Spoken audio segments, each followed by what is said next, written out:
Ladies and gentlemen, episode number 568 live.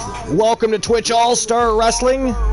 Tonight we are going to turn and burn, and it is going to be one hell of a fire thrill ride tonight. We got Infinite Oni on the broadcast. Luke the Gooner 94 is here, and man, do we have a show for you guys today. We're just around the corner from Mid-Card Mania, our very first stream preview dedicated to the superstars that shine in our mid-card of any of our event cards.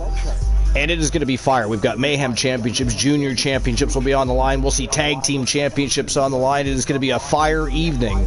And again, our very first stream preview dedicated to all the superstars in our mid-card.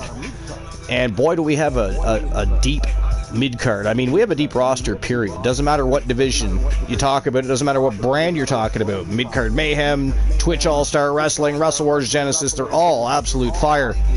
But a lot going on. There's been some great matches and shows the last couple of weeks.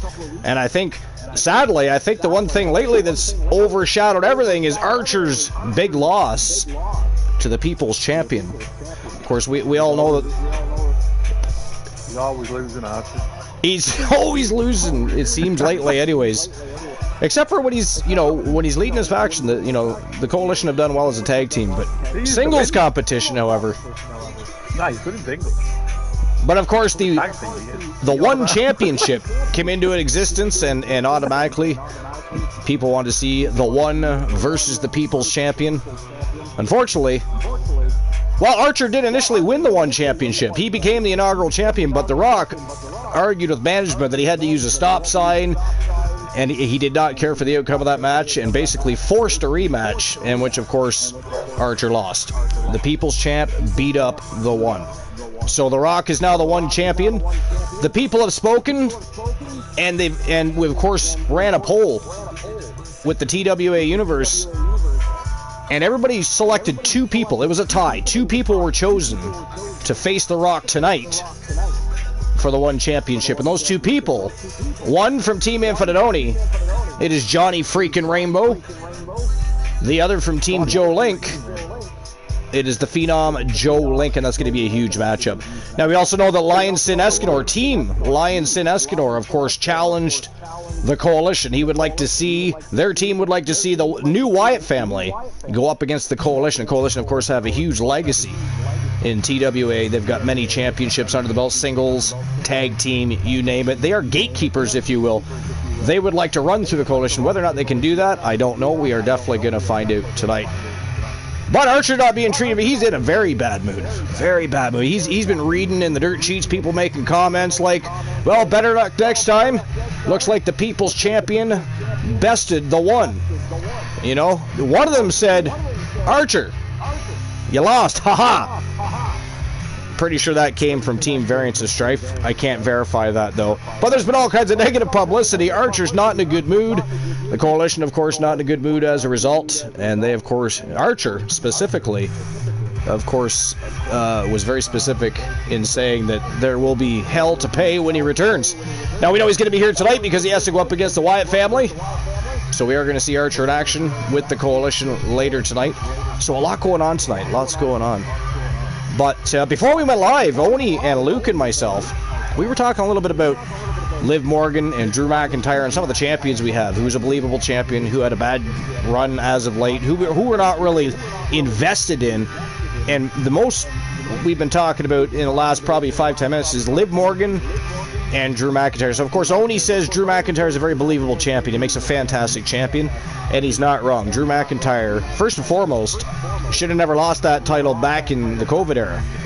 I thought he got ripped off there. There's no reason Lashley needed to hold that title during that era. Drew was the one everybody wanted to see champion. He was carrying the company on his back before Roman Reigns came back. I thought he was done dirty, but Drew stuck it out.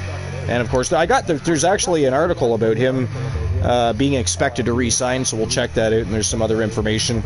Roman Reigns, time off, Adam Cole news, and some other things to look at. Got a couple lists to look at.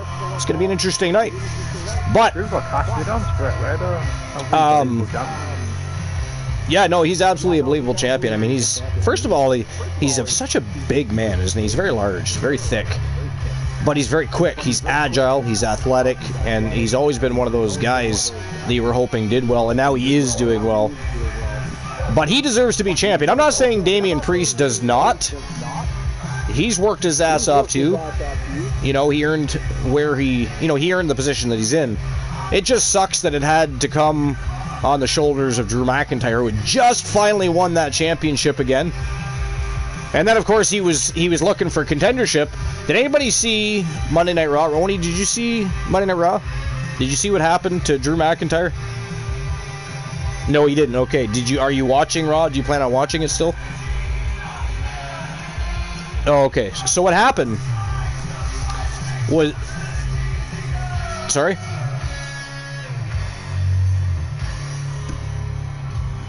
Yeah. So what happened was, Drew was about to likely end the matchup, but CM Punk came from behind and grabbed him by the foot before he could, finish the matchup. Oh, okay, you saw that? All right. So, yeah, he got screwed. Whether or not he ends up in the matchup anyways, I guess, is yet to be seen. But for now, Drew McIntyre's been screwed over. They got big plans for Drew McIntyre, though. I'm not too worried about Drew. He's definitely going to be a champion again. And I would think that, because I believe at some point this year, unless it's been put off till next year, I don't know, I'll have to look that up. I fact-checked myself. But I believe at some point this year, they're supposed to really kick off NXT Europe. Right? So I would think people like Sheamus and Drew McIntyre are really going to be heavily pushed while they're building NXT Europe.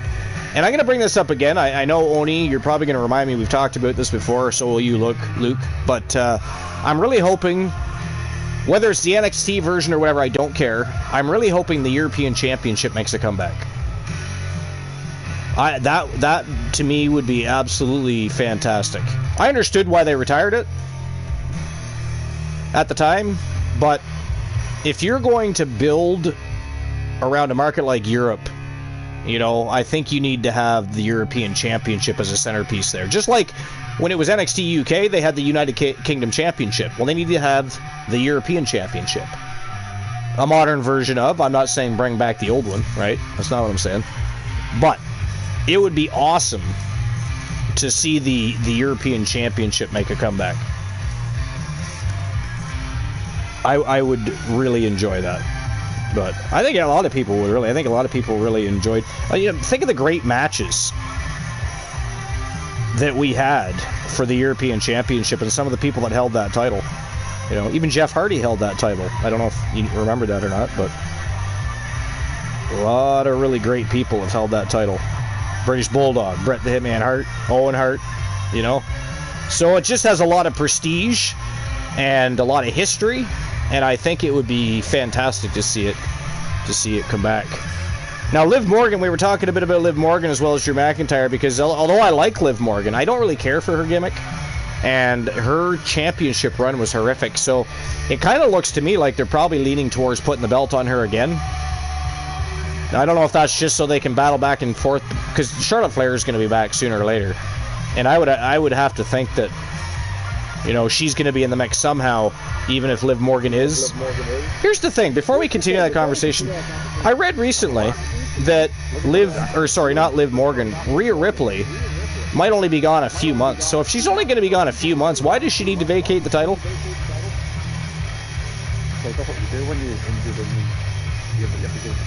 They must have went back to the old rule. Defend once every 60 days or something, because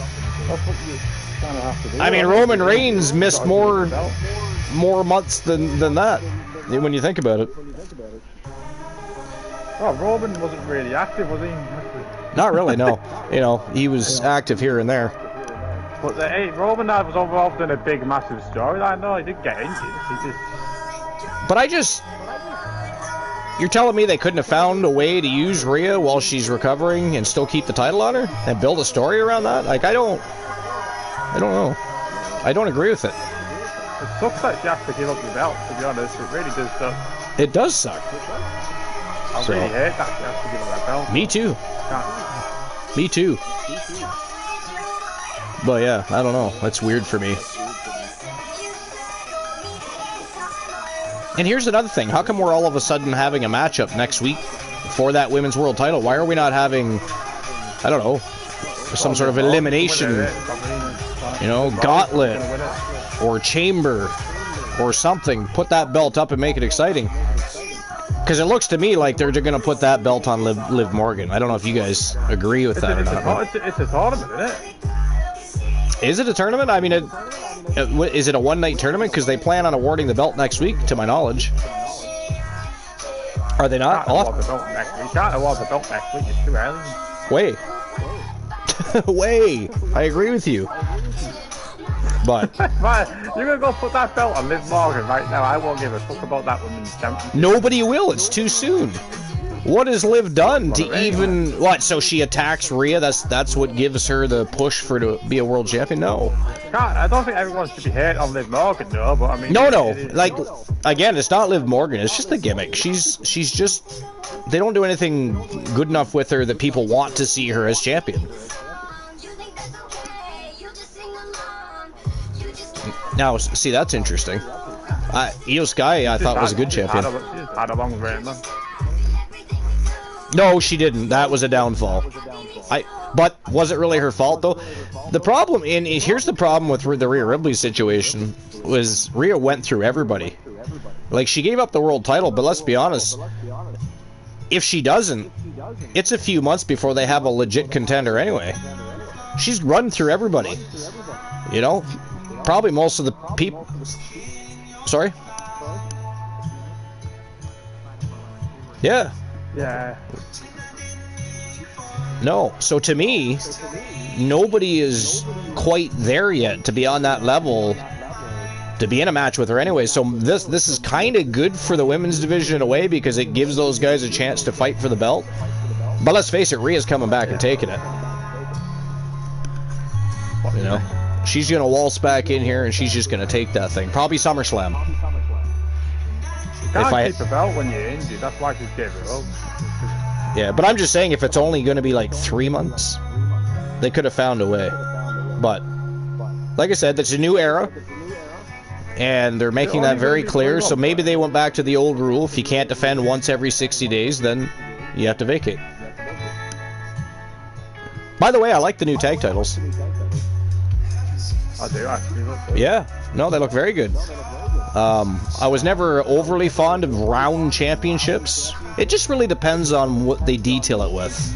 Because a round title can be ugly. I'm just done with all these like fucking. No, you put a blue fucking red strap on it, very creative. Yeah, I'm glad it's done. Yeah. You don't need blue and red, but and now SmackDown will get new tag titles tonight. It's just stuff like.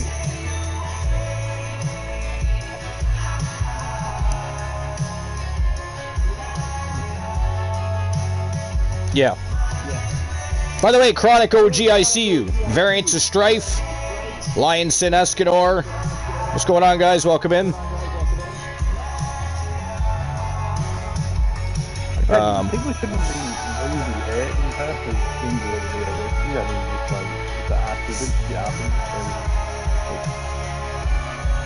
I could see eventually, like, almost like a menage a trois, if you will, between Charlotte, Rhea, and Liv in the near future. Because I'm pretty sure Charlotte's due to come back soon, and only because she is who she is, she's really the only one that can argue she deserves any sort of title shot. So maybe she goes back and forth with Liv for a bit, but then Rhea comes back and says, whoa, hold on, Charlotte. What the fuck?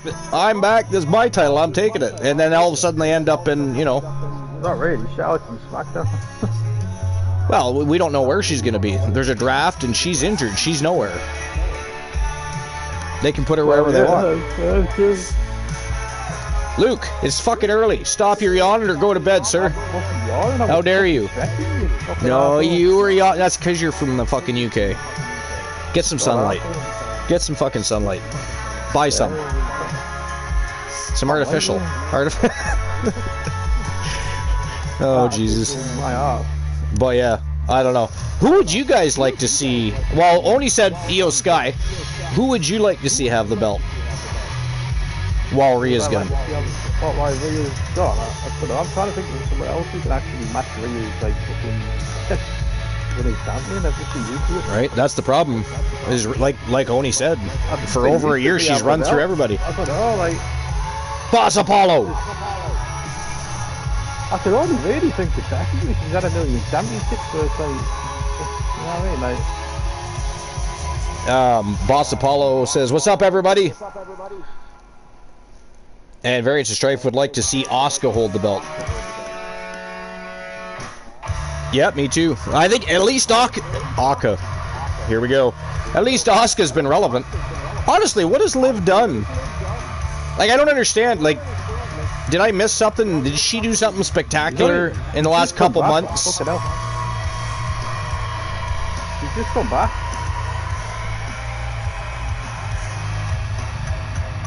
You think what?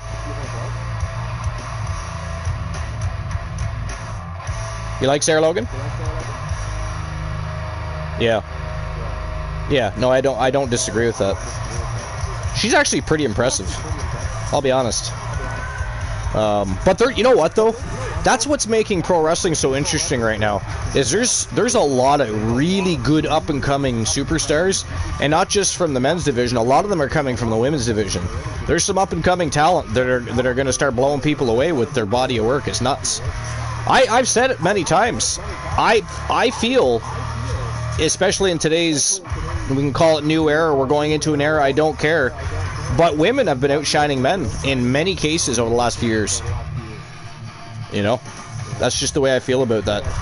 And you see a lot more really great women talent than you do men coming in my opinion. So I don't know why that is. Who knows? But yeah, Asuka's not a terrible choice. I think that would be, I mean, I like to see Asuka in the mix all the time. Title, no title.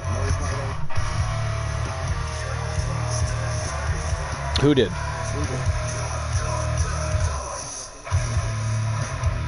Did they release her?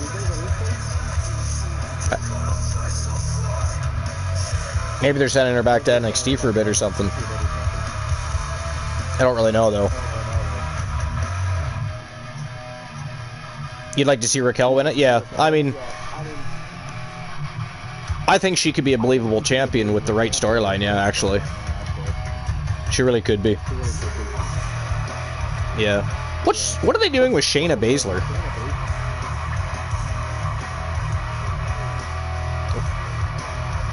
Yeah, she needs to be repackaged a bit. Shayna Baszler. And I'd like to see them work on her promo skills just a tidbit. Like, she was getting better. Her in-ring body work I'm not too concerned with. She's a great striker and she can wrestle, so I'm not worried about that. But I find her so awkward on a microphone. Who, Raquel? Oh my God, Luke. Huh? I'm not even repeating myself. You can watch the VOD back. Oh, Shayna Baszler. It's because you're from the fucking UK. That's what the problem is. I don't think Shayna Baszler is that good a gentleman, to be honest. I mean, I like Shayna Baszler. I don't really. No. I don't really. You don't like anybody but Mickie James. It's a good point. It is a good point. It's a fair point, too, not to mention. Still an asshole. But, yeah, I don't know. Yeah, Oni, I think I like that idea, Raquel. But I don't know what they're doing with her. I don't know, like you just said they possibly released her? Can you look that up?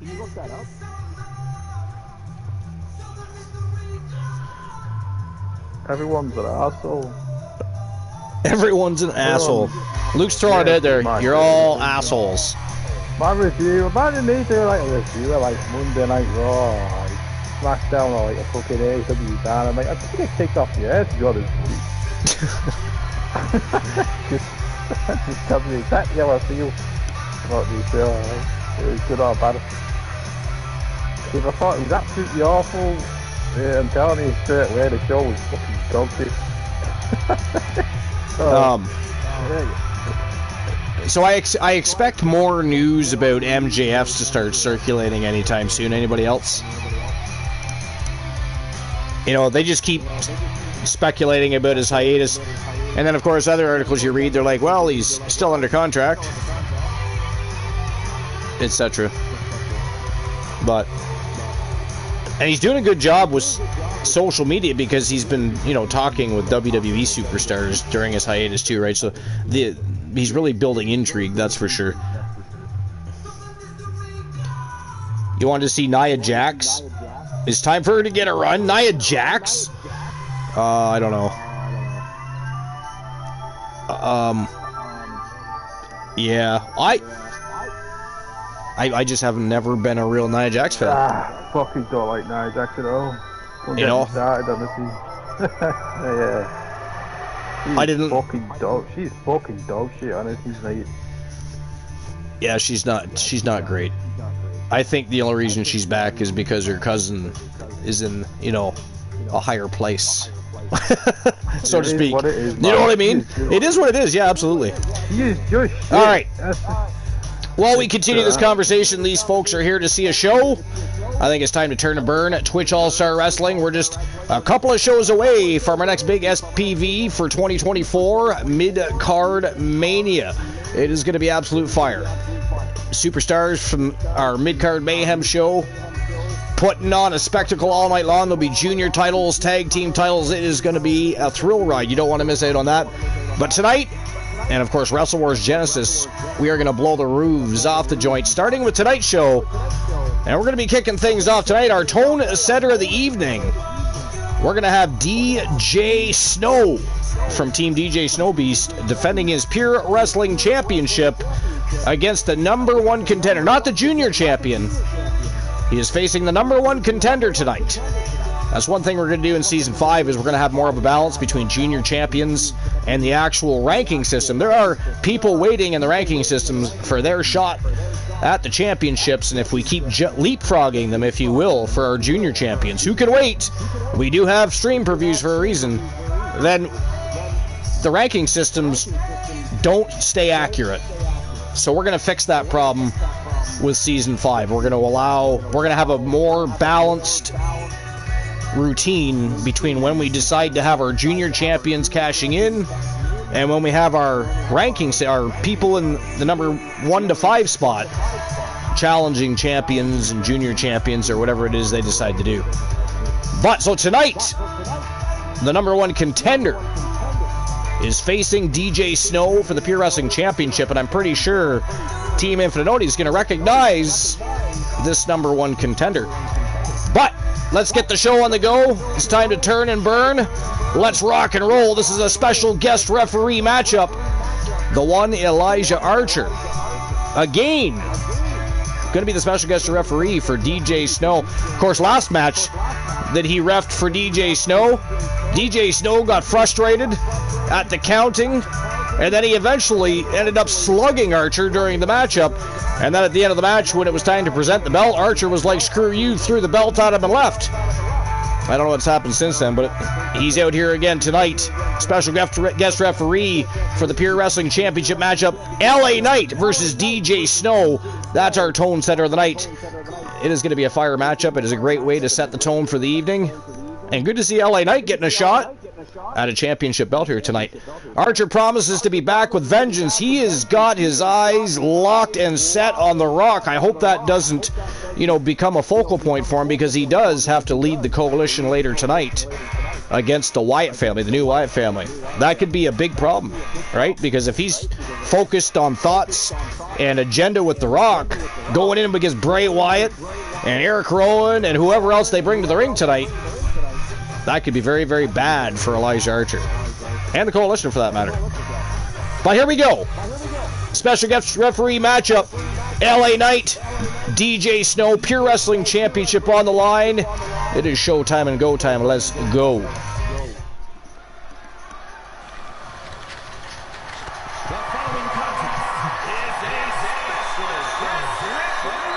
Special guest referee.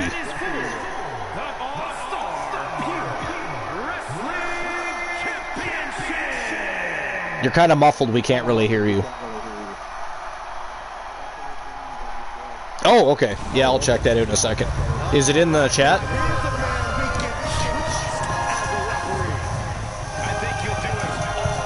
Nice. That's if Bianca Belair is still the champion. Otherwise, you'll have to challenge the new champion. But all right. Perfect. Please welcome the special guest referee for this match,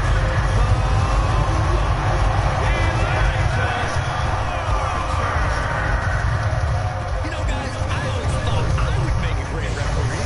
Way better than this clown. Maybe it's time for a career change. You wearing zebra stripes? It'll be interesting to see if DJ Snow and Elijah Archer come to blows again.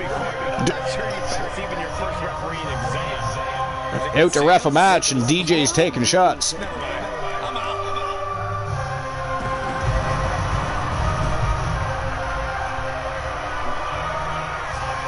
It is Elijah Archer's. We are live. It is Elijah Archer's.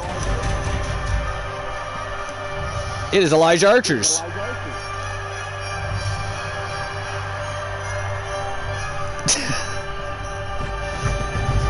Listen, Christian Cool, we're not talking about backstage politics. Hey, this guy does well. He might have a good post-retirement gig lined up. Actually, I think he wants to do commentary. Speaking of Christian Cool, I wonder what he's up to. I haven't been to his channel in a while. I don't know if he's been doing his thing still, because he seems to start later and later all the time. Like the other morning, I think when I woke up the next morning, it said he didn't start till like 2:39 in the morning or something like that, and I was like, whoa.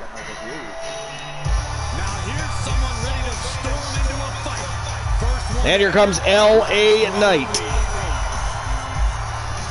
Yeah.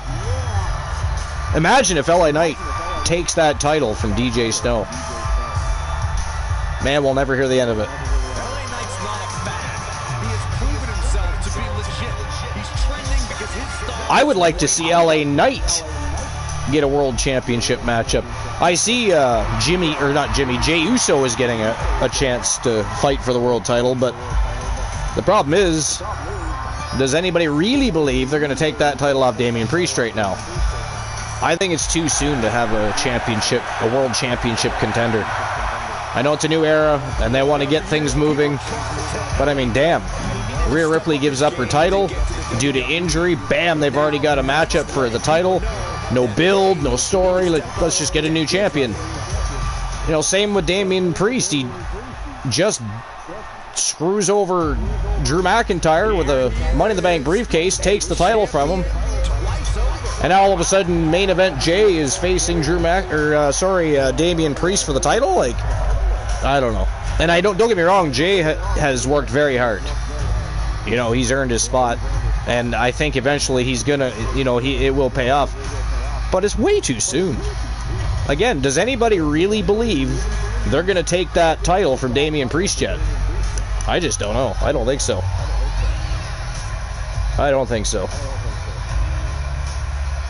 gotta be twice as nice. RJ! What's going on, RJ? Lie, cheat, and steal. That's the way of life, he says. Physically and mentally.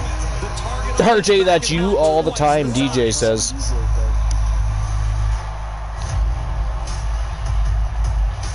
Alright. Season pass for Valhalla.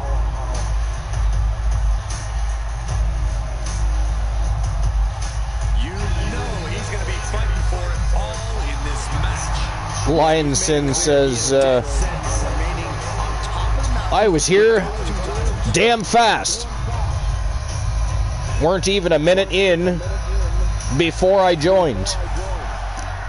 Lionson Escador, of course, very excited about the Wyatt family being in action tonight. The new Wyatt family. That is. Alright, let's see if DJ Snow and Archer can coexist here. Personally, I thought the counting by Archer was well done last time. Not according to DJ Snow. And his opponent from Moscow, Russia, weighing in at 275 pounds, the All-Star Pure Wrestling Champion and the Action. Boy, he's got a big cut. What the hell happened? I don't think I've noticed that before. Did he get injured in a match recently? I don't even know. Yo, DJ Snow. Well, Snow Beast. Team DJ Snow Beast. What the hell happened to DJ Snow? Somebody trying to fillet him up or what? That doesn't look very, I was just about to say, why is Archer holding a belt above his head? But, oh yeah, he's the special guest referee. Never mind.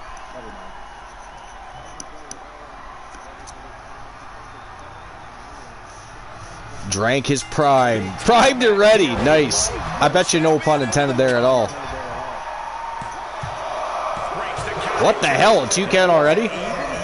What? I was looking at the chat, so I don't know what happened, but what the hell even happened there to get a 2 count on LA Knight that early?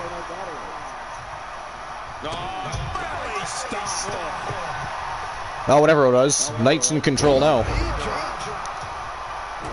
Stomping a mud hole in the face of DJ Snow. Stomping away.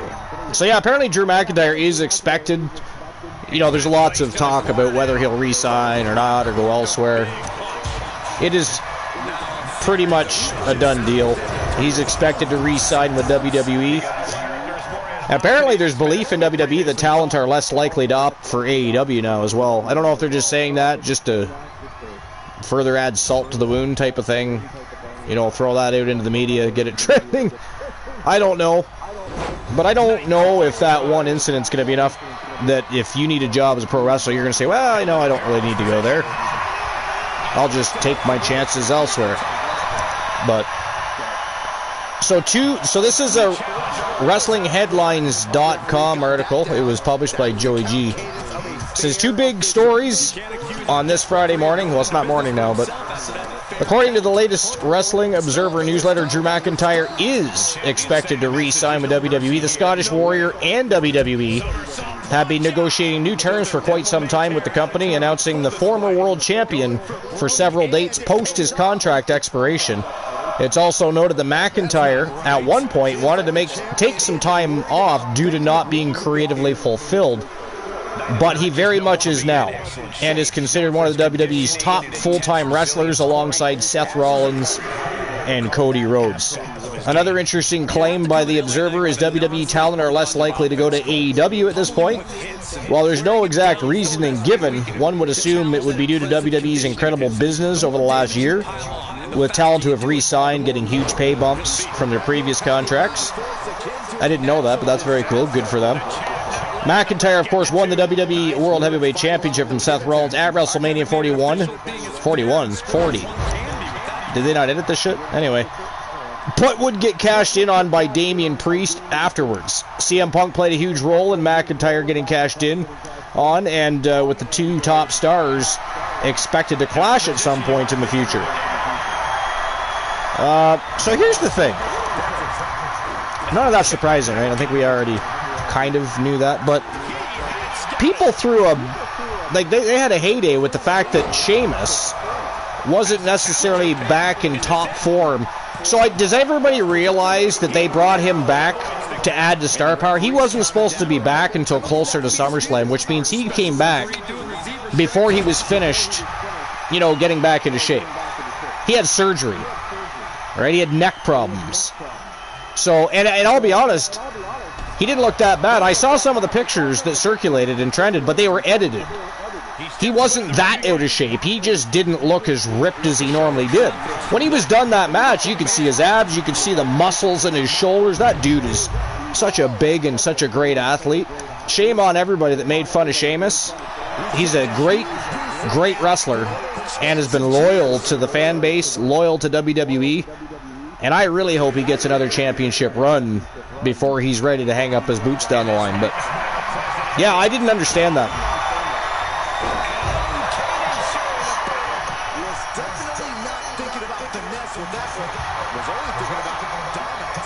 You're bouncing in and out again.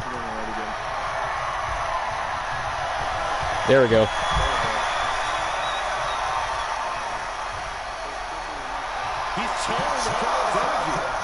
Yeah. Yeah, exactly. He hasn't been able to do a full workout yet, so he was in the process of trying to start that. They asked him to come back early. He agreed. But again, if you watch Monday Night Raw, and you watch Sheamus come out and face Ivar, he's not in that bad a shape. Again, some of the pictures you'll see trending, they're edited. They make his waist look bigger than it looked and everything. I watched it very closely. He was a bit out of shape. And again, by the time that match was done, because you're getting a workout while you're wrestling, he basically looked ripped. Just, you know, he's not in as good a shape as when he left, for many reasons. But I mean, the fact that people shamed him, like, come on, he's one of the greatest superstars in history, in my opinion, for many reasons. And to think that was a guy that initially nobody thought would go too far because he was just a Triple H. You know, that was one of Triple H's guys. They didn't think he'd end up making it as far as he did, I don't think. But I've always been a Sheamus fan. And I don't know. I don't know why there was such a big deal made about his being a little bit out of shape. Like, big deal. Yo, Kraken Skulls, I see you. What's going on, Kraken? What's new and exciting, my friend? Welcome in. I think you probably missed the beginning of this, so you didn't get to see Archer's new entrance. But depending on how long you're around, you will get to see the Coalitions. Archer and the Coalition making a return with a new look tonight. New entrance, new look. A little edgier there. They're a little mad. Well, specifically Archer. He's really not happy that he lost that match to The Rock.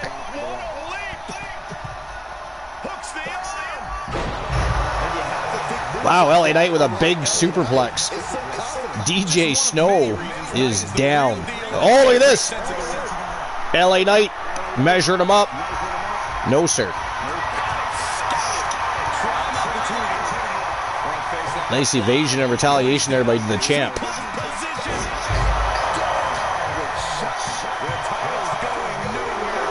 Knight kicks out, gets that shoulder up. Only a 2 count there.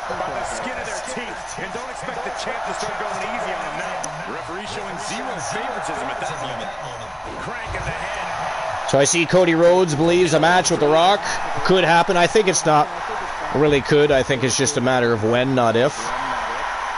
But, and there's backstage news on it possibly happening at WrestleMania 41. I think we're pretty, well, I think we all know that's happening at WrestleMania 41. You know what I mean? That's likely going to actually happen, so. But I do have an article about it here. It is another Joey G article, WrestlingHeadlines.com.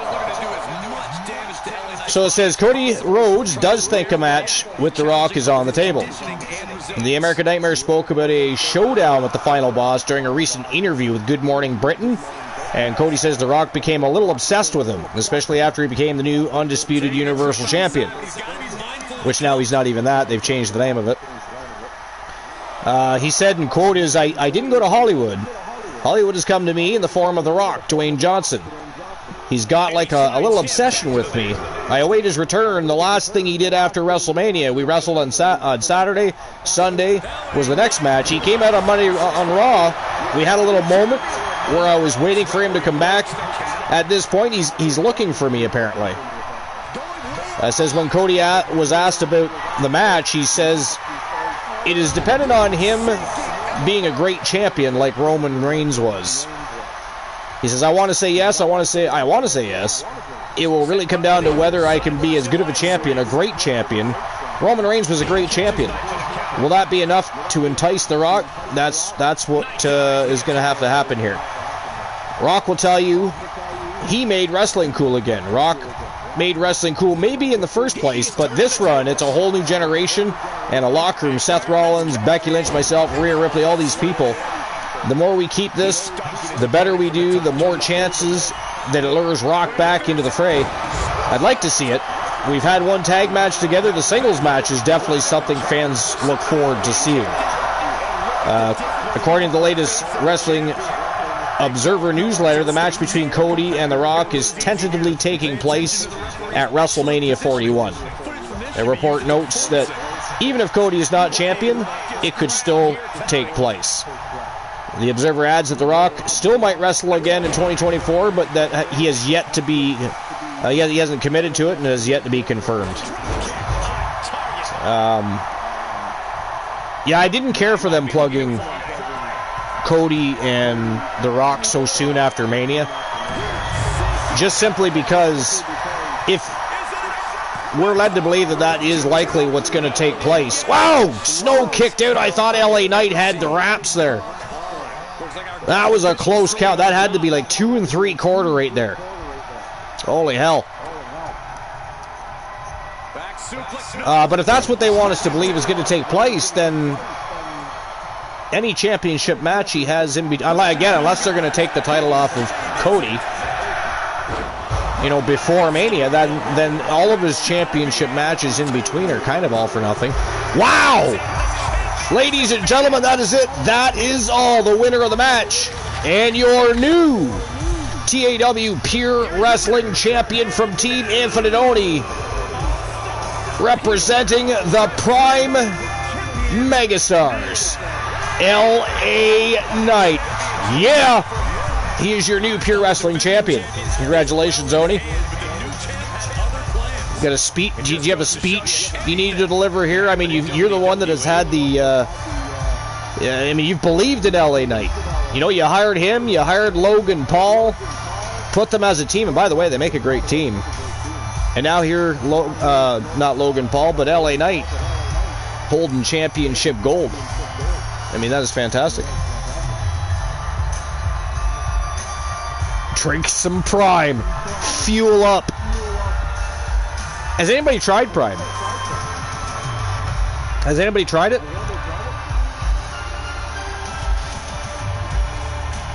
It is. The energy drink, well, most energy drinks are. I mean, there's a reason they're starting to come out with, they got, strips for energy drinks now, because people can not really stand the taste of most energy drinks. But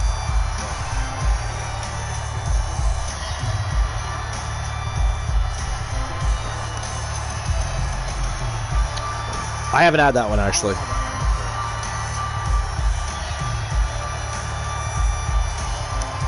Jolink says,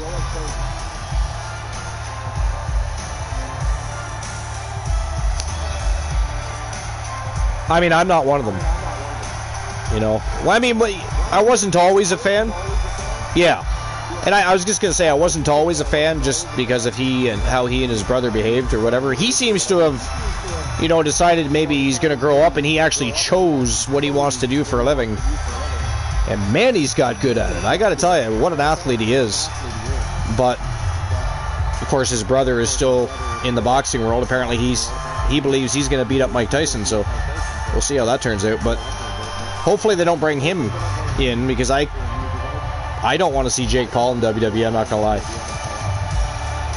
And he's not really like his brother. I don't even know if Jake Paul would commit to something like that. Logan Paul has chosen his career. He wants to be a pro wrestler. He wants to be great at it.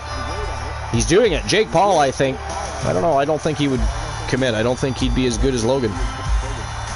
But who knows? Mike is going to beat his ass. Honestly, I do hope so. Not going to lie. I really do hope that Mike Tyson knocks him out. And it'd be cool if it happened in the first or second round.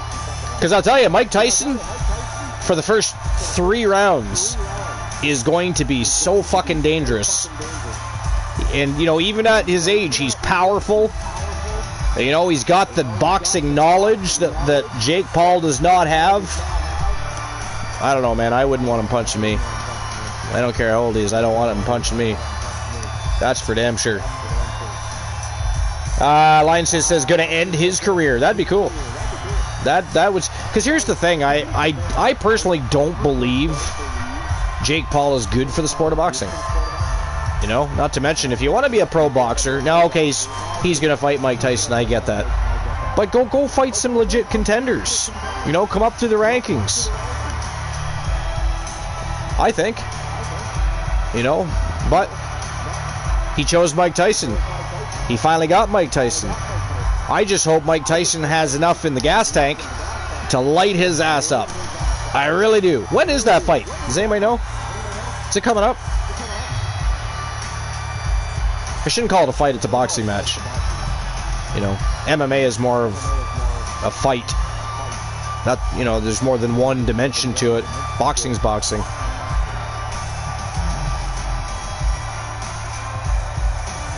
It's a sweet science, but it is just boxing. Does it say when?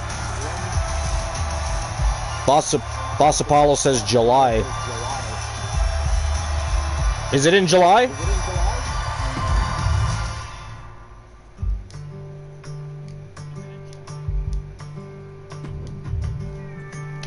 All right, next match of the evening, it is D'Angelo and Lorenzo. They are taking on the Occult. Ricochet taking a night off. Tonight it is Braun Strowman and Humboldt the Arcane. It should be an interesting matchup. The Occult have been very successful so far here in Season 5. Tony D'Angelo and, of course, Lorenzo, they want to make their way through the tag team rankings. They want gold as bad as anybody else does. But I got to tell you, their hands are full tonight. That is a full plate. I hope they have no, because they challenged the Occult. Threw the challenge down. They knew Ricochet was off for an evening. They thought they'd pick a fight. I think maybe they were hoping to get maybe Braun Strowman in a 2-on-1 situation, but Humboldt happened to be in the locker room. He didn't think that was a great plan. So it is Humboldt the Arcane and Braun Strowman taking on Lorenzo and D'Angelo. That is next. Here we go. All right.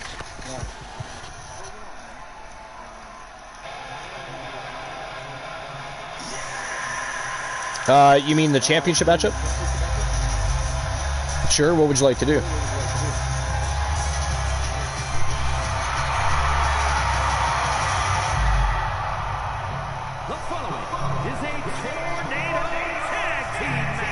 That sounds interesting.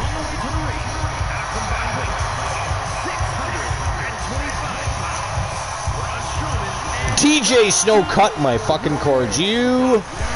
What are you doing? All right, is this payback because LA Knight beat DJ Snow? Archer called it right down the middle. You can't blame Archer. How dare you attack me with your insubordinate antics, as a valued member of our community. Because I'm a villain. Well, there's that. Humboldt has not been with the Occult for 2 shows now. He is not. Tonight he is. Braun Strowman needed a partner. Redeem, cut the cord. I already read that. Virgil says, oh, I like this one. RJ says, I called it before the match started. DJ was going to lose. I didn't even notice. You said that? Well, you were right, RJ. Team Infinite Oni. I got to tell you, they build great factions, teams. They train wrestlers like no other team, second to none. Just look at Winter Swarm. Most successful tag team ever. And of course, the coldest bitch on the planet, January, the most successful person in TWA history now. We always say that Rose Brewer is the winningest. That is true. January is the most successful woman and superstar, period, to ever be in TWA. She's accomplished things that not even the men have. So, it's been amazing.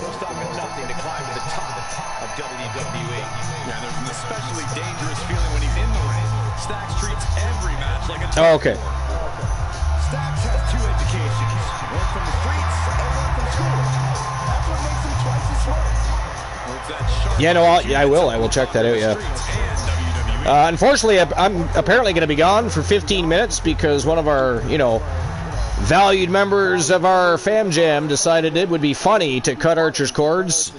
It's out of spite. It's like a child's temper tantrum because LA Knight won, Oni. That's what it is. He's blaming me. And Luke is yawning. He's bored already. He doesn't see Mickey James on the screen. Honestly, I'm not even tired. You can't. Oh, you're not tired. You're just yawning for fun. Because that's what Oni wants to listen to. Sorry, Oni, I didn't understand that. That's what he's doing. It is. His eyes have been focused on that for so long. He's just mentally fatigued. All right, I got a few moments before the bell rings, and then I'm out for 15 minutes. You guys are going to be left with Infinite Oni and Luke the Gooner. Sorry about that, Oni. It's not his fault. He's fucking from the UK. You know.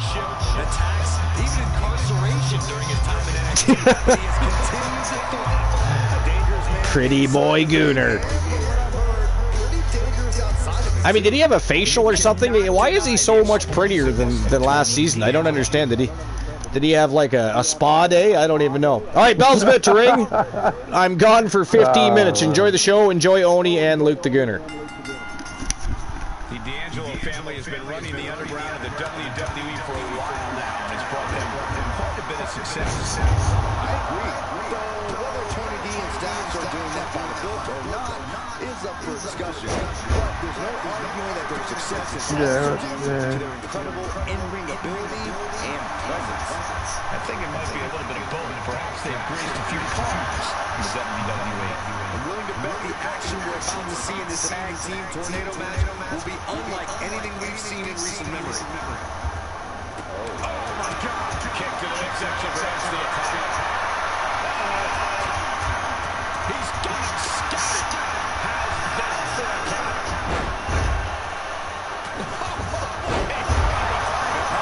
Not meant to be pretty, but oh man, does it get the job done. And now he's looking to lock in this submission. How do you escape the abdominal stretch like that? Vicious headbutt. Slingshot himself to the ropes into a clothesline. And that's got to disrupt Tony's focus. Good golly, Rodney. Get him into the corner. What a counter by boom, what impact.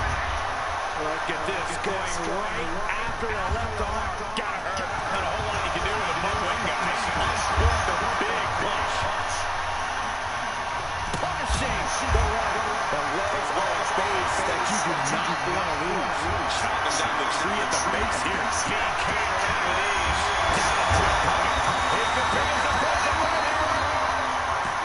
Gets his shoulder up before the 2 count. Shows his determination there with that kick out. Heads out and he has all for the time he wants. He's certainly lining up, but he's wasting too much time. The WWE Universe is pouring more fuel on his fire right now. Punch! Just mounted with punches and not to go to.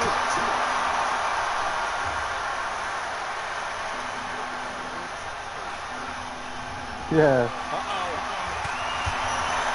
If you're looking to cause quick, sharp damage, you can't go wrong with the kendo stick. Clothesline. Good Lord, so effective. And Tony didn't see that shot. Braun Strowman. Will Braun follow it up? Kick out. Getting out of that by the skin of their teeth. Crank in the head. Ooh, he got all of the knee. Stiff kick. Showing out their deadlifting prowess and just tucks into the side. This match may be nearing its limit, and he has just taken an extraordinary amount of abuse. Sure, he's pumping himself up, but he's also giving his opponent a chance to recover. Slips out the way there. What reflexes? Just endless knee strikes. Put in position now.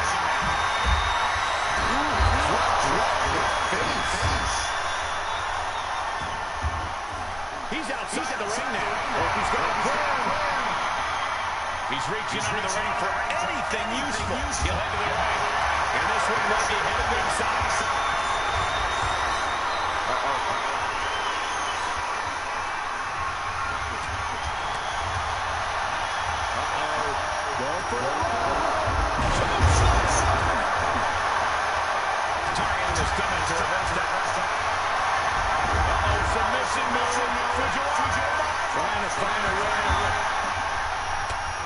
And he's out. He delivers a knee.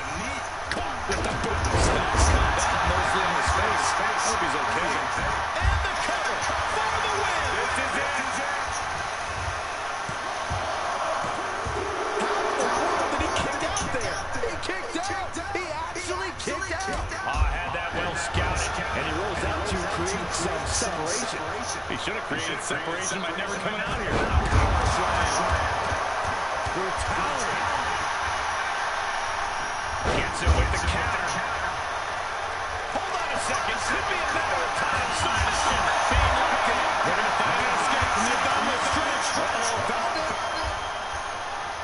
Stacks shows the wherewithal.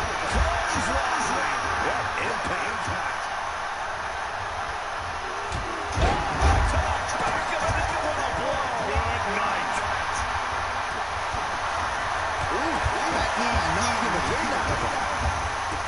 These superstars' bodies must be rocked with excruciating pain. This is the true testament to who can dig down, pull the lever, and become the aggressor. Jokes up there. Sidewalk slam delivered. Big forearm.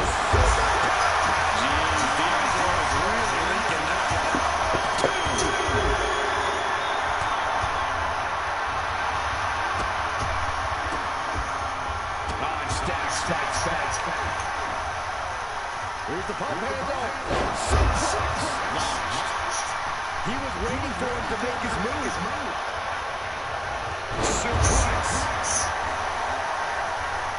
Taking this match off the mat, and he'll leave the ring for this next stretch. No, I was getting my food, that's why. I'm a fall. Don't admit, I'm a fall victim. Just talking with the opponent now. He catches strong looking. He is fired up now. Clothesline takes him down. Not WWE, that's a difficult one. That's not Mickey James. Too much time. Thrown back in under the ropes. Oh god, that's difficult. Placing them right where That's not Mickey James, and it can't be in WWE.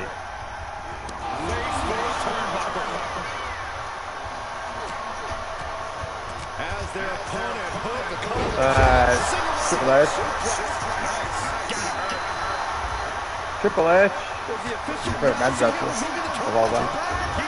Outside of WWE, outside of WWE. Oh god. I like Chris Sabin a lot. The others Motor City Machine Guns. I like the Motor City Machine Guns, Chris Sabin, and I like Shelley. Off the turnbuckles. What's he got? Flying kick to the stomach. Puts an end to that. Yeah, we're talking about putting it all on the line. Always an extra risk when you're not ringside. Oh, you can tell he's feeling it now. This fight is pumping him up. What?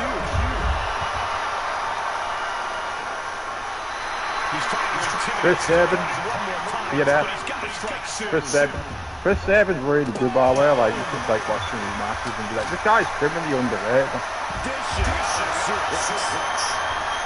I'd like to see the Machine Gun and do it, to be honest, because they're heading to AEW. Tony can taste victory now. Stacks just going his opponent. That one is scouted. What are they attempting to do here? They're looking for a suplex. Serious jeopardy for Strowman.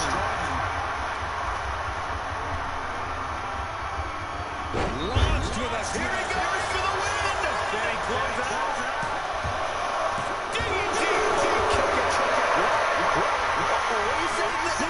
Angelo heading up top.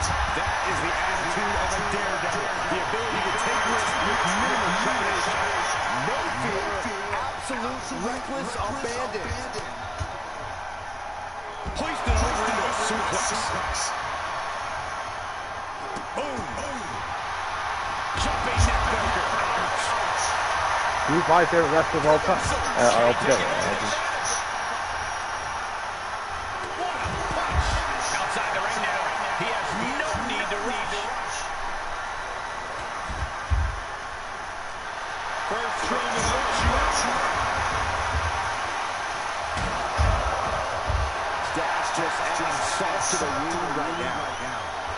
Oh man, you can see he is feeling it now. Back suplex. Oh no. Strowman completely dominant. Looking for something, anything under the ring. Now he's taking the attack to the competition with that one. This arena has come unglued. You can feel the foundation shifting with every turn in the match. Tossed back into the ring. He is revving up the engine. He's not going to let anything stop him. Kick to the gut. What a right. Oh, my goodness. Dribbling the opponent's head like a basketball. Hoisted over into a suplex. Oh, that'll swallow. Oh, you think it's over there? Ooh, treading all over their opponent. Oh, my gosh.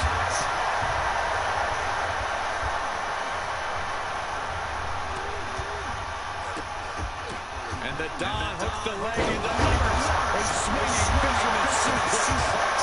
Two count. Kick out by Strowman. He just on the pin and the round. Yes. And he fights it out. Good Lord. Scarily close to three. To the outside. This could get wild. Able to give him the switch. With their head. And Stacks continues to find a way to force an attack. And no time to play around at this point. And Stacks is fully aware of it. Strong takedown there. And some effective offense with that one. And Braun Weathers and others with some offense. Yeah, and this long match is really taking its toll on Braun.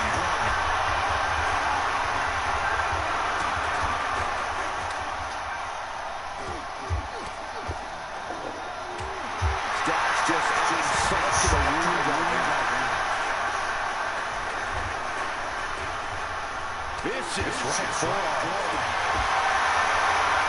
Kick to the stomach. Big knee drop. Is it the finishing touch Stacks needs? Oh!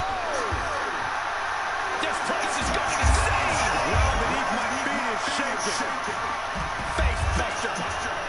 D'Angelo showing no fear, no intimidation. The adrenaline is pumping, and the WWE Universe is on his side.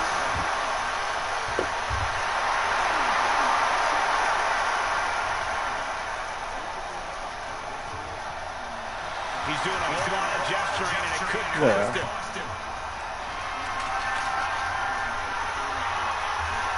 Goes under the ropes to get back inside.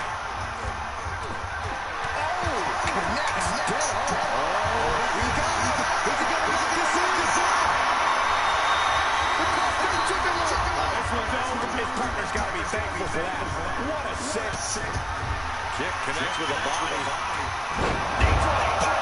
Is it the finishing touch Stacks needs? Only two. Once he executed that, it was good night. You have to wonder how much more can he take? What's the tally? How many times we thought this match was coming to an end? I can't count anymore. Headlock. Ooh, cheap shot right above the eye. Strong and striking feel to the toe. And back in the ring we go. Single suplex. Nice. Braun got out of there.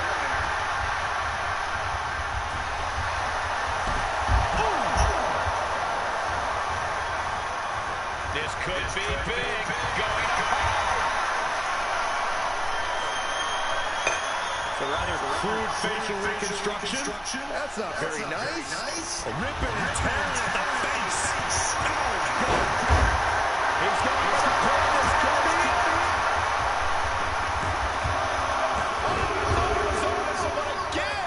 Please get some control. Strong takedown. He stares his opponent down, getting into that zone. No! Suicide dive! That is tossing your under apron. Coming back into the ring. Back to the action.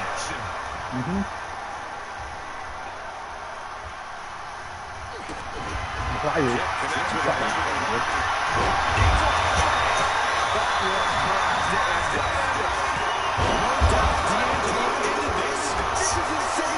you expect anything less? Makes a cover.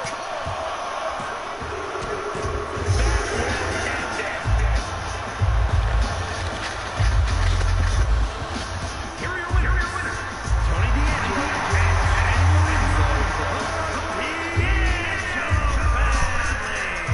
Plenty of chaos and then excitement. And that about does it for the Cut the Cords, redeemed by one DJ Filth Beast. Thank you very much. Did not appreciate any of that. Did not enjoy it. How dare you. Anyways, wow. Tony D'Angelo and Lorenzo, they beat the Occult, beat Braun. And now, to be fair, Braun's used to tagging with Ricochet. I get that, but they are a faction, a unit. You think, I don't know, something was off with the Occult tonight.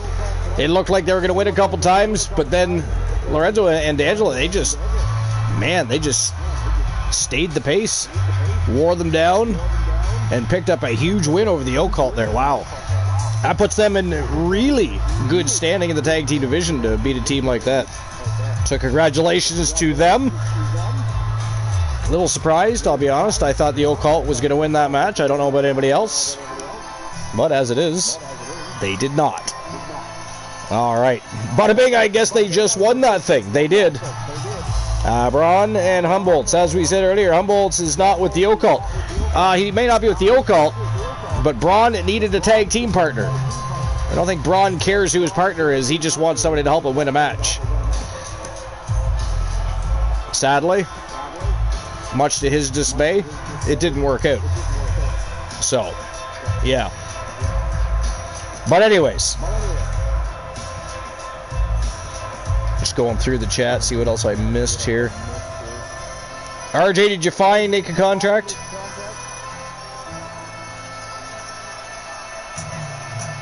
He could be on Discord at this very moment, figuring that out, I guess. Welcome back. I'm doing well. I mean, other than the fact it was good. I mean, I saw the match. I just didn't get to talk about it. Because, you know, we have villains in the chat room. I did just upload and send a pic. No, you just got to put your hashtag in there. You just got to put your hashtag in Naked Contract. And at some point, we'll make sure you get going. You'll probably start out on Mid-Card Mayhem.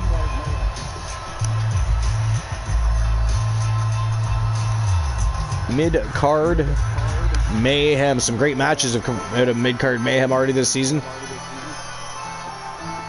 But anyways, let's move on to our next match. Let's go.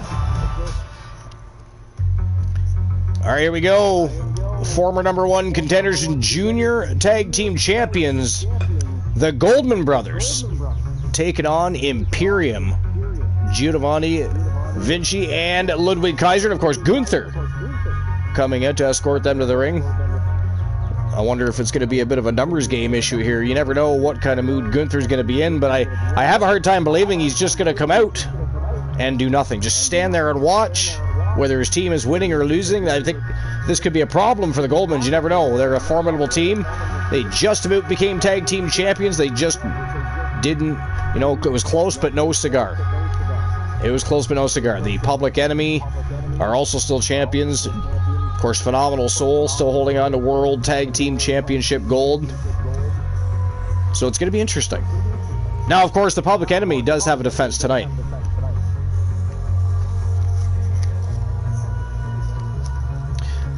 Pretty Deadly should definitely be in discussions. Should definitely be in discussions. Ooh, Johnny Rainbow managing Pretty Deadly. That's interesting. That is very interesting. All right, here we go. Tornado Tag Team action. The Goldman Brothers versus Imperium. Let's go. Yeah, that sounds very interesting to me. The WWE Universe. I mean, Johnny would have much experience to pass on to Pretty Deadly, who are a great tag team already in their, you know, young but yet so far illustrious career. But not yet, but I would imagine that's got to be coming up. I mean, Johnny's been around for a while. Won championships. Yep. Also, well, yeah, that's right. The Grand Prix Championship before it was changed to just the TAW World title. I think he won it more than once too, did he not? Yeah. So I would, Because we should be having, because we had 2 Hall of Legends shows last year. That was just to kind of catch up to pace, because in the 5 seasons, well, the 4 seasons at that point, we had not even done one. So we did 2. So this year would be for the 2024-2025 season. So it'd be I would like to see Johnny Rainbow get nominated.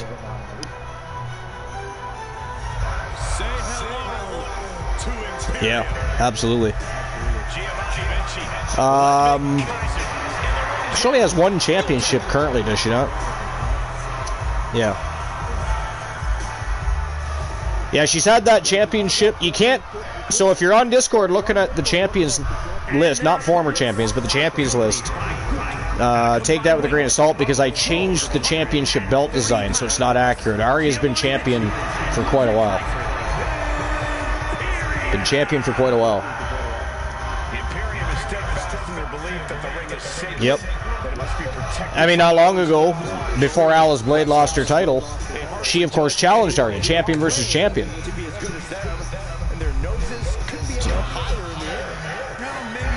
Still retained it, yep. But no, I fully expect Johnny Rainbow and Arya at some point. Johnny Rainbow, I would imagine would probably happen sooner, maybe? I don't know. Maybe not. I mean, she's accomplished a lot. I'm not saying she's on, January and B level yet, or even Julia, but close. She had the fastest rise. Arya came in, beat a couple people up, challenged for a junior title, cashed it in the same night, became world champion same night. Nobody has done that except for Arya. So I don't see any reason there wouldn't be a nomination for those 2 specifically. Probably some others too. Probably Alice Blade, I'm thinking, might go into the Hall of Legends.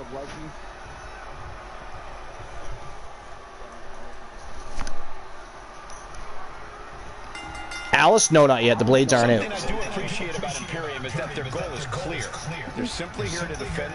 Yeah, the Blade Runners have been around for quite some time. Jennifer Wolf, I think Jennifer Wolf she's already a legend, yeah?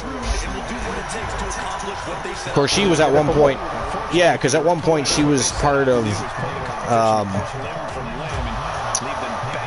the Wolfpack Gals before she joined the Blade Runners. Of course, at one point, the Blade Runners weren't allowing anybody to be part of their team or faction unless they were a Blade.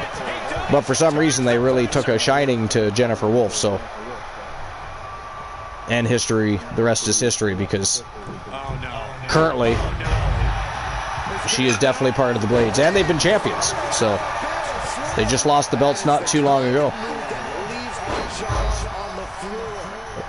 Or one set of the belts, I believe. Are the Blade Runners not the World Tag Champions right now? I think they are.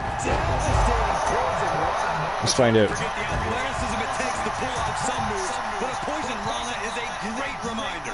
Yes, they are. It was the World Tag Team Championships that they lost. Or sorry, the TAW World Tag Team Championships they lost. PMS are currently the champions. But they still hold the World Tag Gold over at Wrestle Wars Genesis.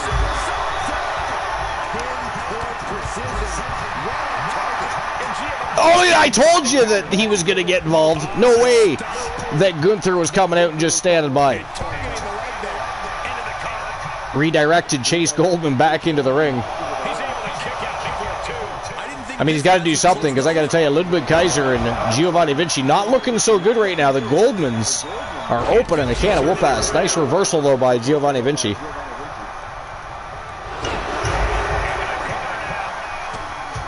Referee trying to put the turnbuckle pad back on.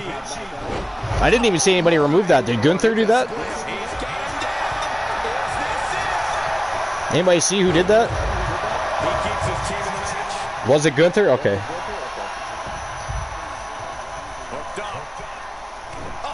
Blade Runners versus PMS tables match. You know, sometimes I don't know why people make championship redemptions during matchups, because just like earlier, like the PMS has a championship title defense tonight, so the Blade Runners might end up facing somebody else. It depends what happens in the matchup.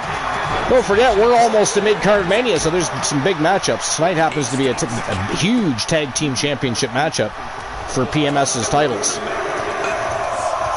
That's the reason why I'm on the broadcast. I can hear that, Christian Cool. I appreciate that. We all appreciate that. We're just hoping you start to chew and we can hear that too. Then you can yawn, belch.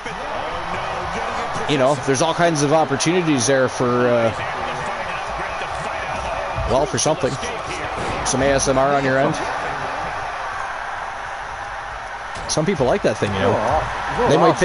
They might think you're sexy when they hear you yawn. Or something. You never know. Some people have feet fetishes. You know, to each their own. What do you think, Cody?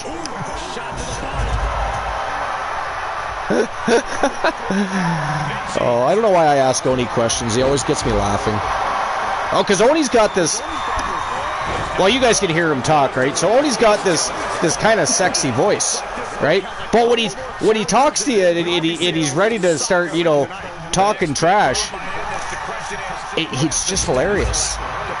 Earlier, I'm about to go live. What did you say earlier, Oni, before we went live? I'm just about to hit live, and he's got me in stitches. I can't press the button because I'm too busy laughing. Oh, my God. Yeah, that's right. Yeah, because I said, I think we should go live early. Apparently, Oni agreed, so that's what he yelled. Everybody shut up! And I was like, oh, my God. That's the funniest thing since the other night. Because I got to tell you, Luke, the other night, that was so random, and of course you clipped it and posted it on Discord, but that whole random comment of, fuck you, you're Canadian. I never laughed so hard on the show in a while. That was great. That was great. So, wow, the Goldman Brothers won. How did I miss that? I was literally just looking at the screen not long ago. Looked out at the chat for 2 seconds. The Goldman Brothers picking up a huge win. And decisive, not to mention. If anybody watched that match. If you weren't distracted by Infinite Oni's sexy voice, you would have saw the Goldman Brothers. Now, they're probably pissed off as hell. They came so close to becoming tag team champions and didn't. You know, again, it was close, but no cigar. But, man, did they come out tonight, and just from bell to bell, other than Gunther getting involved, they pretty much stayed in control the whole time. You know, which was surprising a little bit because Ludwig Kaiser is a great... I've never been a huge Giovanni Vinci fan, you know. He's great as part of the faction, I suppose. But Ludwig Kaiser is a great wrestler. Gunther, great wrestler. But I think it just, for whatever reason, didn't matter tonight. You know, it didn't matter that Gunther involved. The Goldman Brothers had an agenda. They were out for vengeance.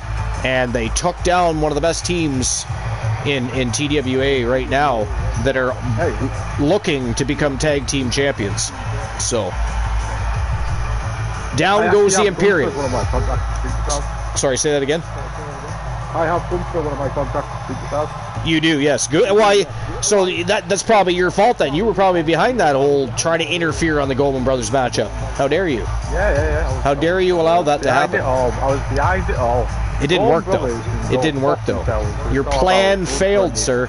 You know why your plan failed? Because you're from the fucking UK. That's why it failed. Xia Li, Julia Jackson, Mid-Card Mayhem Championship ladder match. Ooh, that's a good match. Goddamn.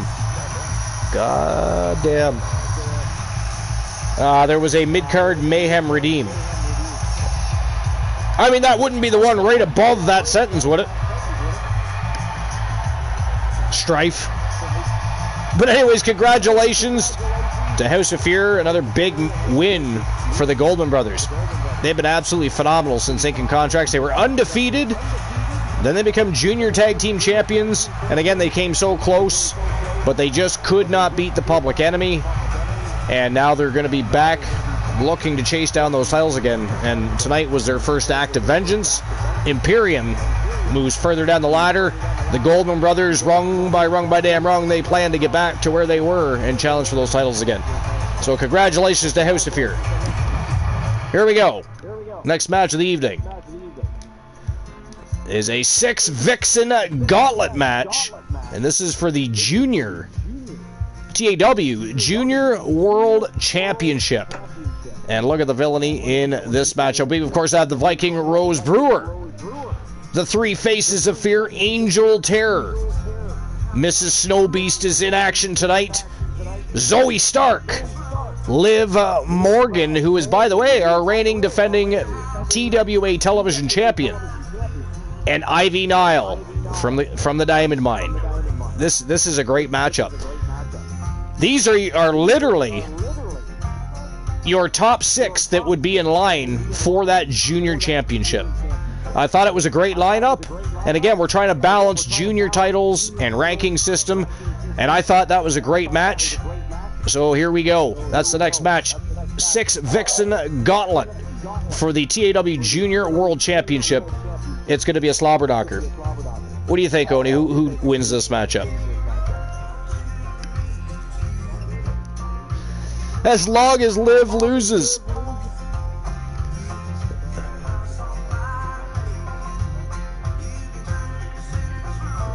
Probably Rose Brewer. Okay. Luke, what about you? No love for Mrs. Snowbeast so far. I'm a fake Mrs. Snowbeast. Where the fuck are Rose Brewer's tag partners? I mean, I don't think they're going to be in this match. I'll back in Mrs. Snowbeast for you. Zoe Stark? You know what I'm going to do? I don't even think this is going to happen, but just to be different, I'm going to throw out Ivy Nile. I don't know why. I do not know why. Because you're probably right. Zoe Stark has been, you know... You're what? Kind of, yeah. Actually, you're not wrong about that. You're not wrong about that. And I gotta tell you, Angel Terror, since returning, just hasn't seemed like the same 3 Faces of Fear. She hasn't quite hit her groove. But she is a formidable competitor that's been around a long time, and you never know. You never do know what's going to happen. So we'll see. But I don't know. I'm going to throw Ivy Nile out there. Luke? Yo, what? Who do you think's winning? I think Mrs. Snow. You think Mrs. Snow's taking it? Yeah, it's just a bit different. That'd be kind of cool. At least one of the Snows would have won a match tonight. Take that, DJ Snowbeast. You fucker. Cut my cords. I will talk shit about you the rest of the night. Actually, no, I won't, because you have more...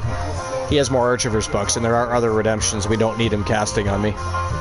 So I take that back, DJ Snow. DJ Snowbeast. Here I am blaming your wrestler for your antics. But anyways, alright, here we go. 6 Vixen Gauntlet, TAW Junior World Championship on the line. Let's rock and roll. Depending on the shape of the rock, it kind of doesn't really roll all too well. Just depends what happens during the match, I guess. The rules of the match are as follows. 2 superstars will start in the ring. 2 superstars will start in the ring. You don't say. Thank you for that. They couldn't have just started with when 1 superstar is eliminated, a new superstar enters. They had to have starts with 2. Although I guess there's tag team. There's not tag team. I was gonna say tag team turmoil. That'd be cool. There is the turmoil gauntlet and the elimination gauntlet, which is more like a Royal Rumble style gauntlet. And then the turmoil. We haven't even had a turmoil match yet in TAW or TWA. Actually, we should probably have one of those at some point. That's of course when one person has to go through an entire team to win the match.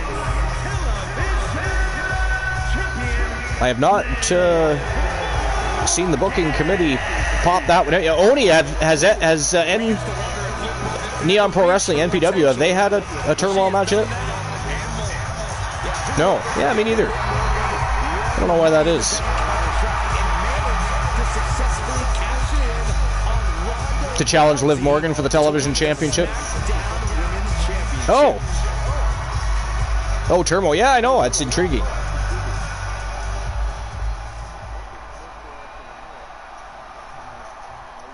Punish.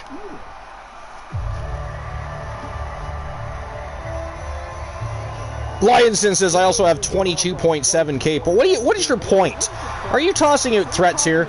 Are you on Team DJ Snowbeast? Do we have to AKO you? How dare you? I mean, Life's not here, but Oni is.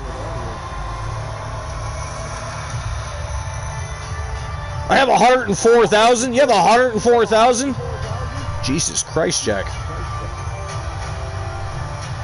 That's all your fault. You know, if you guys had beat him on things like, you know, the jackpot and poker, stop letting him win at betting lines, You guys are letting him away with the same antics Glenola used to get away with. If it's not Jack, it's Strife. I have no idea. Strife, how many Archerverse bucks do you have? Do we really want to know? He probably won't tell us the truth. He'll lie. I've got 1,000. Meanwhile, it's 100,000. Virgo laughs. How dare you laugh?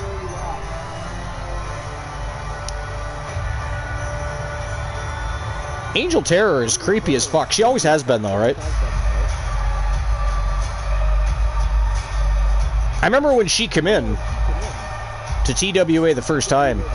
One of her first opponents, well, one of her first big matchups. She had several matches before this happened, but one of her big profile matches back in the day was against the Witch and Damien from Team Kraken Skulls. And she just went on an absolute tear through the women's division. But like I said, I don't know, something about Season 5. Season 5, it just seems like a whole new era, doesn't it? Things happening that don't normally. People doing, like, look at, for instance, the Coalition. And I'm not talking about Archer. I know, shut up, DJ. I know he just lost to The Rock. Blah, blah, blah. It doesn't matter that he lost to the People's Champion. It actually really does, at least Archer. So that's a lie. But, like the Coalition, for instance, have done fantastic so far in Season 5.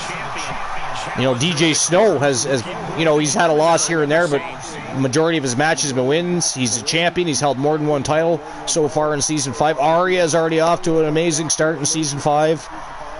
Joe Link and Joe Lincoln, the Phenomenal Soul in general, they're tag team champions as well. So Season 5 has been absolutely awesome so far. Not if you ask Archer, but, you know, aside from that, he's just mad about the whole... I don't even know if it's about that he lost to The Rock, or that, you know, he lost that one championship. Right? Because the TWA community wanted to see a People's Championship. Well, we can't have a People's Championship, but we can certainly have a one championship. Unfortunately, the People's Champ decided he wanted that belt. Archer had initially beaten him. I don't know if nobody saw the show, go back and watch it. But Archer did initially beat him. You know, he had to beat him in the face with a stop sign first, which is why The Rock went to management, whining and complaining, and then got another matchup almost immediately. And then he beat Archer. The one lost to the People's Champ. Oh, kneed her right in the face. You must have liked that, Oni. Angel Terror's beating up on Liv Morgan currently. Redeem dropped that AKO on Jack. Another one? A third! You can't get caught in a hailstorm like that if you want to win. Oh, that might have just broken something. Right now, she really isn't. I mean, outside of TAW, I agree, she's not relevant at all. Her run as champion was horrendous, too. It was pitiful. Yeah. Yep. And quick. Oh, yeah. What the hell? My AKO did not work. Why? So, like... Is Sir Jack immune? I thought you liked Liv Morgan Master. We like Liv Morgan. We don't care for the gimmick or how they utilize her. See, if you'd pay attention, Luke, we already said this on more than one occasion throughout the show. You know what it is? It's because you're from the fucking UK. I don't like the biggest Liv Morgan fan either myself, but I do like it. Oh, yeah, it's not her. It's how she's used. It's just the gimmick. You know, and the fact that they put a title on her at one point and then did absolutely nothing with her.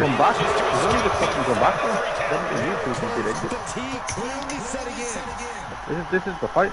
You know, some people, I've read articles, because Liv Morgan, Are you not willing to give her a chance? Liv Morgan's been injured more than once. A lot of people seem to think it's because she has lazy training regimens. I don't know if that's true. I don't know, I think people are being a little bit harsh to her, to be honest with you. I think they just like, because, again, based on her last run... I don't think she's as bad as what you're making her out to be. based on her last run when they put the title on her for a while there. Don't get me wrong, right? Her last title run was awful. Yeah, they did not. They put a belt on her and then did nothing with her. I think you're being overhit. I think you're being a little bit too harsh at the moment because she injured Rhea Ripley. Like, well, we're about. I don't really think that has much to do with it. I think people had issues with Liv Morgan prior to that even, but that doesn't help. That doesn't help. But we're going to find out if Liv Morgan can rise to the occasion, because, again, I'm pretty sure they're putting the belt on her. I don't, right? To be honest with you, I don't really want Liv Morgan as champion. Not yet. Like, yeah. I don't think anybody should be yet. Not right it's now. So soon. So go and put the belt on her. Have a wait after somebody fucking good. Yeah. Yeah. Don't but have Liv Morgan win this belt. Please go and do it right now, because people are going to get angry. I think Rhea is going to be gone for a few months, so I think they could have had a tournament play out over the next month and a half, which gets closer to Rhea coming back. Build that story, build that hype, make whoever wins the championship, whether it be interim or not, because Rhea's going to come back and get that back guaranteed. But at least it makes it more interesting, other than to say, well, we're just going to put it on whoever right now, right after Rhea drops the belt. I don't know. To me, that's not interesting. The thing is, for Liv, do you even know what a gimmick actually is? No, I don't. Does anybody? You know? What is her gimmick? Sorry, just come back.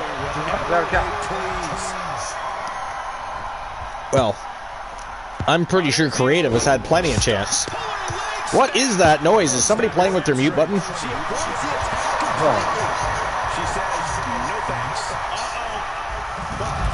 I can hear it sounds like either the boom or a mute button going on and off. Not now, but I did hear it. I'm assuming it's not Oni, because Oni doesn't usually play with his mute button at all, ever. I mean, if he put himself on mute, he wouldn't be able to come back with a sarcastic remark or comment if I say something stupid, right? This doesn't work that well.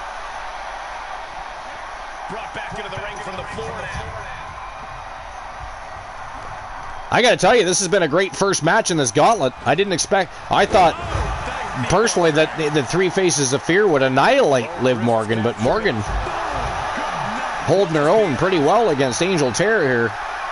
I say that as she's being pinned to the mat. But Liv Morgan kicks out, 2 count only there. Today, Luke the Gooner is Jimmy Uso, the man that was kicked out of the Bloodline, at least for now. At least for now. I expect, here's what I expect. I expect Roman Reigns to come back probably and play around with the babyface scene for at least a short spell. At least till he gets what he wants.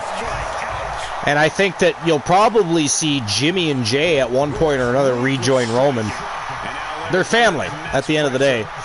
And it's going to be like having 2 bloodlines, right? It's going to be like when we had 2 NWOs type of thing. Except for the bloodline storyline. I liked the NWO when it first started, but it fizzled out fairly quickly. They just had way too many people as part of the NWO.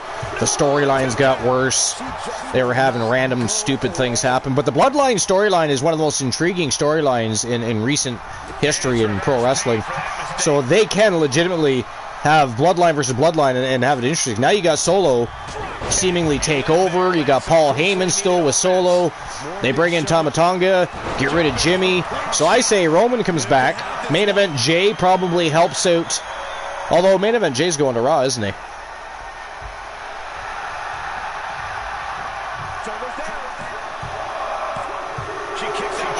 Oh, hey, cool.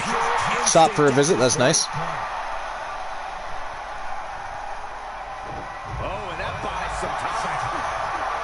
I agree. I was thinking that very thing.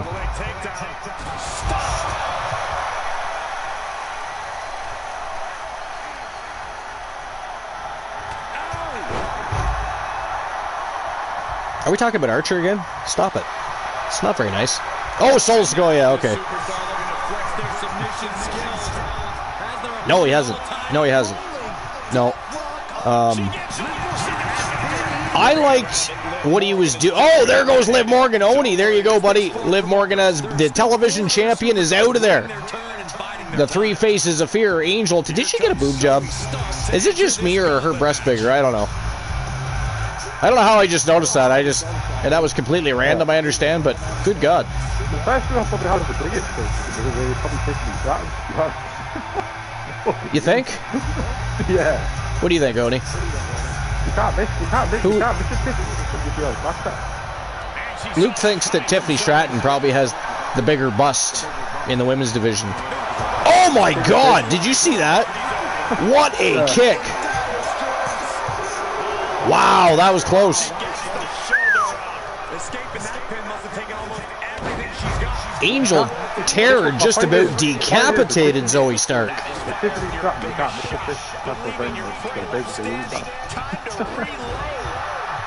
Are you a Tiffany Stratton fan? Yeah, I like it. Yeah. You know who I like is that Fallon Henley. Is that? Yeah, a little bit actually. Yeah, you're not completely wrong with that. She's got some similar movesets too, not to mention. Maybe a bit of a similar attitude. Wow! Stark is out of there. Angel Terror. That was fast. And here comes Mrs. Snow. Can we have a victor in the Snow family tonight?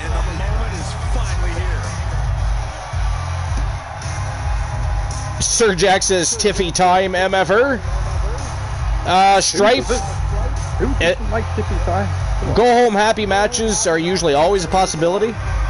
It just depends on the length of the show, really. I think Tiffy's going to be a superstar in a couple of years. You think? Oh, I believe so too, as well. Yeah. So fucking good in that ratings already. I don't know, but like. How dare you throw a brick at me? That is gaslight. I don't appreciate the ill-behaved antics that is going on in the chat room tonight. Cutting my cords, throwing bricks at me. Yeah, I'll tell you what. And I tried to AKO Jack and it didn't work. I have no idea what the hell's going on with that. I should be able to do it. Right? Like, I don't know, it's like he's immune. I AKO myself. Nice. Just drop that AKO out of nowhere on yourself.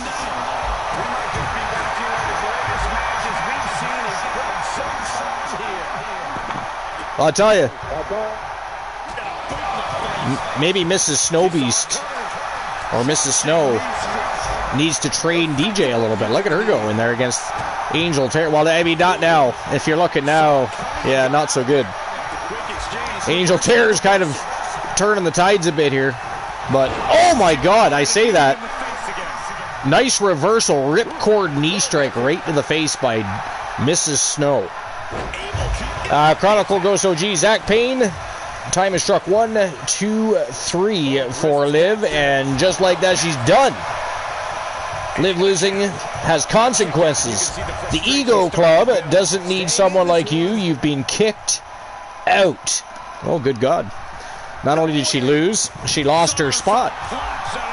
That is not good for Liv Morgan.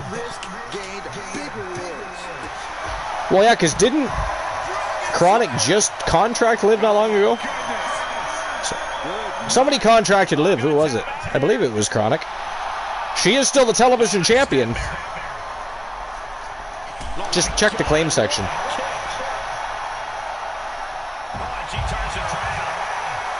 Oh, okay. Because she is still television champion. You know, she may have lost this matchup in the gauntlet, but she is still a champion as part of your team. Well, I mean, unless you're, you know, sorry, you're a champion and you got put out second match of the night, so you're done. That is, of course, all up to the management team.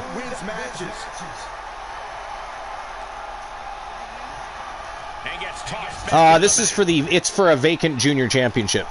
So we're guaranteed a new champion either way, yeah. Yeah. Nope. No, the junior champs pretty much all cashed in over the last few shows, so we didn't yeah. Oh, yeah. Sorry, Liv Morgan is television champion. Yeah, sorry. Yeah. She's been champion since... Did she win it at Wrestle Wars Genesis, or did she win it at Mid-Card Mayhem? I forget. And the 3 Faces of Fear is out of there. Mrs. Snow with a 3 count. Look at that, DJ. The missus showing you up. She better be ready for a war, because here comes the Viking Rose. Why does she keep coming out with sandals on? I can't figure that out. We've spoken to Wardrobe several times. Rose Brewer does not wear shoes. Anyway.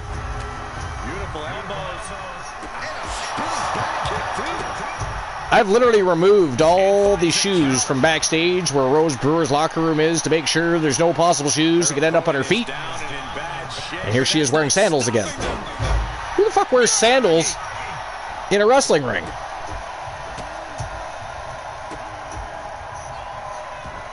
Well, Jennifer Wolf and Tia Stevens is reportedly making her way back as well.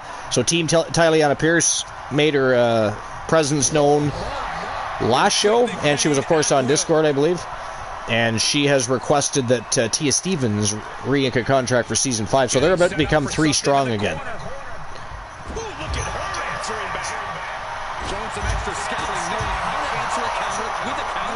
Against Rose. That's true. How cool would it be if she suddenly joined the Wolfpack Gals, though?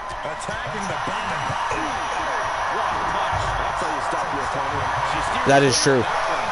That is true. That could lead to some tension between her and Rose for sure. That... She does have antlers. Indeed. It is. Chronic Ghost OG says, yes, I still have her, but she's no longer in... Oh, she's no longer in the main group. Okay, I won't be recontracting her. I have plans that do not involve Liv Morgan, even though she's currently a champion. I mean, Chronic Ghost, he's got some high expectations, and it doesn't matter if you have a belt. If you don't meet those requirements, you are history in his group, apparently. There's no room for error in Team Chronic Ghost OG. Second match was 18 seconds. Yeah, that was crazy fast. Zoe Stark lost with authority. Oh my God, cyclone kick from Mrs. Snow. The Viking is down. Look at the muscle in Rose Brewer's leg. That's crazy. What in the hell is she feeding those things? The muscles are like bulging. Head of her thighs. Look at that. That is insanity. Oh! And a standing cyclone kick that time, right in the face. Rose just got back up. Having a little soul food, but not the soul food you want.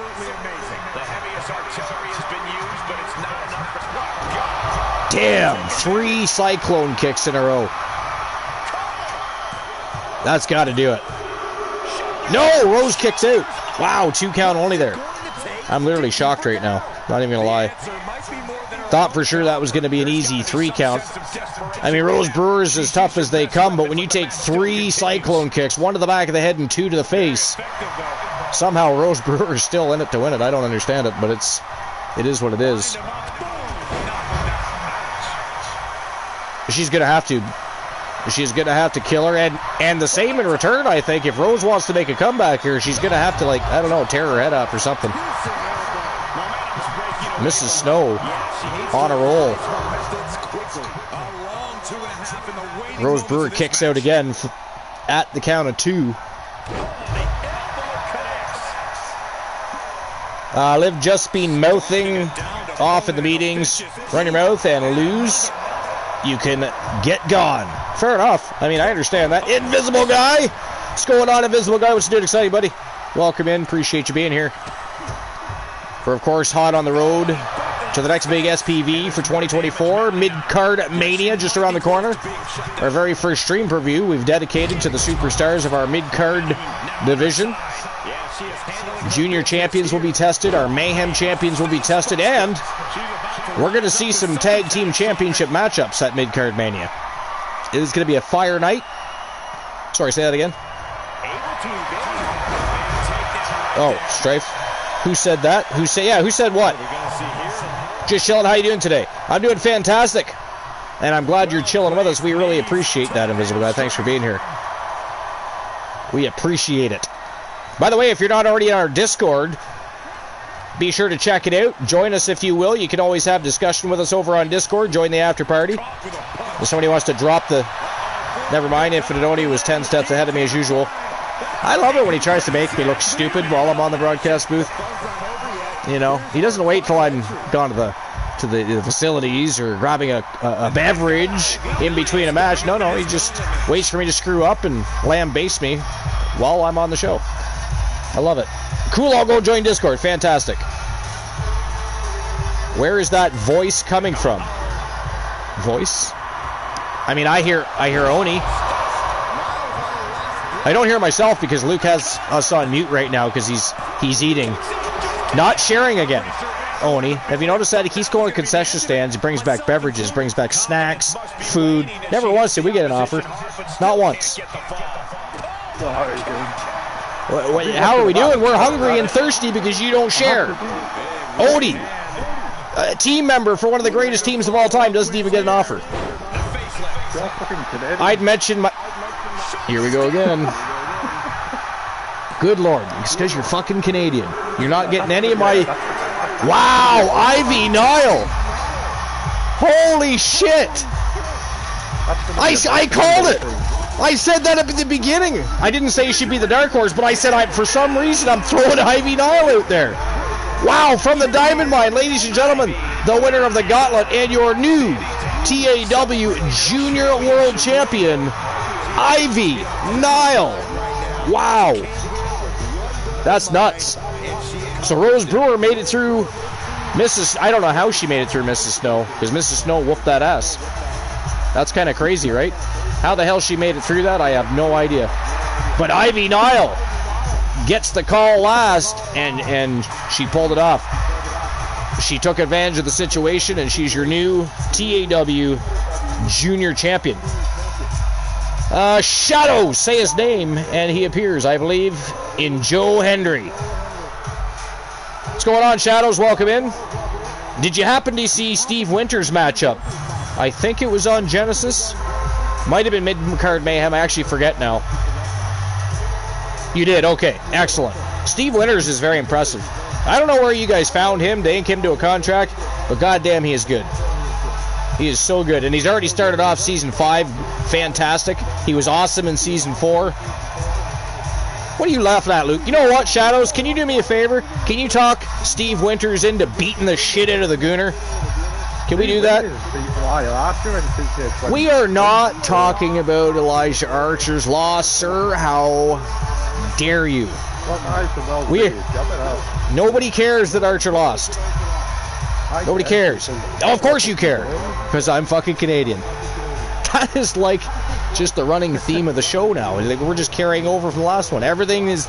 I tried to pick up the pace and blame things on the fact that Luke is fucking from the UK, but I guess it just rolls off the tongue better. You're fucking Canadian. Rolls off the tongue better than, you're from fucking the UK.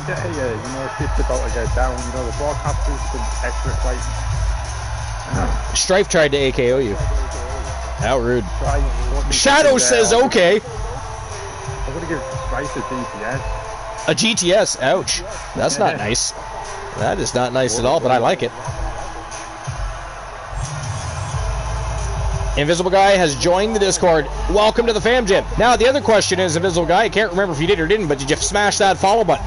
You don't want to miss shows. We have the very best community in all of Twitch. We have great extended family and communities and other E-Feds like NPW, like HCW, like LCW, like ZWA. We have a huge family, and we have a great time together, so you don't want to miss out. Shadow says, on one condition. Good God. I'm almost afraid to ask. You gotta believe in Joe Hendry. Hey, if Steve Winters could beat up the Gooner, we will believe. We will believe. You know, in this case, we will Winters believe, or Steve believe. Will Steve believe? There you go. Can we get a hashtag for Steve believe?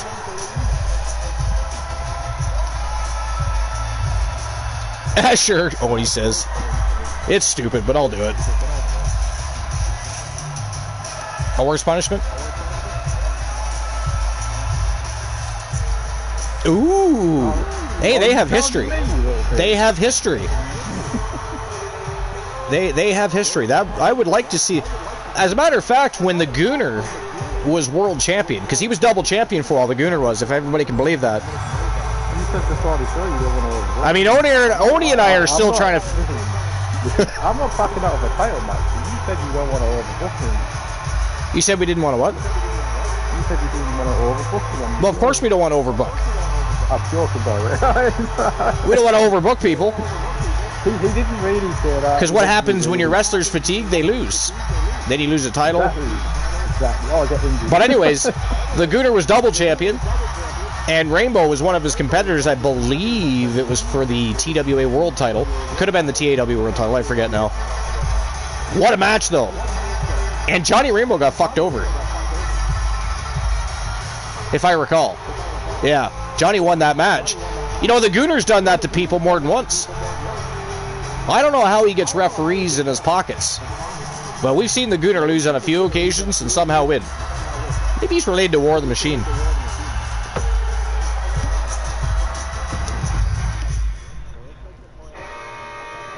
British rules.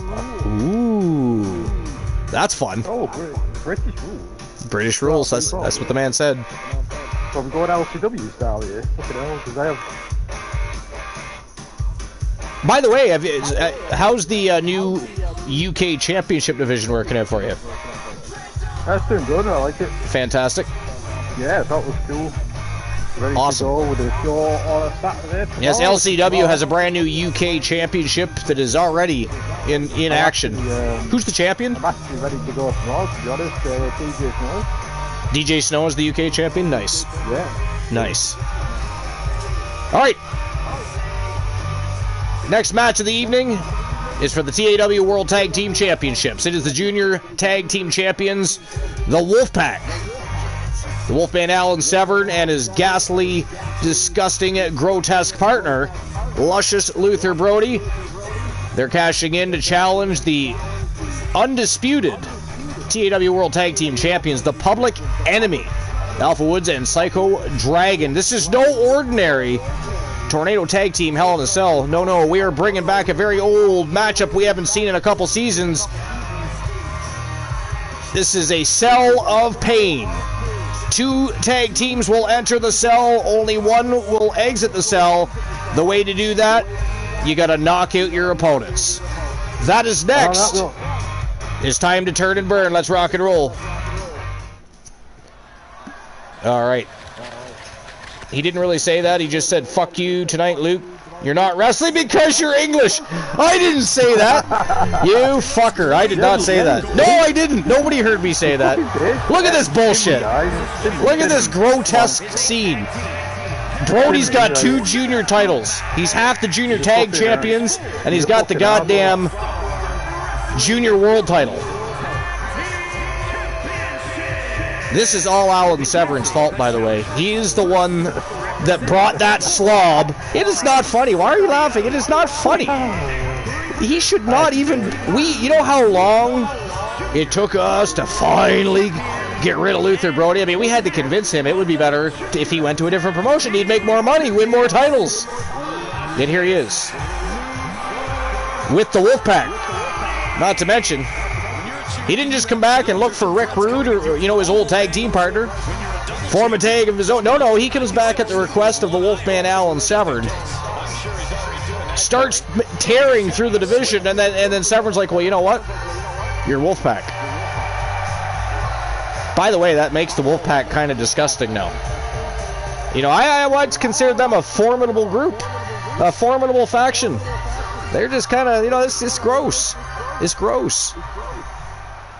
Every time Brody is on the screen, we lose ratings.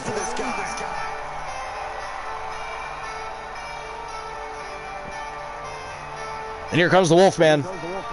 The man behind Luscious Luther Brody. How exciting.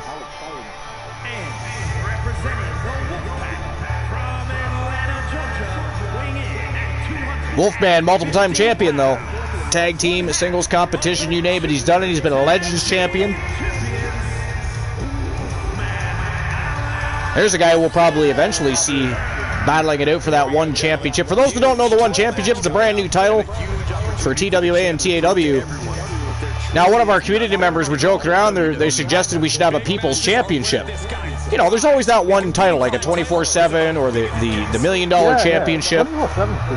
Yeah, I hated the 24/7 championship. That was absolutely ghastly. But I did like the $1 million championship. Yeah, it was sparingly used for storyline purposes. However, what we decided is it would be fun to have the community get a chance every single week to vote on a poll for who they would like to see challenge the reigning defending one champion. Right, so it's not like the Legends Championship. You don't have to be inducted into the Hall of Legends to compete. Right, it's not a junior title. It's a little bit, you know, or eventually will be a little bit more prestigious than just a junior championship. It's like, don't confuse the Mayhem titles with the junior titles either. The Mayhem title, if you become a Mayhem champion, you can challenge any champion. The junior championships are designated and geared to face one set of champions. The Mayhem championship, if you have a tag team partner and you win the Mayhem title and you want to challenge the tag team champions, you can do that. If you want to challenge the Pure Wrestling champion, if you want to challenge the television champion, the world champion, the Mayhem championship gives you that opportunity. It is unique in comparison.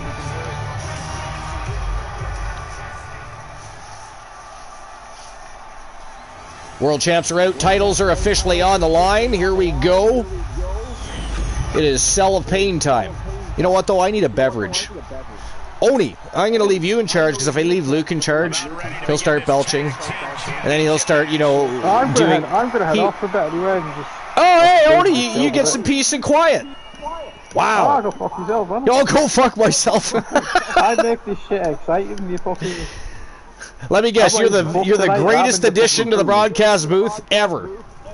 Yeah, I am, I know I am. Oni, what do you think about that? I have to say, the tag titles up for grabs right now have been the top of the roster. Uh-oh, I see where this is going. Okay. What do you mean that's all you... Wow. Alright, well, Luke, I'm going to get a beverage, so you'll be gone before I get back. So if you stop back by before the end of the show, fantastic. Make sure you're lurking away, watching the show while you're, you know, mutilating yourself in front of the shrine. Oni, you've got the reins till I get back. The shrine is the greatest thing that ever graced. It's the greatest thing in the United Kingdom. You know, it's the greatest thing.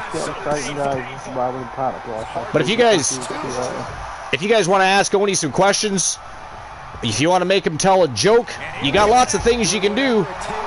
But I will be back. Enjoy Oni, enjoy the match. Most importantly, make sure you enjoy each other. BRB.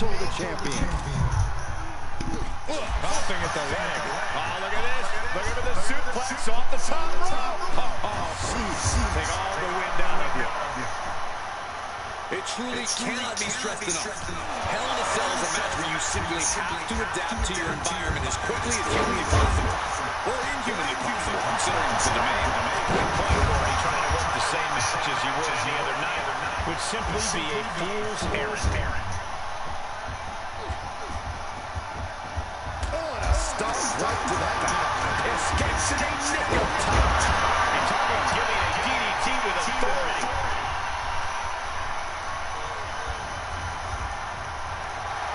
One step ahead there. Chicken wing underarm.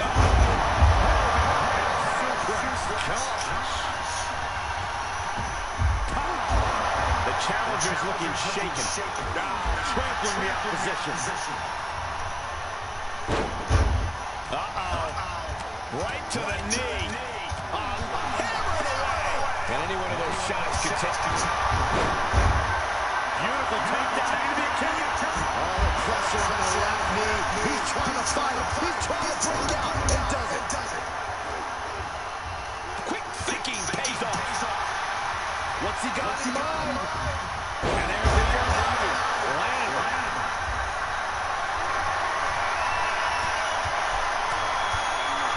Uses an elbow to disrupt that attack.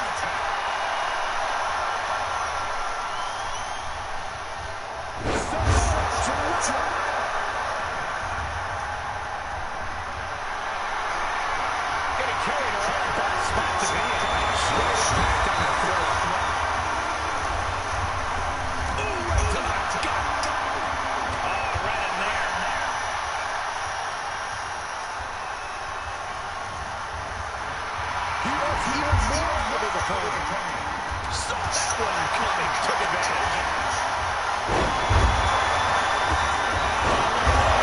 German suplex, and not done yet. Another German. A wicked German suplex. Continuing to work on the arm with a dragon and knee to the arm. Both wrists captured.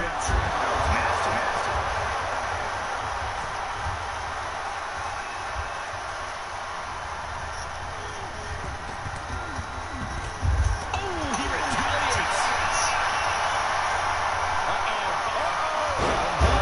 was some vicious DDT we just saw. Zoning the ring, you have to knock you out. Paying it right back for the reversal. Chance for something here. Ooh, nasty shot to the throat.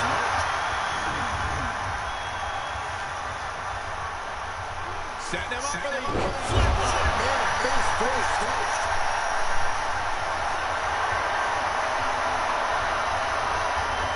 Shifts the attack into an inverted DDT. He is delivering elbow after elbow.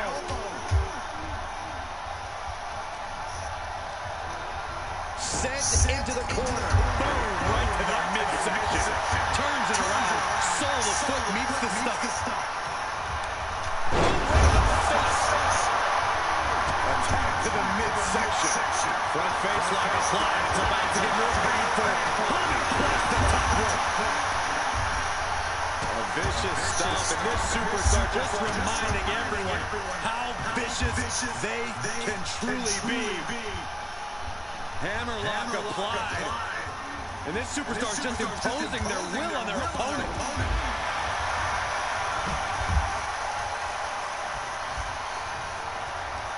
What do they have?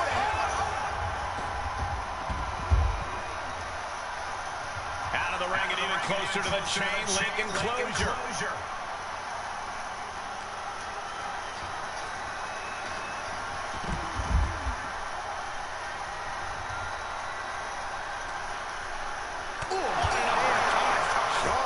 The challenger being outclassed here. Holding on by a thread, maybe even less at this point.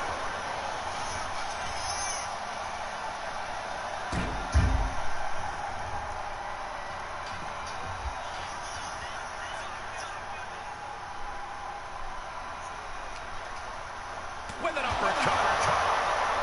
Few superstars have collided like this. I frankly don't know how they're still competing. Their minds and bodies devastated. I can't imagine being in this position. Paying it back with their own counter. And another counter.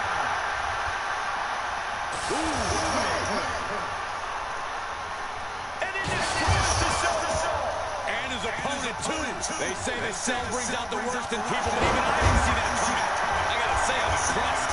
He's got impressive driving skills. You're the best, Byron. Got him set up in the corner of the ring. Left in the corner, releasing that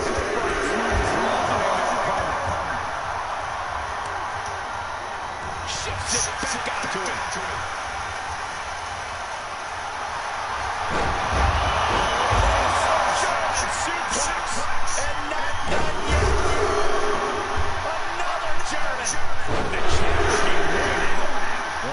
You have to be happy with yourself. You should be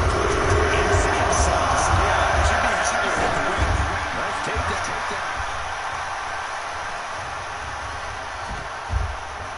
Setting it up. Thunderous clothesline. And able to counter. All right, I have returned. What have I missed out on? I can hear you just fine, yeah. Interesting. Do you have it set so it shares your audio? Really no shame in losing that way. Set up for a second time. Sometimes you do. I mean, I've had it happen where it did reset after a system update or... What energy in the arena tonight. Strife's like I said it earlier. I didn't even see you say anything, Strife. We will figure it out. Oh, look at that. I don't know what happened. Match is over, though. Oh, no. No, no, no. No. No. What the fuck? Oh, ladies and gentlemen, the winners of the match and your new TAW Tag Team Champions representing the Wolfpack and Team Glenola. It is Luscious Luther Brody and the Wolfman Alan Severn picking up the W and going home with the TAW gold. That is disgusting. What in the hell? Okay, guys. I think I fixed it. You guys should be able to hear me now. All right, can we hear Oni now? So much for our tag title redeem. Well, if you redeemed for the tag titles variant, you just simply challenge the champions. Yeah. It doesn't matter who the champion is. Your redeem still stands. That doesn't change that. You saw my redeem, right? Your redeem?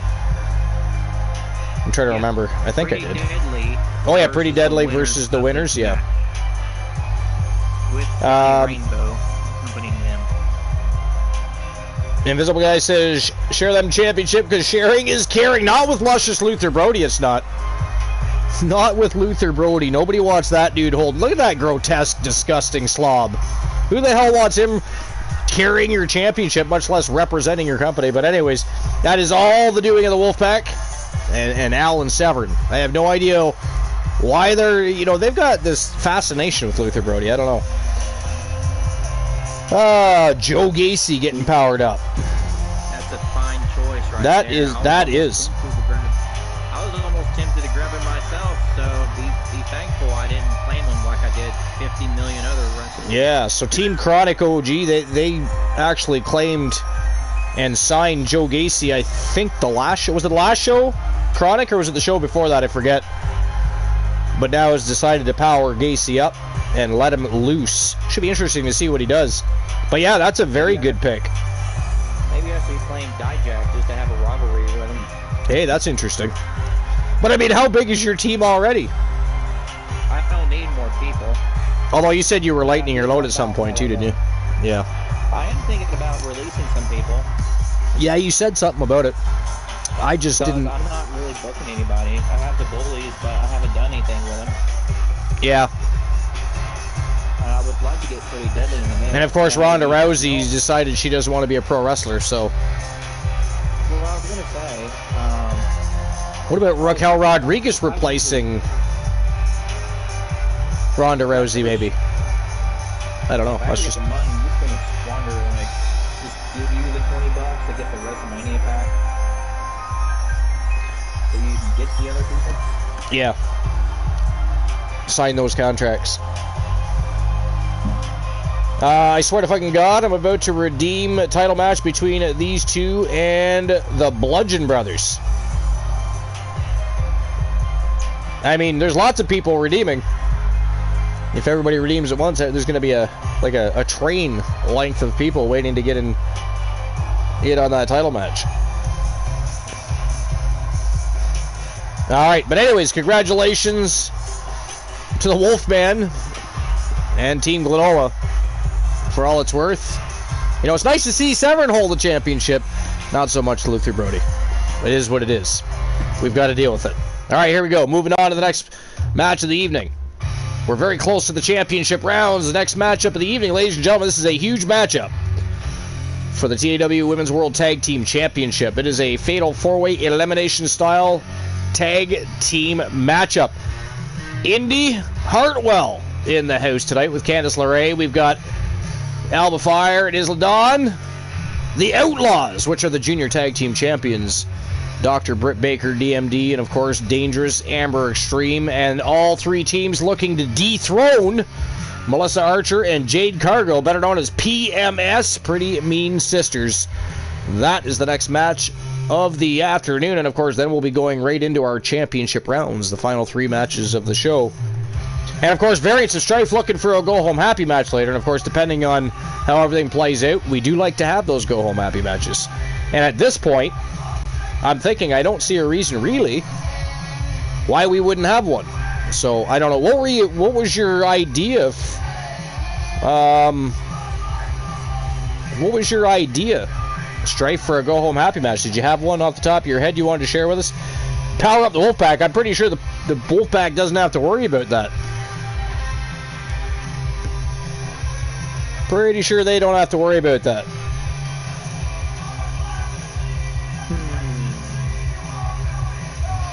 But anyways, yeah. Would your partner be used in units? Or would Yeah. it be a specific person? Yeah, you can't just power up an entire team or anything. You've got to... that's why it says partner, not plural. I should put partner or team member, because sometimes you're signing a new contract for a superstar that you're adding to your faction, and that can be done as well. Still a partner, I suppose, but Yeah, it could be more clear. I had to spend 10K on Pretty Deadly. Pretty deadly. I just like the fact that Johnny Rainbow is gonna be managing. I think that's cool. I'm looking forward to see what Johnny Rainbow can do with Pretty Deadly. All right, so here we go. PMS versus the Outlaws versus Fire and Dawn versus LeRae and Hartwell. TAW World Tag Team Championships on the line. Again, it is an elimination style matchup. Let's turn and burn. All right. So I missed a majority of that Cell of Pain matchup. I'm assuming the Wolfpack, did they dominate, or was it a back and forth affair? What happened? I missed most of it. I just might be honest, I wasn't really paying attention. I just know I came back, and I was looking at a grotesque human being hanging on to the tag title. So, you know, it caught my attention. And nobody can hear you. I didn't know that either.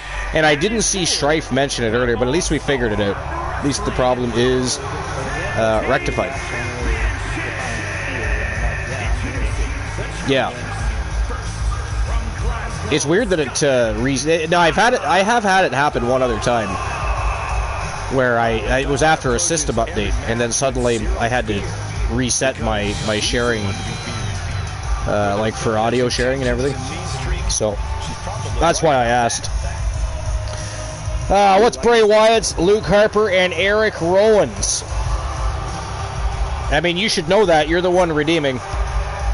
Again, I'm not going to discuss backstage politics while we're live. We'll see if Alba Dawn's spells and spirits can get the job done tonight. You better be careful, Corey. She might just put a curse on you. I like Alba Fire and Isla Dawn, actually, and I think they make a good team. Be interesting to see if they ever actually pull the trigger and do something interesting with them, though. Yeah.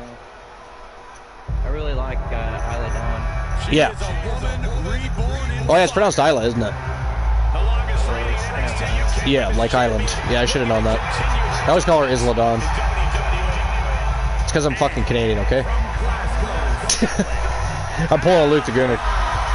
Luke, of course, leaves us on the broadcast because the Gooner's not booked. You know, nobody from Team Arsenal's booked. Mickey James, apparently he's not he doesn't play well as part of a team. It's all about Luke the Gooner's team. Dark magic runs in this woman's blood. 4-team Tornado Tag Eliminator Champions versus Public Enemy versus the Occult versus the New Wyatt family, I assume is who you're talking about, unless you want to specify, specifically Luke Harper and Eric Rowan. I don't know. Well, for one, Luke and Eric are not even in the game, period. So we have to create them. No, we do have Luke. We have Luke and Eric already. They've been linked to contracts. You have Luke and Eric? Yeah, we already inked them to contracts. They're part of the New Wyatt family already. Yeah.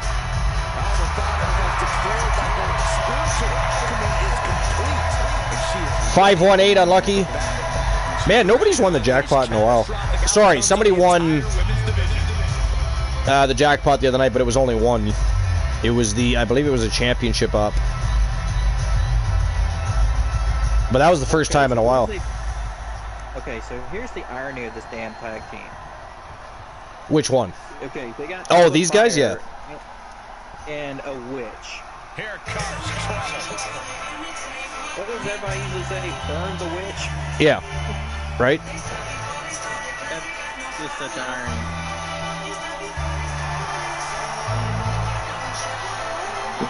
the Junior Tag Team Champions. And then, of course, Amber Extreme, also the TAW Women's Pure Wrestling Champion. Making their way to the ring, but on Pure Wrestling Champions, Dr. Britt Baker and Amber Extreme.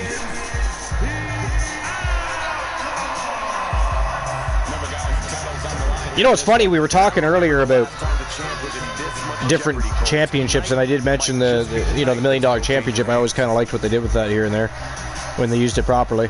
They had a chance to bring it back, and I thought they were going in the right direction. Cameron Grimes, LA Knight being mixed in the same, and then Vince McMahon completely dropped the ball with the whole thing. It was disgusting, but I found an article. It's from this year, actually, this month, as a matter of fact. It was just from last week, and it's well, it's not an article, it's more, well, it is an article, but it's not like a list or anything, it's just an article, but it's WWE Hall of Famer Ted DiBiase explains the origins of the $1 million belt. Now, this is from WrestlingInc.com, and it was published by P.T. Williams, and it was just published on April the 13th.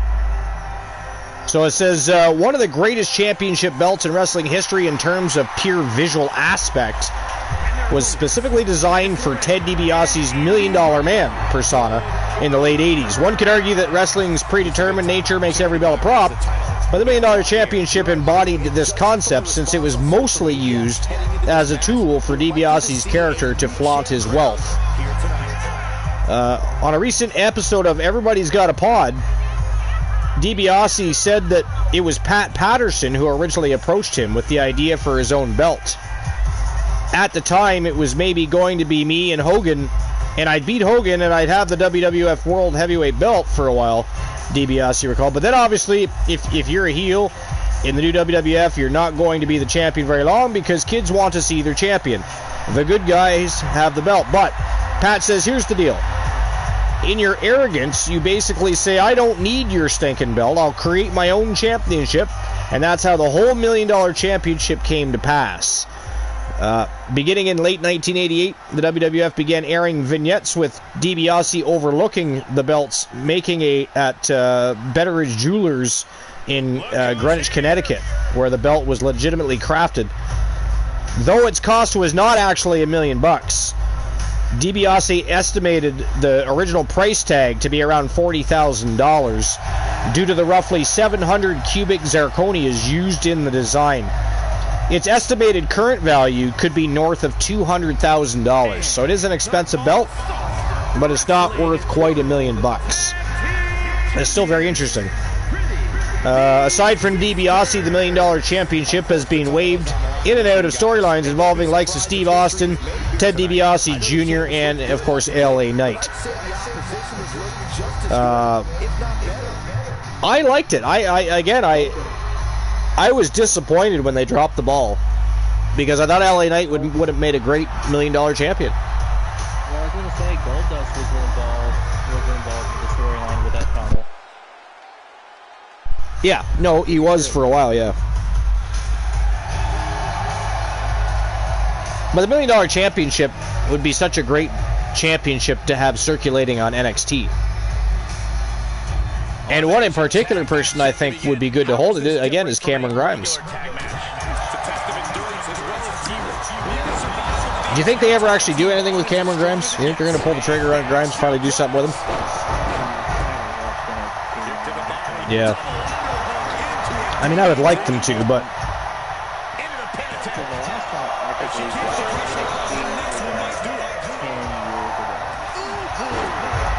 10 years ago, actively, yeah.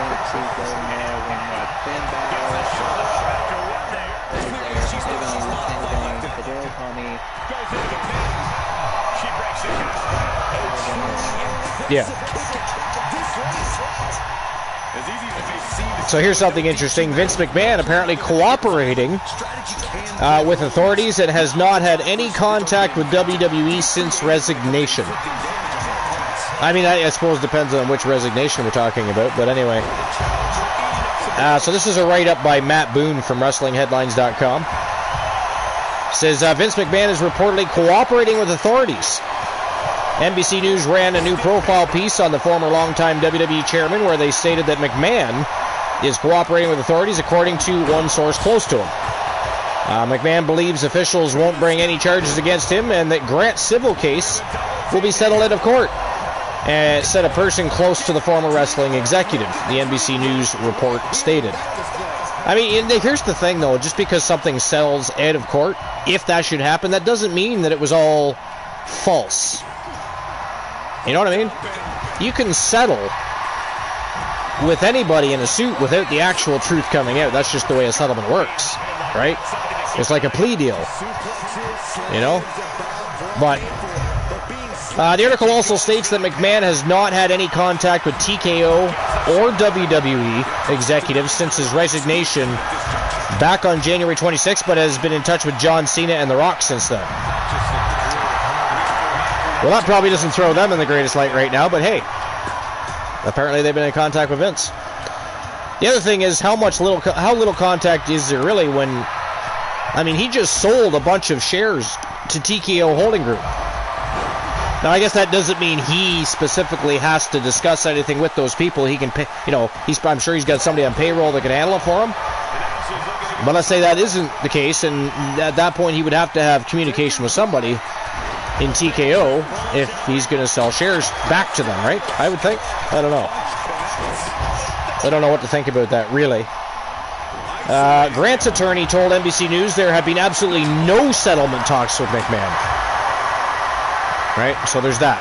No talks about settlement, apparently, according to Grant's attorney. As noted earlier today, McMahon, WWE, and John Laurinaitis have until May 14, 2024 to respond to Grant's lawsuit. So that's interesting. Hasn't had any contact, but yet somehow sold TKO Holdings Group shares back to them without contact.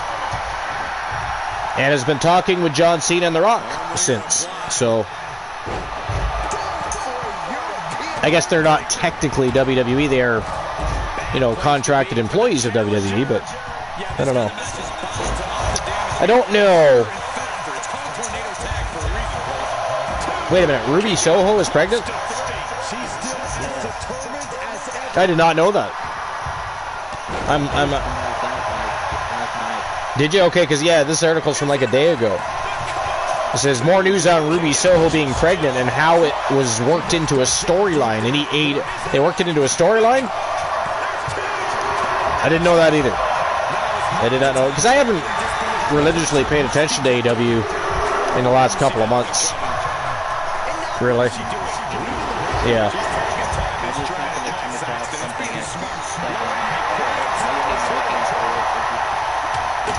Well, let's find out what they did. So, Joey G article from WrestlingHeadlines.com. It says, as noted, AEW star Ruby Soho announced on yesterday's AEW Rampage taping that she was pregnant with Angelo Parker's baby. The duo have been in an on-screen relationship for the past few months, with this latest revelation an added layer to their story. According to Fightful Select, Soho is indeed pregnant with Parker's child, as the two are a couple in real life as well, and they were able to add this to their on-screen personas, who had been feuding with Sarah and her brother, Zack Knight. Wrestling Headlines would like to wish them a congratulations on their upcoming parenthood. I just don't know, does it really make for that intriguing of a storyline to toss the real-life pregnancy into an online story? I don't know. Does anybody else care? Right, that's the question. Yeah, I don't know either.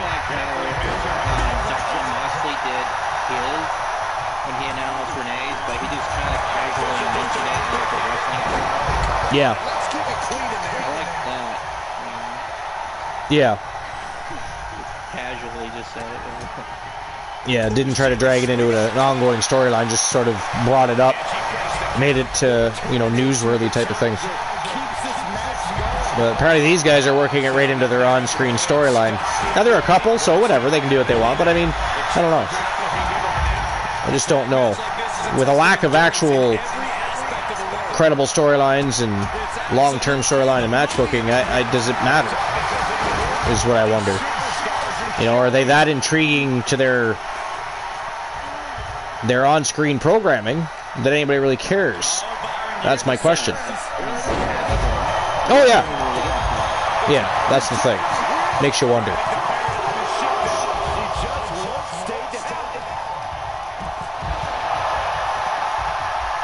Trish Stratus explains rejecting past WWE offers to return, but wanting latest run to be different. Wanting the latest run to be different. So I'm guessing Trish is not done then.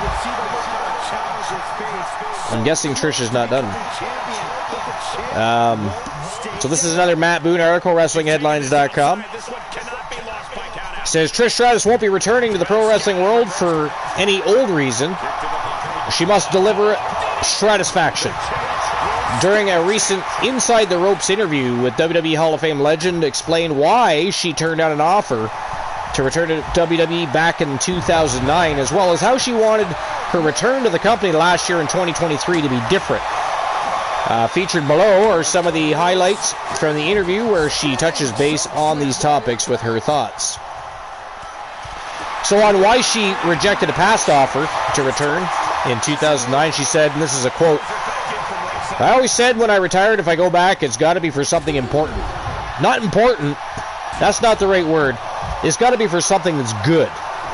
No, that's not right either. It's got to be just something that has to check a few boxes. I want to work with someone I haven't worked with before. Selfishly, as a performer, I want to challenge myself, but I also want to elevate another person. I want to do stuff that hasn't been done before. I want to present things a bit differently. I just thought about coming back. And after being retired, I didn't think that was a good platform to do it. I didn't think it was necessary. I don't think it would have been way better if Trish Stratus was in there." On wanting her return to WWE last year in 2023 to be different, she said, and this is another quote, "I felt like I'd done the babyface comeback. They're fine, but I don't want to wear out my welcome. I said if I go back, I'd like to surprise the people and do it a little bit differently. I thought as a performer, I'd like to challenge myself and do a heel run because I hadn't touched that for so many years. It was 18 years since I did a heel promo. So Becky called me and said, do you want to come back and do a match with me at WrestleMania? But we needed me to come back and turn first. So we were spitballing how I could turn heel. And then when we brought in Lita, we thought it would be cool to see me turning on Lita. You're more invested in me turning on my old friend of 20 years than me and Becky. So, who had no television history at that point. I was supposed to come out and come in for a little bit after WrestleMania, do a little something, and then suddenly I was in a storyline every single week for the next 6 months. So we're not expecting that, but that's what happened.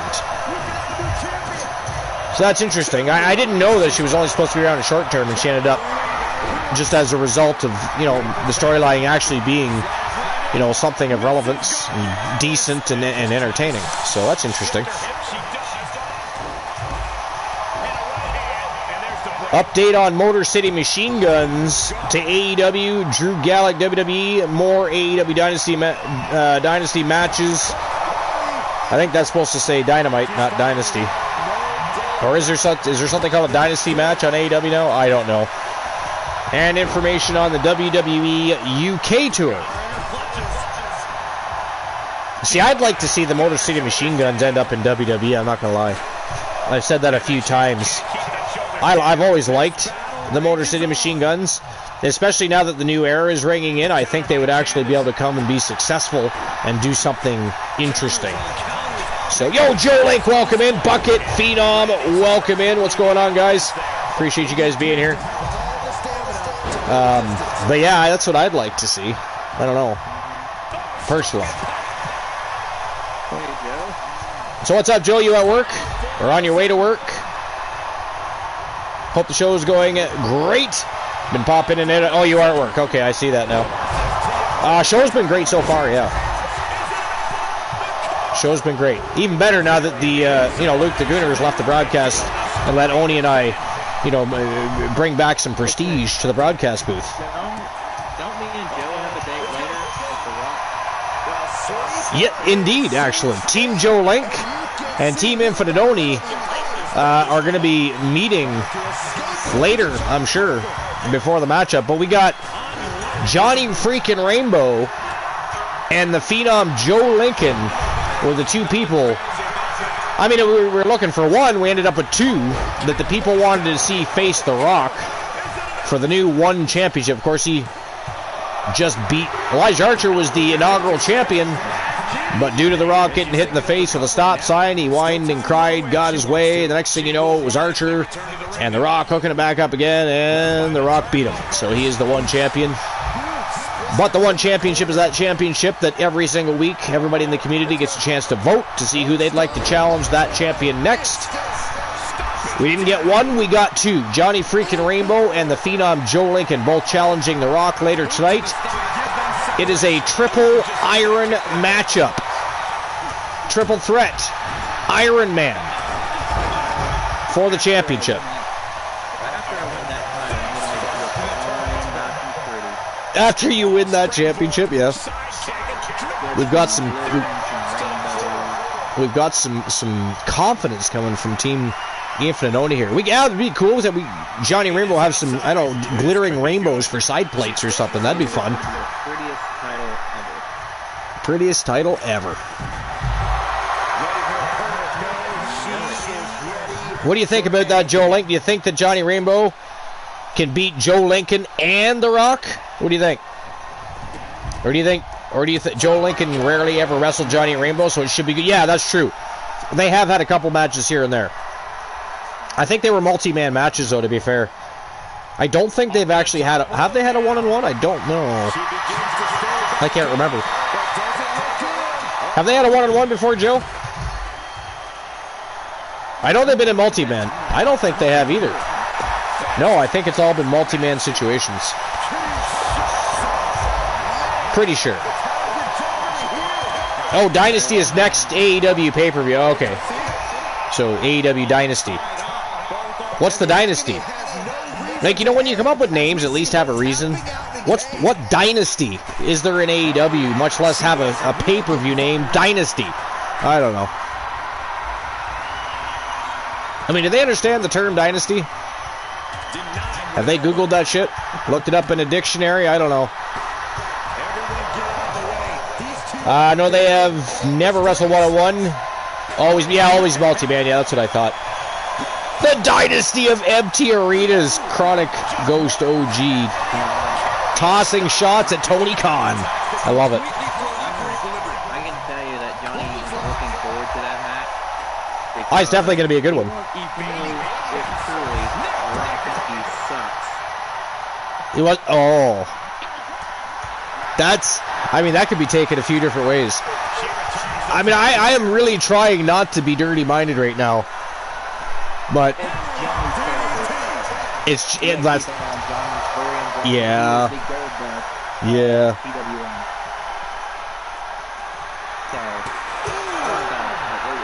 Oh, hey, we're not complaining. We're not complaining. It would be funny if Johnny Rainbow utilized that method as a way to shut The Rock the fuck up. And take his belt. And take his belt while he's at it. Choke him out and take the belt. I don't know what we would call that move.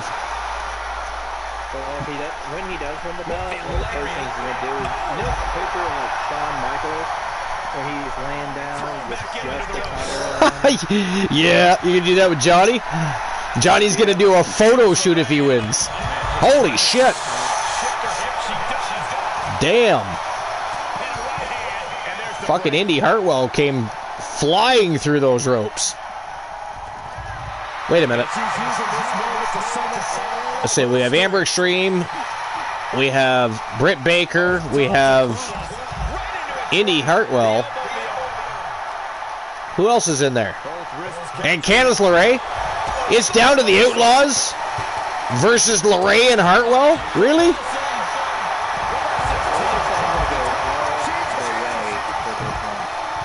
Wow, that's crazy.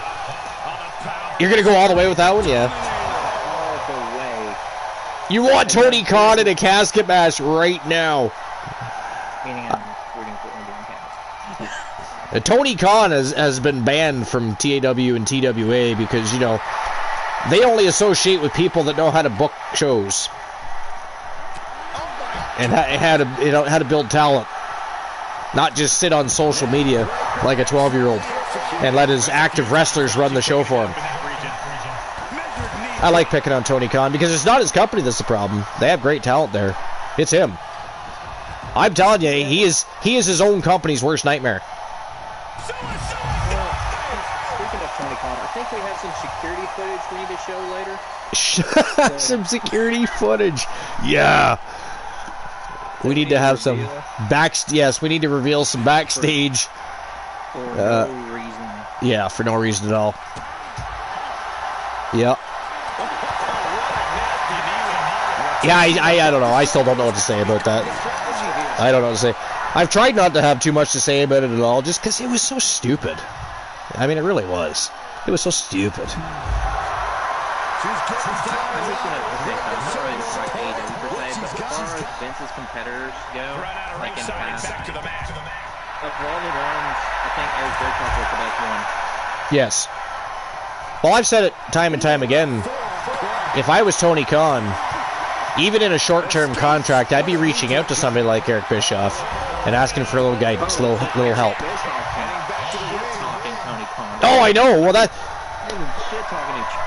Well, so Tony Khan had Bischoff coming into AEW occasionally and doing some stuff with them, but then they just had a falling out for many different reasons. And I'm sorry, but Bischoff is not wrong with anything he said. He really isn't. Yeah. By the way, we're guaranteed to have brand new tag team champions for those of you that are watching, but not necessarily paying full attention because you're listening to us, probably checking out the chat room while we're talking. PMS has been eliminated. So we are guaranteed brand new champions. Brand new champions.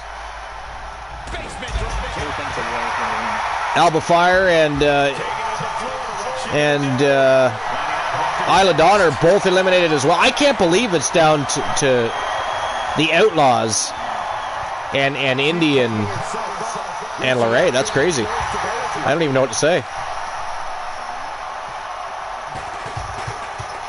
Imagine if they win. Imagine if they beat the Outlaws somehow here. I mean, that's going to be no easy feat, believe me, but...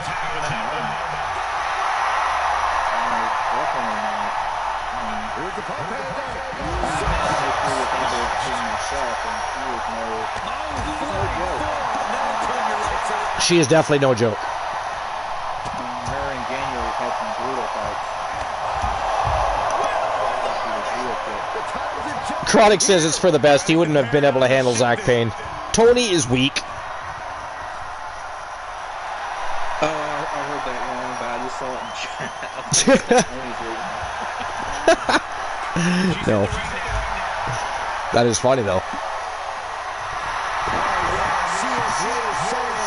Amber getting the crowd riled up. She should be trying to pin somebody, not showboating, but whatever. I mean, when you're the Outlaws and have won as many championships as they have in the last 5 seasons, I guess you can kind of do what you want.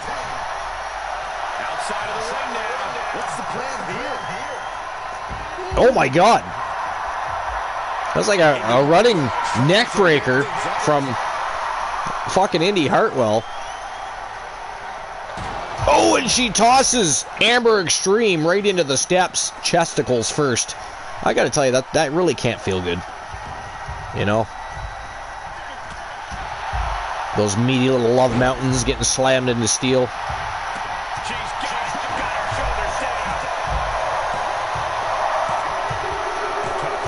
Wow! Dr. Britt Baker has been eliminated, ladies and gentlemen. It is down to Candice LeRae, Indy Hartwell, and Dangerous Amber Extreme. There's a real possibility that Indy and LeRae might become World Tag Team Champions here tonight. Wow. That's crazy.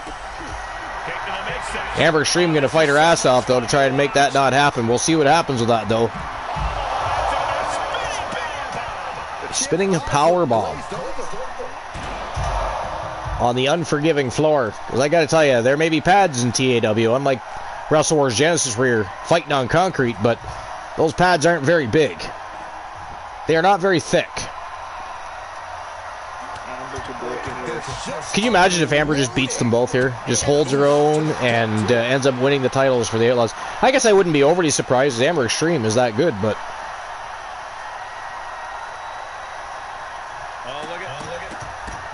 Damn. Stomped her face right into the mat. She's going to need some dental work when she's done.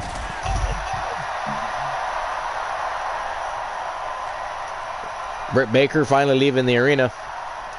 Took her a while to get back up. She took quite a beating.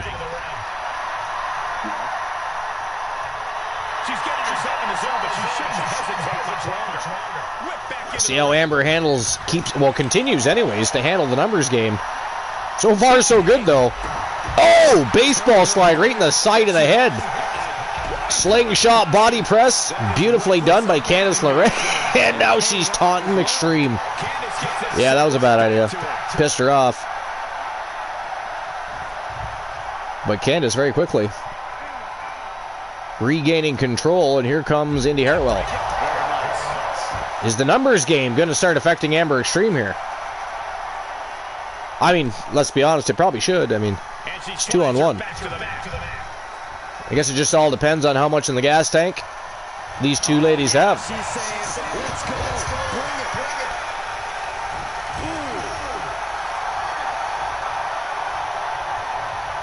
Nice swinging neck breaker. And Amber Extreme's in a little bit of trouble here. Oh! Through the ropes. Oh my God, they both did it. Damn. One knocked her down, one landed on her.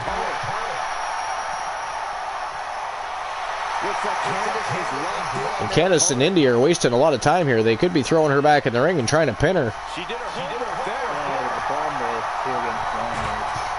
They just want to beat each other up. Yeah, they just want to beat the shit out of each other. They want to make a statement, prove a point.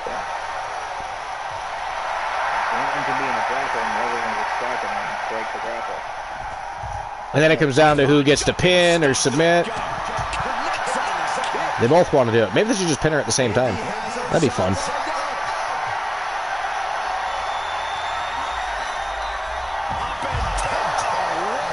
Slams Amber Extreme's, well, the back of her head anyways, off that floor. I mean, if she doesn't have a concussion, I don't know what's going to give her one.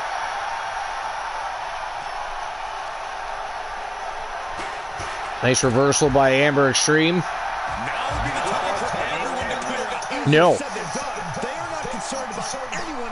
It is not. Oh, boot right to the face. Here comes Indy, though. Nice. Out the back door goes Extreme.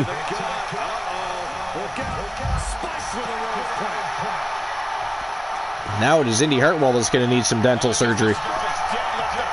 Oh, look at this. Oh. Oh. But LeRae right there takes Amber off her feet with a big elbow right to the face. Double foot stomp. LeRae trying to further wear down Amber Extreme. Indy Hartwell's back to her feet, but she's looking a little wobbly. Oh, look at this! Cross face applied. That's not going to help her out there, though. That is not going to help her out there. She needs to get her ass back in the ring. She needs to get back into that ring.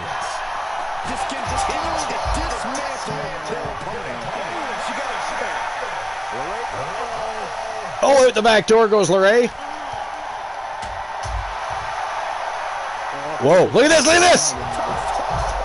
Indy Hartwell darts her right into the ring close. Wow. At first I thought she was going to toss her in the ring, but no. The way she turned, I knew that was going to happen.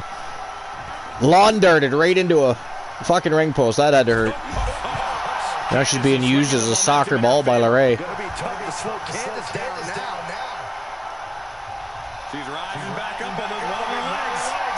What a battle. Tag Team Championships are on the line. Ooh, win or lose. Amber Extreme just tapped out, Strife says. Life is great. With a tier 1 sub. Thank you, Life. Appreciate that. 23-month subscription in a row. She truly is the life of the party.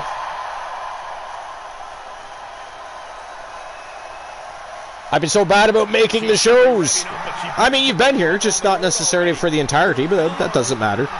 The fact that you show up and watch the VODs is all that really matters, right? That's all that matters. Hashtag life of the party. His life is great.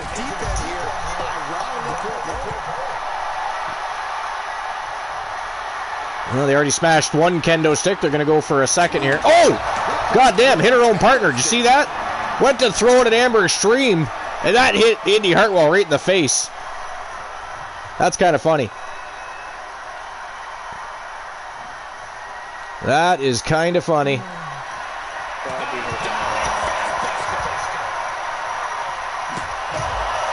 Trying to take out the knees. Oh, busted it over her knee. As I said that.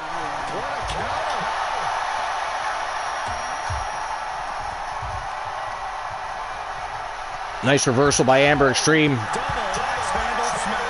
Man, I can't believe that Amber is still in it to win it. She has been absolutely savage tonight. Oh, Hartwell's in the ring. In comes Amber. Here comes Candice LeRae too, though. She's back to her feet. Indy Hartwell with a big lariat. No way! Wow! That's fucking crazy.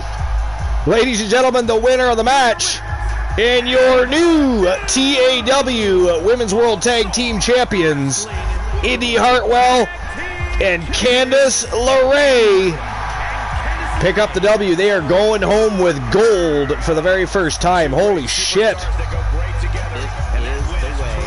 Right? That's insane. I'll be honest, I did not see that happening. You know, good tag team. They earned their way into the match. Did not see that happening, however. That's crazy. That is crazy. You don't know who? Ain't no way. Except for LeRae and Indy's way at this point. That's crazy, though, right? Strife apparently likes that. You like that LeRae and Hartwell got a big title victory there, Strife? Are you a fan? You're not going to become like Luke the Gooner, or you're not going to like set up a shrine, start buying underwear off eBay for $578.79. Stuff like that. You know, we don't have to worry about that with you, do you? Because then we have to listen to it. Then we get two people doing it. Then we have to ban people. Strike says who? Who? The way.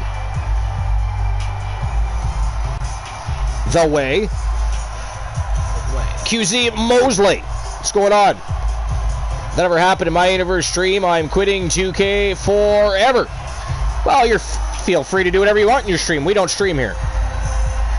You feel free to do whatever you want. Welcome in, though. Welcome to episode number 568. It's one of our final shows. Actually, Wrestle Wars Genesis will be our final show before our next big stream preview for 2024. Great night, though, so far. Did not see that happening, though. That's crazy. I cannot believe that Indy Hartwell and Candice LeRae actually managed to pick up the win there, much less become tag team champions. That is crazy.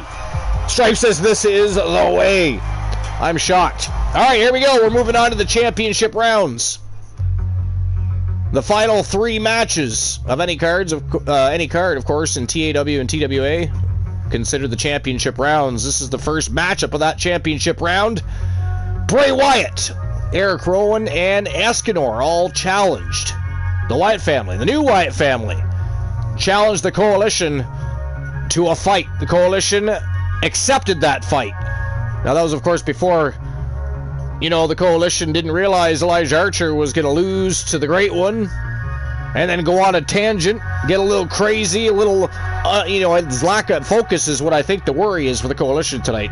He's focused on The Rock. That agenda, he wants to beat The Rock after The Rock beat him.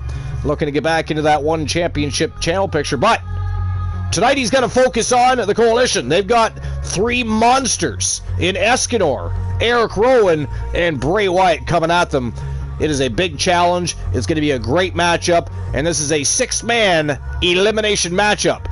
So we're going to see literally who the best team is, at least on this eve. That is the next match of the evening. However, I'm going to open up the betting lines. Give me a second. You guys can try to earn some Archerverse bucks. Give me a second here. Well, that's not the way to open the betting lines. That is a poll. That is not what I'm looking for. All right, so who walks out with the W? Is it going to be the new Wyatt family?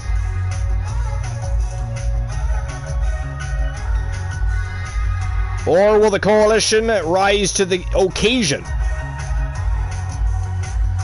Led by, of course, Elijah Archer. All right, there we go. Betting lines are open. You have 10 minutes to make your bets. Decide which side you're gonna pick. Who you gonna stand with? You gotta pick a side. Take a stand. Is it gonna be the new Wyatt family or the coalition? It's our next match of the night. No titles are on the line. This is all about ego. But we're gonna find out who's gonna win right now. Make sure you get your bets in. You don't want to miss out on getting a slice of the pie. Who knows how high that betting line is gonna get? The betting pool might get deep, much like the tag team division. But here we go. The Wyatt family versus the coalition. Let's turn and burn. Time to turn and burn. All right. So anybody that redeemed matches tonight, make sure they go in the correct places. Title ops go where it says title op. Yeah, I messed up earlier. I fixed it. Oh, believe me, you're not. You know, at least yours was a mistake. Some people just drop that shit wherever, and then one of our mods have to fix it all the time. Well, I accidentally put my first redeem in the claimed superstar section, but oops. Oopsie. So I just put it back in the right. And then, of course, if you happen to see any redeems that aren't in there, you can add them if you would like. I don't know if there's any missing. Yes, Mr. Shinobi. Oni Shinobi FU. What's going on, Oni Shinobi? That is an Oni you hear. It most definitely is. Coalition is sad without JC. Sir Jack says, hey, that may be true, but it is not their fault that JC decided to go on tour and shoot a movie. We had nothing to do with that. That was his doing. I mean, he could have come back, signed a contract, and he could have been in this matchup tonight. As it is, you know, he followed some of the past superstars in professional wrestling and decided to go shoot some movies. So, in his place, we got Braun Breaker. I thought that was a pretty good deal, actually. Who doesn't like Braun Breaker? That guy's going to be huge eventually. He's got all the tools. He's like a little mini Big Papa Pump. Give me 1 second. I'm being harassed by my mini she. I will be right back. I've got it from here until then.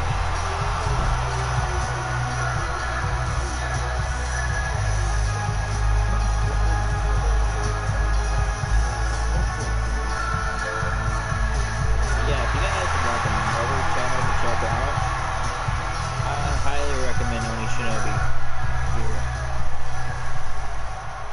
Has a great universe. I'm a part of it myself. Sorry about that. I got invaded by a little tiny person that looks a lot like me. Yeah, I was just shouting out Oni Shinobi. Definitely has a great universe. Yeah, he does. Yep, if you're not already following, make sure you click that heart. You want to go check out Oni Shinobi when he does his thing and goes live. Great community, great matches, great universe, all custom. Absolutely a good time over there, so make sure you check it out. And I'm an Oni fan myself. Oni fan. I mean, if you're not a fan, then you clearly don't like pro wrestling too much.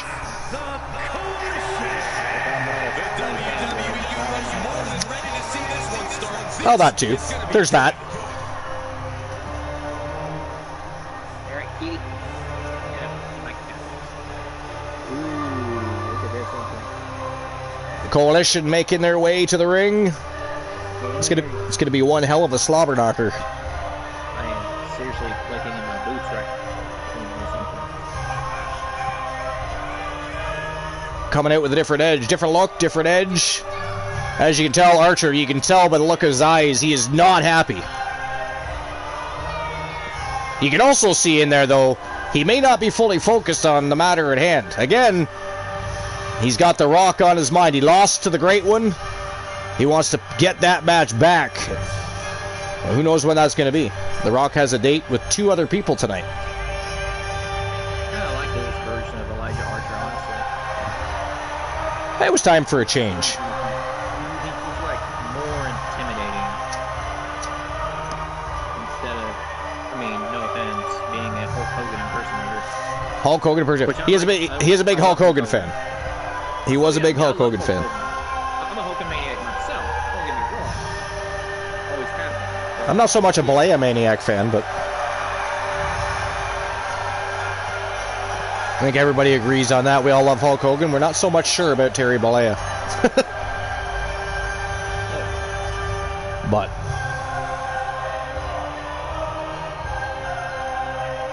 this should definitely be interesting. The Wyatt family, the new Wyatt family, so far undefeated as a faction.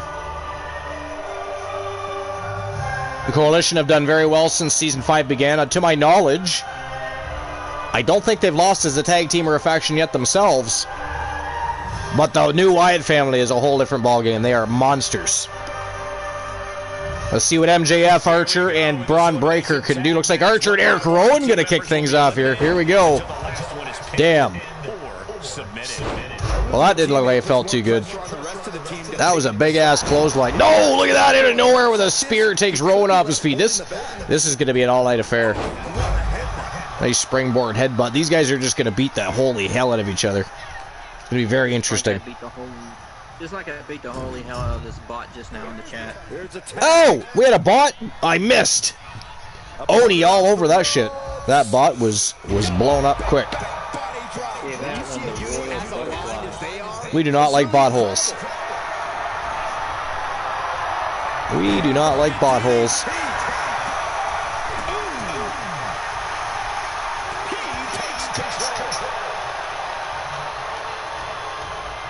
Nice reversal by MJF. Ooh, big elbow by Eric Rowan. Goddamn.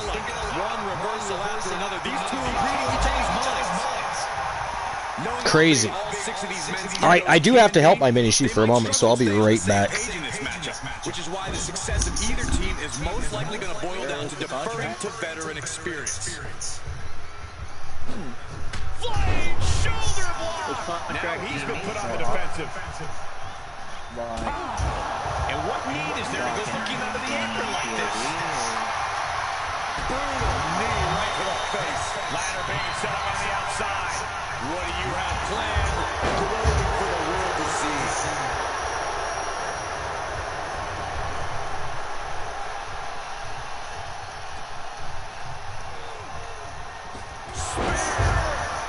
Oh, okay. Well, let me help you out with that. What a crossbody. So you go into the Discord.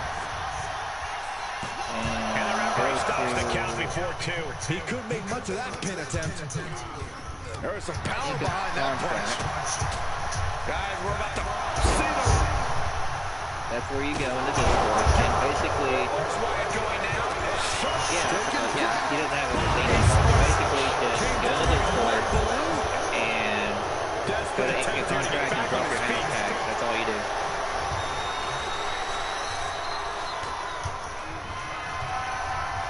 Great counter. Now, if you want to like claim an in-game contract or something, then yeah, you have to redeem for that. Claim a superstar, but as far as your original character, no, you just drop your hashtags in that particular section of the Discord. Desperately trying to get out of this situation. Oh, great counter. Down with a suplex. Will it be? Strong kick out late into the match. How did he do that?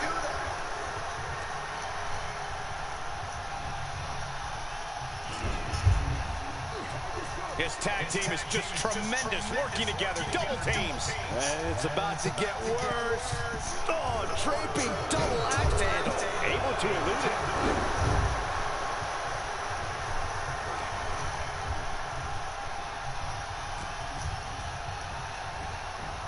He went right into that turnbuckle. Gotta hurt. Dangerous spot for him to be in.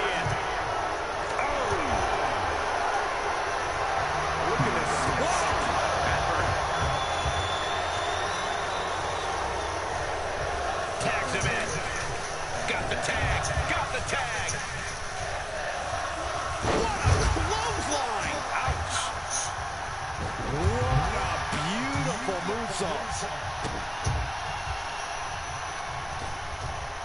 Trapping the arms. Oh, what blows to the back of the neck.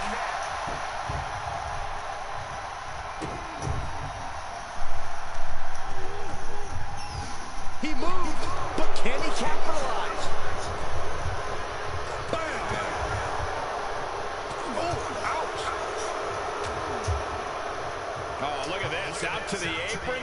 Oh, my goodness. Are you kidding me? A back suplex right out of the apron. And I have returned. Sorry about that. Fending off Wyatt. Manishi was I have a a new signing soon. new signing. Oh, Snowhawk64. What's going on, my friend? Welcome in. Why did his message get deleted? He got... What is with the lurk? That's been happening. And I have no idea why. Snowhawk, let me take care of that, okay? He got timed out for using a lurk command, it looks like. He's got something in store. Yeah, I don't know what Snowhawk did either. That happened to somebody else recently, too. Who else did that recently? Same thing happened. I have no idea what that's about. New AKO? I don't know. I guess. Look at this. That might explain things, because AKO doesn't work evidently, But yet lurk does. But the question is, why would it change? I don't know. I'm confused. Why'd you call Archer Archie? Because I called Archer Archie. Yo, Techno Oz in the house. What's going on? And by the way, Snorhawk64, did you go into ink a contract and let it be known that you think that Carlos Hawkins is ready for a return?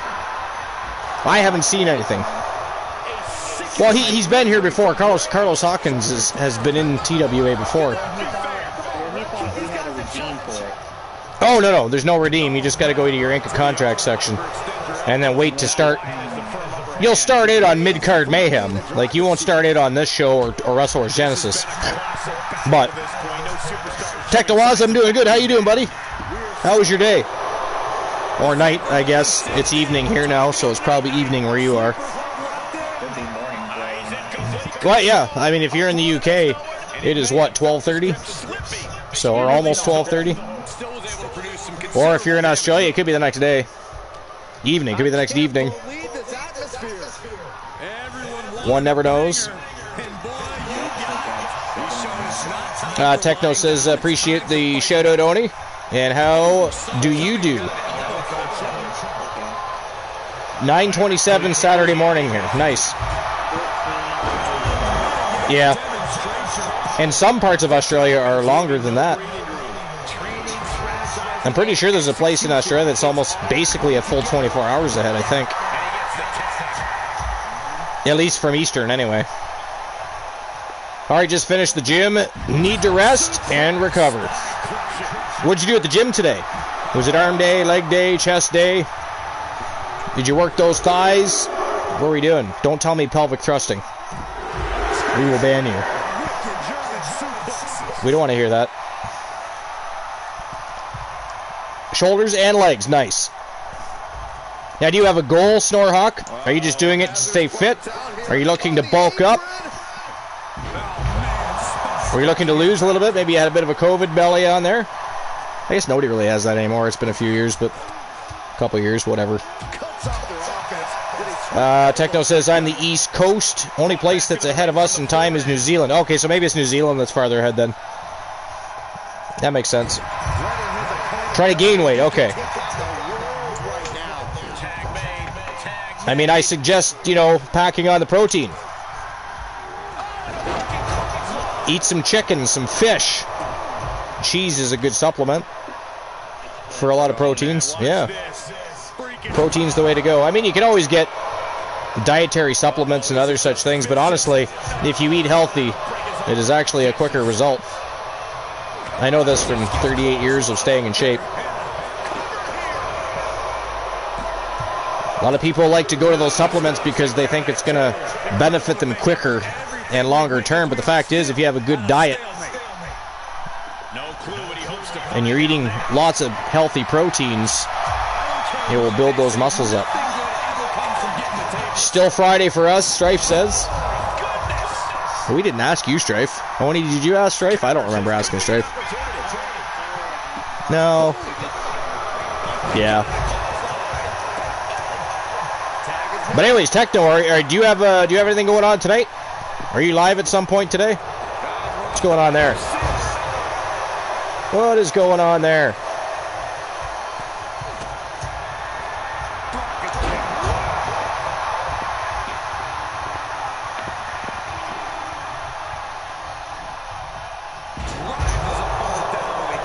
Apparently my wife sent me a message that says rude. What's rude? Did she call me? I don't remember a call coming in. I don't see any missed calls. Oh, wait. Oh, shit. My wife called and I ignored her. God damn. I'm totally blaming Luke.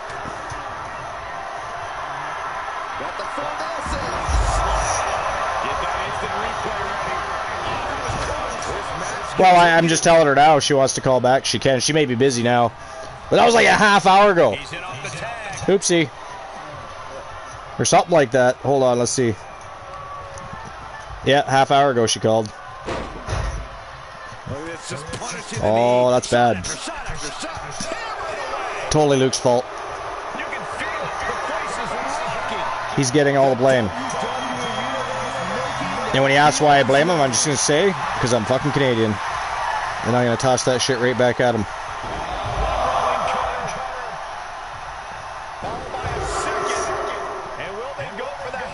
All right.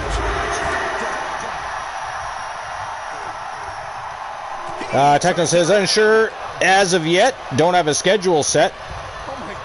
But, what does that say? Something is due to start the universe mode the next time I decide to do that. And crowned all your champions. Oh, you've got all your champions crowned? Nice.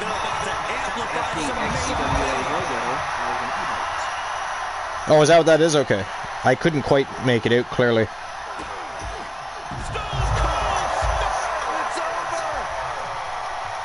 Alright, so I haven't been paying full attention. What is going on? Has anybody from the Coalition been eliminated yet? Or is it still 6-on-6? I don't even... Don't tell me Archer's the only one left against those fucking monsters. Please don't tell me that. I don't see anybody else though, but I mean the camera has panned to the other side of the ring. We'll find out in a minute here. Oh, there's somebody there. Oh no! Both members are fully intact. Wow. I mean, we knew this was going to be a war. It is the Wyatt family and the Coalition we're talking about here, so.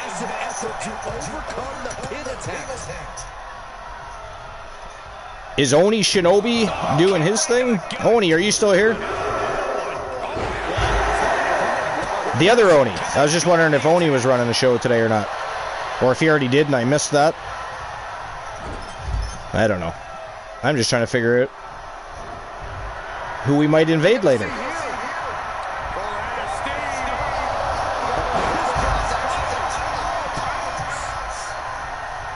Just looking around, see what's going on. We still got a couple matches to go anyways. We have 2 more matches left.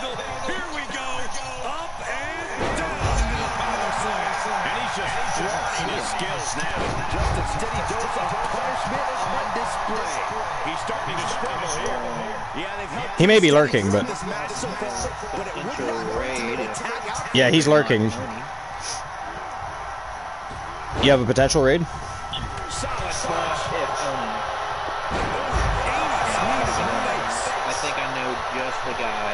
Yeah, I don't see anybody else that we would normally invade. I mean, I do see... Thinking of is Bubba Electric. Actually, I was... You know what's funny? Holy fuck. I was literally just looking at that. HAW Wrestling Night 1. I was literally just looking at Bubba Electric. That's funny. He's got a good show. He does. He does. And I have no problem with that being a destination. So keep your eye on that channel. I think they might have just started not long ago, but you never know. Some people do short shows.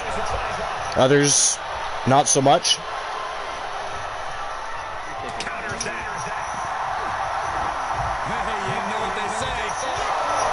Well, we're over the 3-hour mark, and we still have 2 matches left. This might be one of those TAWs where we do not have a go-home happy match at this point.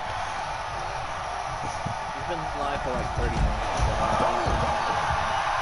I do have to entertain my mini-she at some point. I played games with her all afternoon. And then she permitted me time, of course, to hang out with y'all. She's a little savage, so she gets what she wants most of the time. Actually, that's not true. She's a very good girl. But she still gets what she wants. Hoisted up. This is outrageous power. But it's been a while since we had no go-home happy match. We'll see. We'll see how the next two matches go. But it is getting later in the evening. My wife will be home within the next hour or so. So I'm thinking tonight might be one of those nights where we do not have a go-home happy match. The main event might actually be the main event for once. Well, it's always the main event. Go-home happy is separate, but I mean, you know what I mean. You know what I mean. But yeah, raid Bob Ross. Nobody listened to Strife. Nobody wants to raid Bob Ross. Maybe a little. I used to watch that channel. Then I watched this documentary. Yeah. And it was really sad. Yeah, I have never seen the documentary, and I don't think I've been on his channel. Unless somebody, I'm maybe with a raid. Yeah,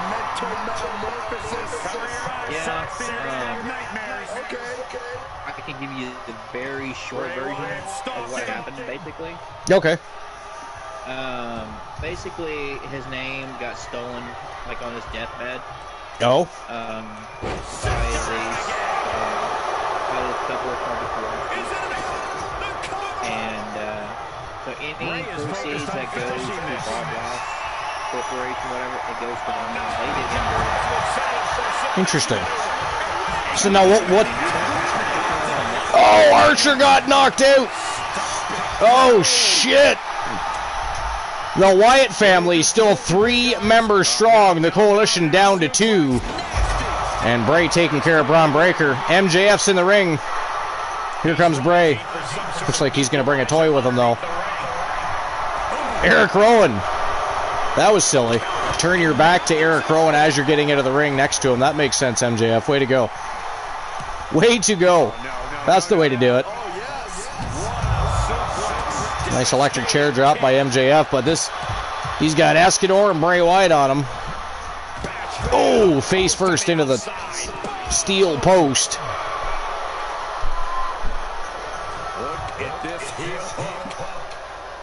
The Owen Wilson movie, Paint, is ridiculous and great. I don't think I've seen that. Have you seen that movie, Oni? Oh, okay. Yeah, so it's not just me. All right. Life is great. 2-5-0 unlucky. Nobody's won tonight. Who's winning? Do you remember who's winning poker? I want to say it might be Chronic Ghost. Chronic, are you still leading? I'm pretty sure it was you. Anyways, are you the one leading with the poker hand? I think you had, I want to say you had 3 9s. Which, of course, beats the house 3 5s, and nobody else has beaten that, so. I'm just asking because we're getting, near the end of the show, so if you're still leading with 3 9s, that means you win the championship matchup. I did that earlier. Went to play poker and played the jackpot. 2 pair, ace high. That's not going to do it. Oh, wait a minute. Does 2 pair beat 3 of a kind? It does, doesn't it?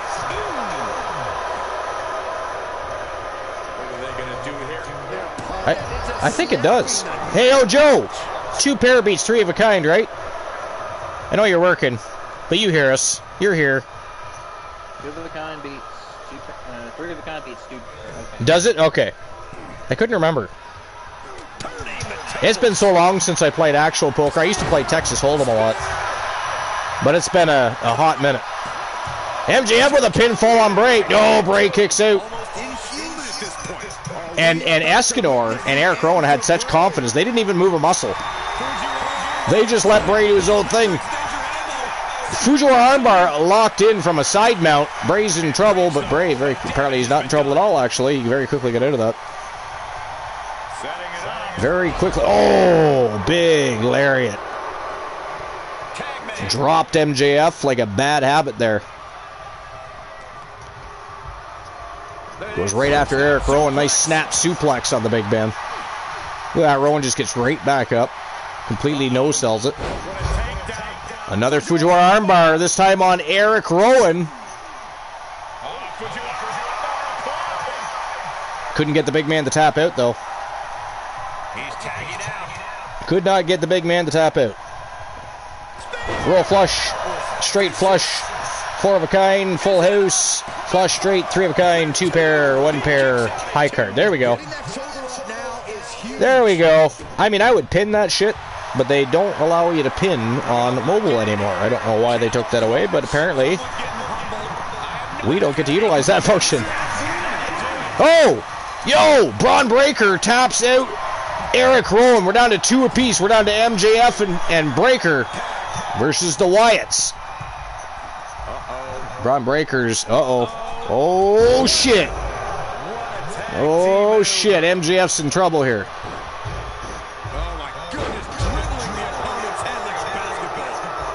MJF's just watching on. He's like, yeah, I was already there tonight. It's your turn.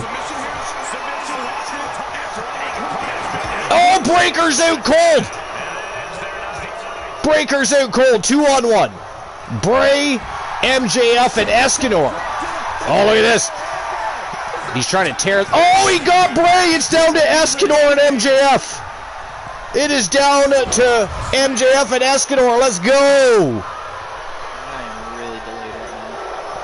Did Bray... actually, I'm not even going to say what I was going to say. Did you see the way he was laying there? And I wasn't going to finish it. It is just not appropriate for me to finish that sentence now that I thought about it before. I actually thought about what I said before I said it there, Oni. Are you proud of me? My wife would be proud of me. My wife would be very proud of me. She always tells me, you really should, think before you speak sometimes. She's not wrong. She is not wrong. Odie, Shinobi, F you. Yep, I stopped myself as well. Were you thinking the same thing I was, Odie? Just the way he was laying. I was just about to say it. I was like, nope, not going to say it. Not even going to go there.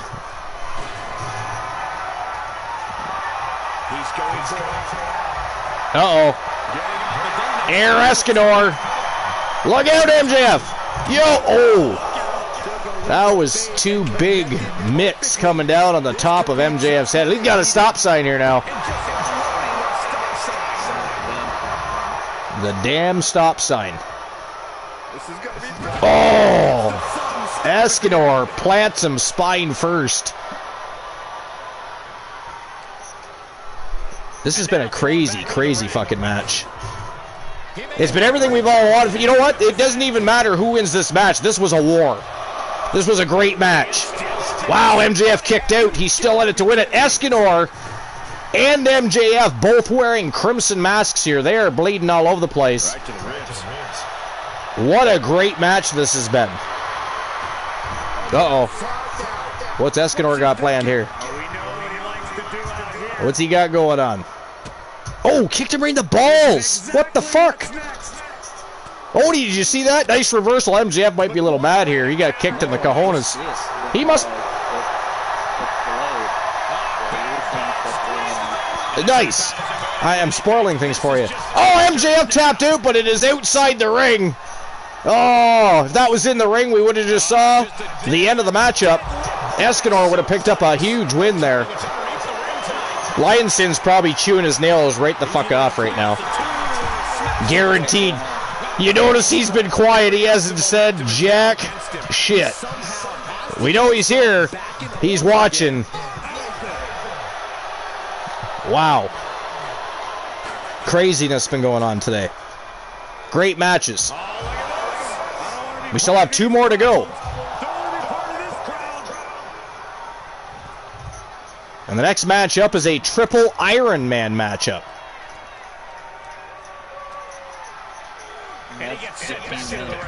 15 minutes. And then the main event. That's what I'm saying. I think tonight this is going to be one of those shows that we're just not going to have a go-home happy match tonight.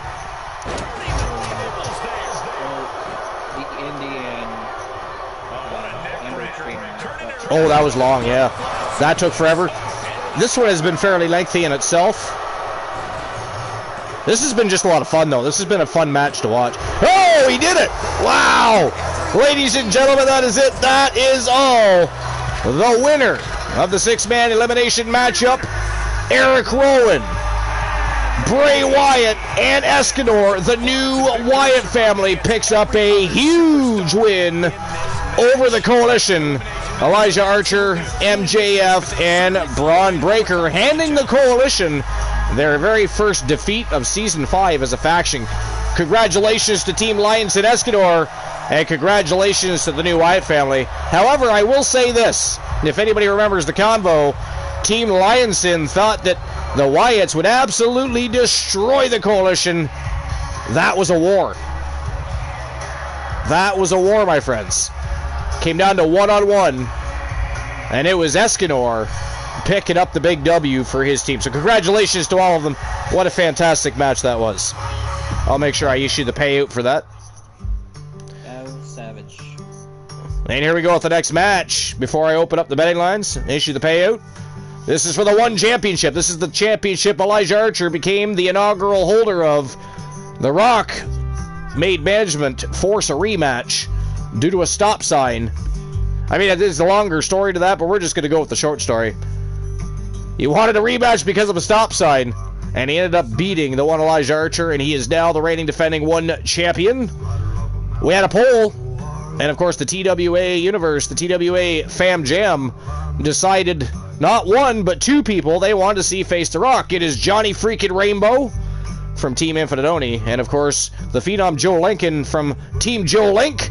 Triple threat Iron Man matchup for the One Championship. Who's going to get the most pinfalls, submissions, or knockouts in the next 15 minutes? We're going to find out in just a moment. First, I'm going to issue the payout.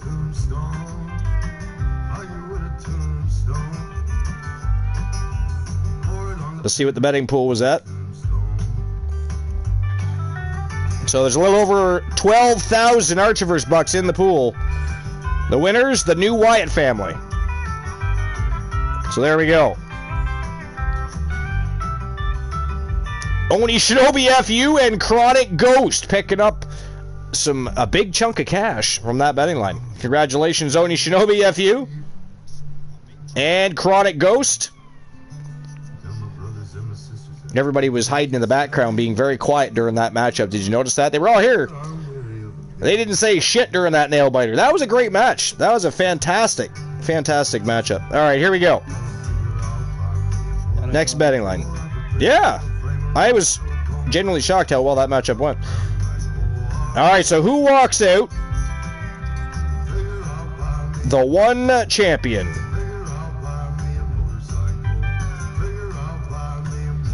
Is it going to be Johnny freaking Rainbow? Or Tainbow? Did he change his name? Oh, it's Johnny Rainbow. It is Johnny Rainbow still? I'll change that to an R then. The Phenom Joe Lincoln, what's that? And The Rock. I know it's a 15-minute match, but I'm going to give you guys, as always, 10 minutes to make your bets. And there you go. Betting lines are open. Let's find out. The people wanted Joe Lincoln, and they wanted Johnny Rainbow. Let's see if one of these guys can dethrone and do what Elijah Archer could not and beat the Great One. Let's turn and burn. Let's go.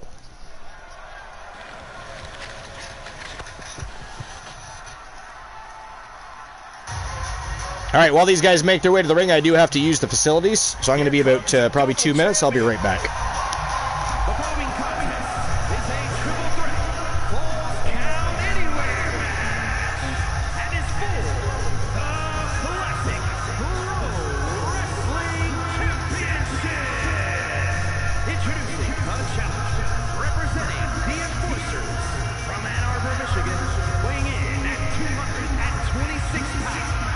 The All-Star Wrestling World Champion and one half of the Wrestling Alliance World Tag Team Champions, Joe Lincoln.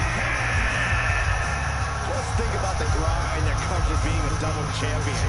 As great as the glory is, the hard work that comes with it is no joke. Yeah, he may look good showing off the gold, but he's got to look good defending it as well. Otherwise, it'll be gone.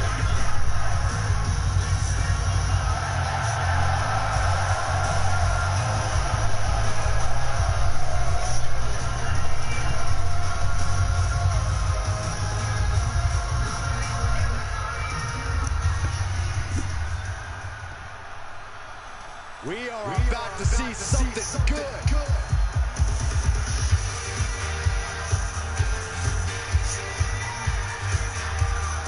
And introducing the challenger from Blackpool, England, weighing in at 228 pounds,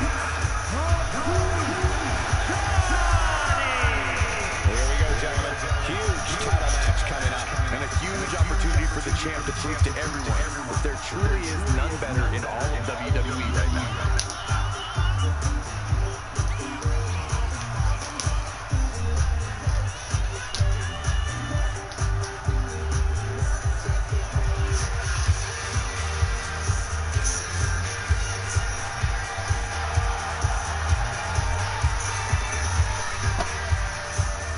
He's been undergoing a lot of training for tonight. Not taking this title opportunity lightly.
You can see in the eyes of each individual, only razor-sharp focus when this much is on the line.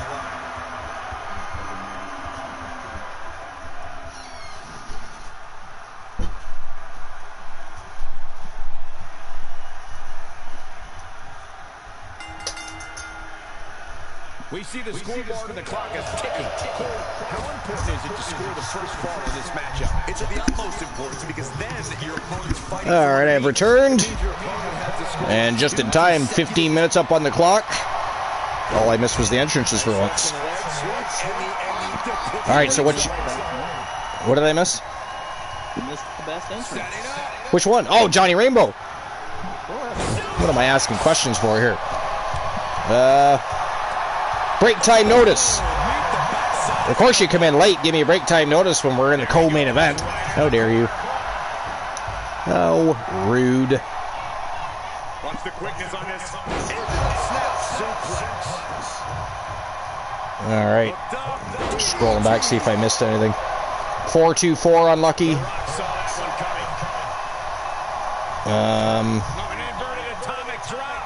So nobody's... We still didn't get a response from Chronic. Chronic is lurking, but currently busy, obviously. I'm pretty sure it is Chronic, though, that's winning at poker right now. I believe he has 3 9s. He leaves the ring and there's no count out to this one. Watch the quickness on this. Snap suplex. Best I mustered up was a pair. So, let's see what I get now.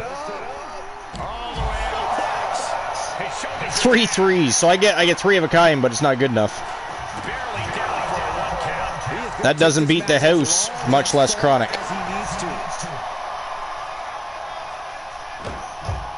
It does not.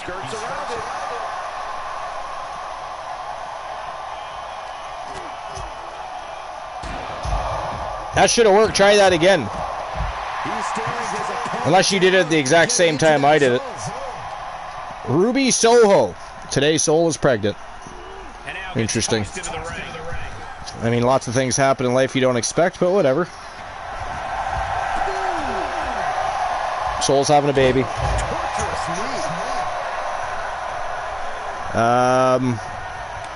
Shitty, you didn't even get a pair. That's as bad as my hands have been all night. I should play the jackpot.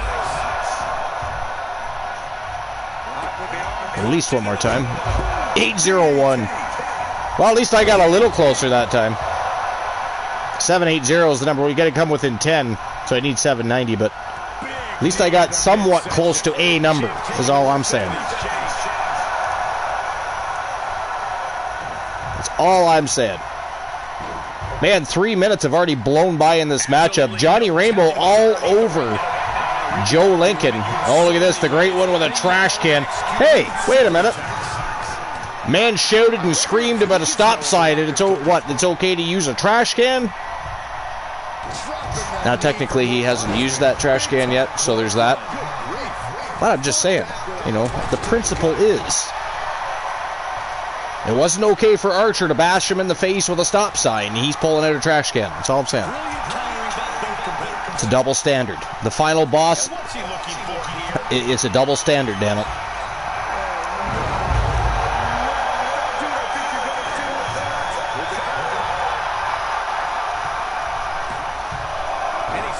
Johnny Rainbow prevents that fall.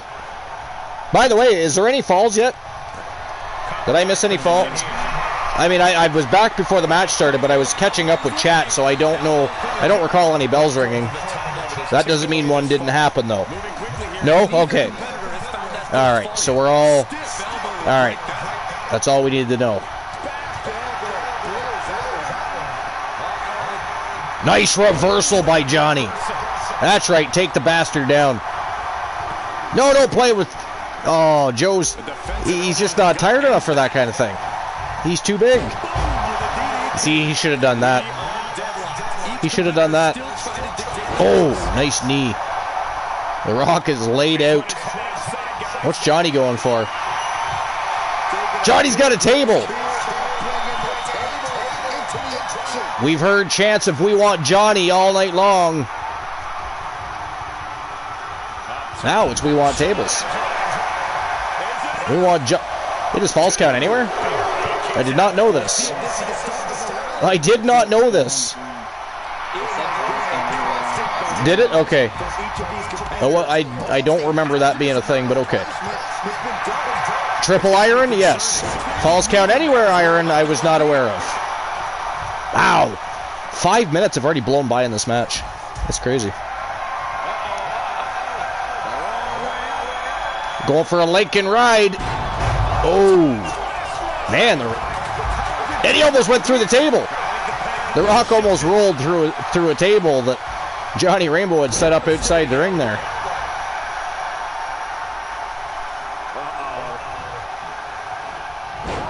Ooh, Johnny, that veteran ring experience of Johnny Rainbow. See how he just took the legs out?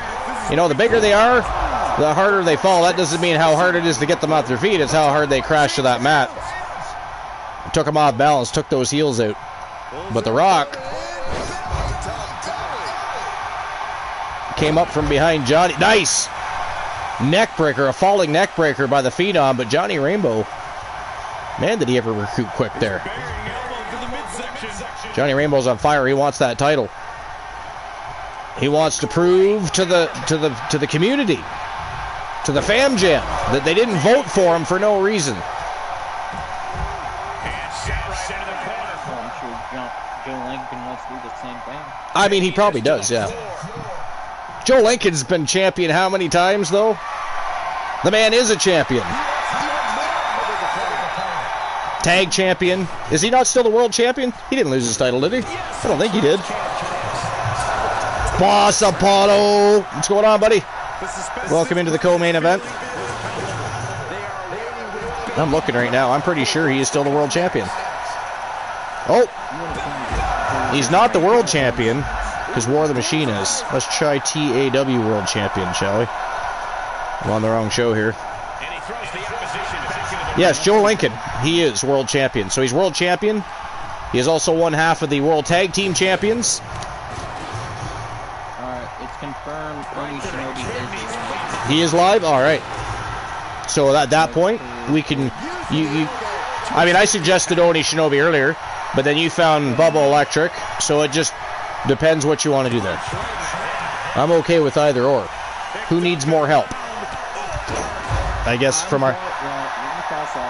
Bubba had like 4 people. Okay. So he could use a little support, a little love. Make sure everybody sticks around for the invasion. Always want to help us out. After having such a great show and having a good time, we want to spread that. I want to spread that fun, spread that cheer. Join us in invading. Doesn't matter who we invade. What matters is you're here with us. Oh! Damn. Double knees right to the lower back of the Rock. And he did that shit off the top turnbuckle. That could not have felt good. Johnny Rainbow going to take full advantage here. Joe Lincoln shaking off the cobwebs. Nice! Signature DDT. Signature not as in signature move, but signature because Johnny Rainbow just does it better than everybody else. In my opinion. He's got the next best DDT to Jake the Snake, I think. Whoa! I didn't know Joe Lincoln had that move in his repertoire. Goddamn. Johnny might need a little face reconstructive surgery there. Planted him good. Oh, kicked Lincoln right in the back of the neck. Now he's attacking the kneecap. Man, the Rock's playing dirty here. Rock bottom! Rock bottom. Wow. Lincoln kicked out. Rainbow still laid out. Lincoln kicked out. The Rock. Oh, the Rock hits him right in the back of the head with a chair. He threw that right across the ring. What is it with people doing that lately? Whatever happened to, I don't know, swing that fucker. Wield that chair. Hit your opponent. People are just chucking like fucking frisbees. I'd say boomerangs, but they're not coming back. It's crazy.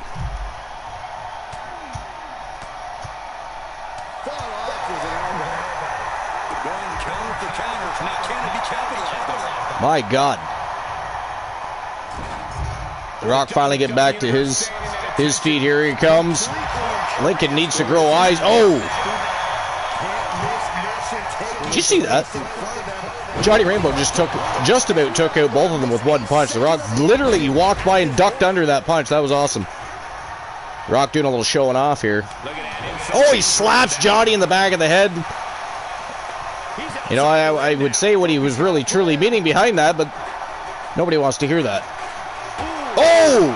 Stop! Hey, wait! Alright, see, so now you're just pissing me off. I mean, the argument was Archer should not be champion because he utilized a stop sign in their match, hit him in the face. What did The Rock just do? I'm pretty sure Joe Lincoln did not hit himself with a stop sign. I'm just saying. That's all I'm saying. You know what I'm saying?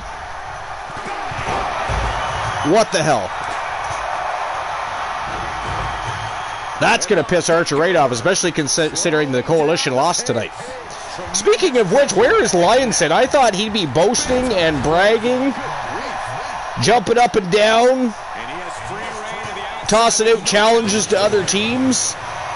At this point, I think he might have fallen asleep because he's here. He's lurking. I think he might have missed his match. I think he might have.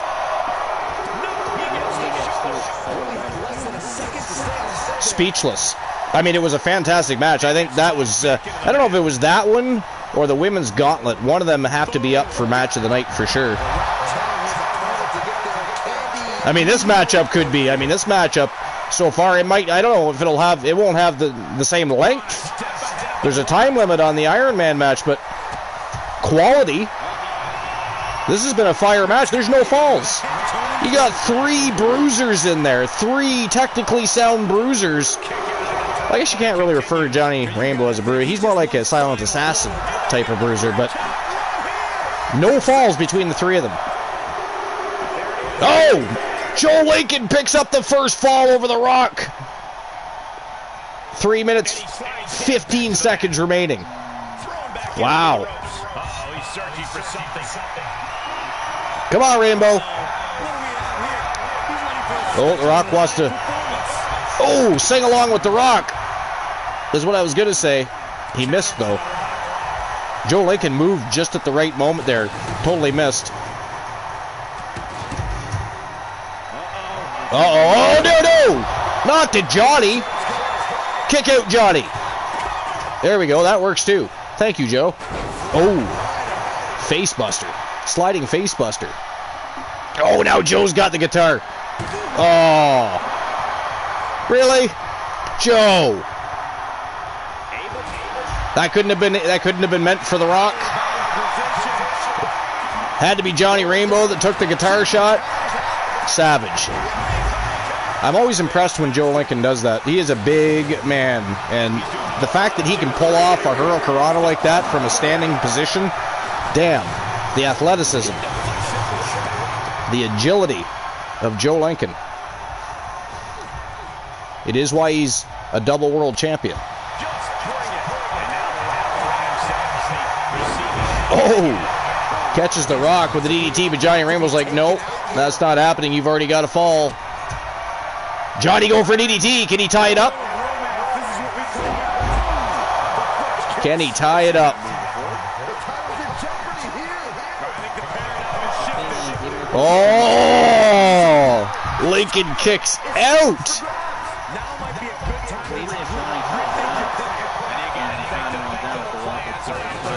Yeah, because it would be a draw.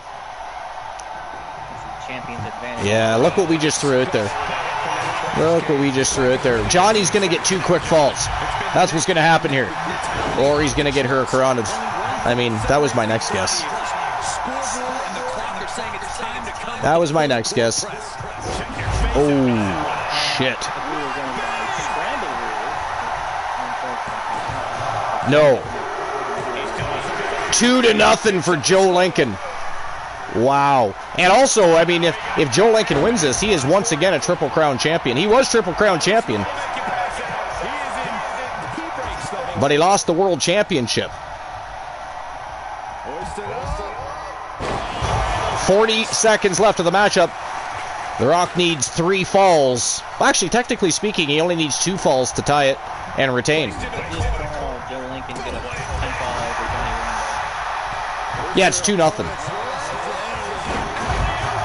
2-0.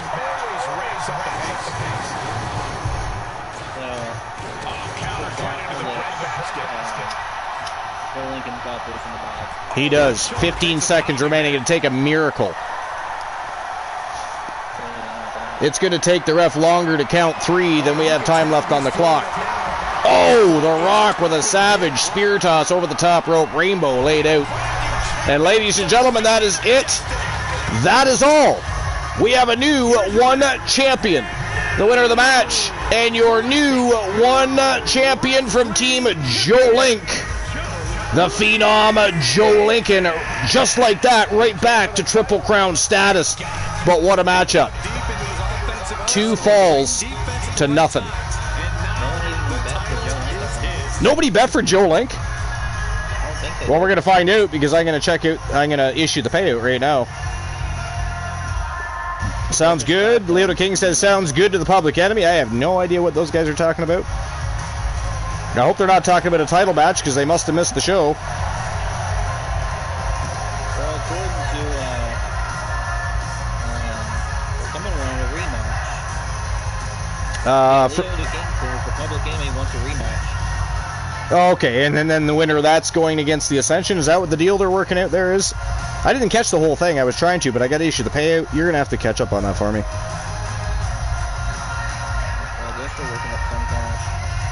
All right, so the payout has been issued. All right, guys, due to time constraints, this is actually going to be, the next match is going to be the main event of the evening. It is the main event. It actually is. But it is literally going to be, there's going to be no go-home happy match for the first time in a long time. I've got things I must take care of. But what amazing show. You guys are awesome. Turning out in great numbers tonight. Oni being on the broadcast the whole show with me tonight. How fantastic is that? Luke the Gooner joined us, but he got bored because Mickey James wasn't on the card. Alexis Laurie James was not on the card. The Gooner, Team Arsenal, you know, if it doesn't surround Luke the Gooner, the Shrine, and the fact that he is from the UK, you know, he just gets tired out. He passes out. He snacks, and then he just passes out. And that's all she wrote. I mean, if you check, he is lurking still. He's sleeping. You know why? Because he went to the concession stand so many fucking times. Didn't bring Oni and I a damn thing. He's just stuffed. He has eaten too much, and he's sleeping in his seat. But anyways, The Rock is like, if I ain't winning, I ain't happy. I think it's ghastly that, you know, he got his rematch with Archer on the grounds that Archer had no business using a stop sign. To be fair, it was false count anywhere, I'm pretty sure. I have to go back and watch that match again, but I'm almost positive it was false count anywhere, which means that stop sign was... The fucking stop sign was legal. I don't even know. But anyways, The Rock, what does he do? Uses a stop sign, and he didn't even win, so ha-ha. Huh? Karma, fucker. The People's Champ lost. But anyways, 9.2K go to Oni Shinobi. Wow, you know what? That's 2 betting lines that Oni Shinobi has won, and they were huge. Because he won a chunk of that 12.5K, and now he literally just won 9.2K. That's fucking crazy. He's showing off. That's what he's doing. He's showing off. All right, so let's get this next matchup underway. The main event of the evening, ladies and gentlemen, it is B. Jackson, the Legends Champion. She is the number 2 contender. She has no junior championship, but her and the Megastars have been doing such a great job since Season 5 started. The Megastars have been junior champions. B. Jackson has been Pure Wrestling Champion. She is the reigning defending Legends Champion, and she's been a multiple-time Legends Champion at that. Tonight she's challenging Bianca Belair, the woman that beat Alice Blade. I still, to this day, cannot believe that Bianca Belair beat Alice Blade. Sir Jack, I don't know if you went back and watched that. I don't know if there was something weird with that matchup, but Alice Blade lost to Bianca Belair. Could you explain that to us, please? Because I bet you Roxanne Riley wants questions answered. I bet you she didn't question Alice Blade when she came backstage. You know, at the end of the day, they're still the World Tag Team Champions. They're still a unit. She's not going to throw salt in the injury, if you will, but what the hell, man? Bianca Belair schooled Alice Blade. I've never seen the likes of it. It's just weird behavior. Do we need another weird behavior stream per-view? Is that going to be like a more than one stream per-view per year type of pay-per-view? I don't know. That's some weird behavior.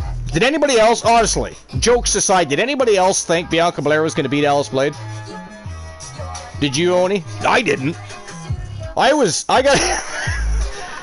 not gonna lie. Jack, I gotta tell you like it is. Fuck you. First and foremost. I giggled a little bit when Bianca won, but at the same time, I was blown away. I was shocked. I was like, Bianca won? She fucking won? What happened? But anyways, I'm gonna get the betting line open for this final match of the evening. The main event. Who walks out TAW World Champion? You know my answer. I do. I do know your answer, and because Valhalla is watching. Valhalla is watching. He gets the winner of this match. But incidentally, it is B. Jackson or Bianca Belair you get to make your bet on, obviously. Again, World Championship online. This is an ambulance match, folks. I'll give you 10 minutes to make your bets. Yeah. There we go. Betting line's open.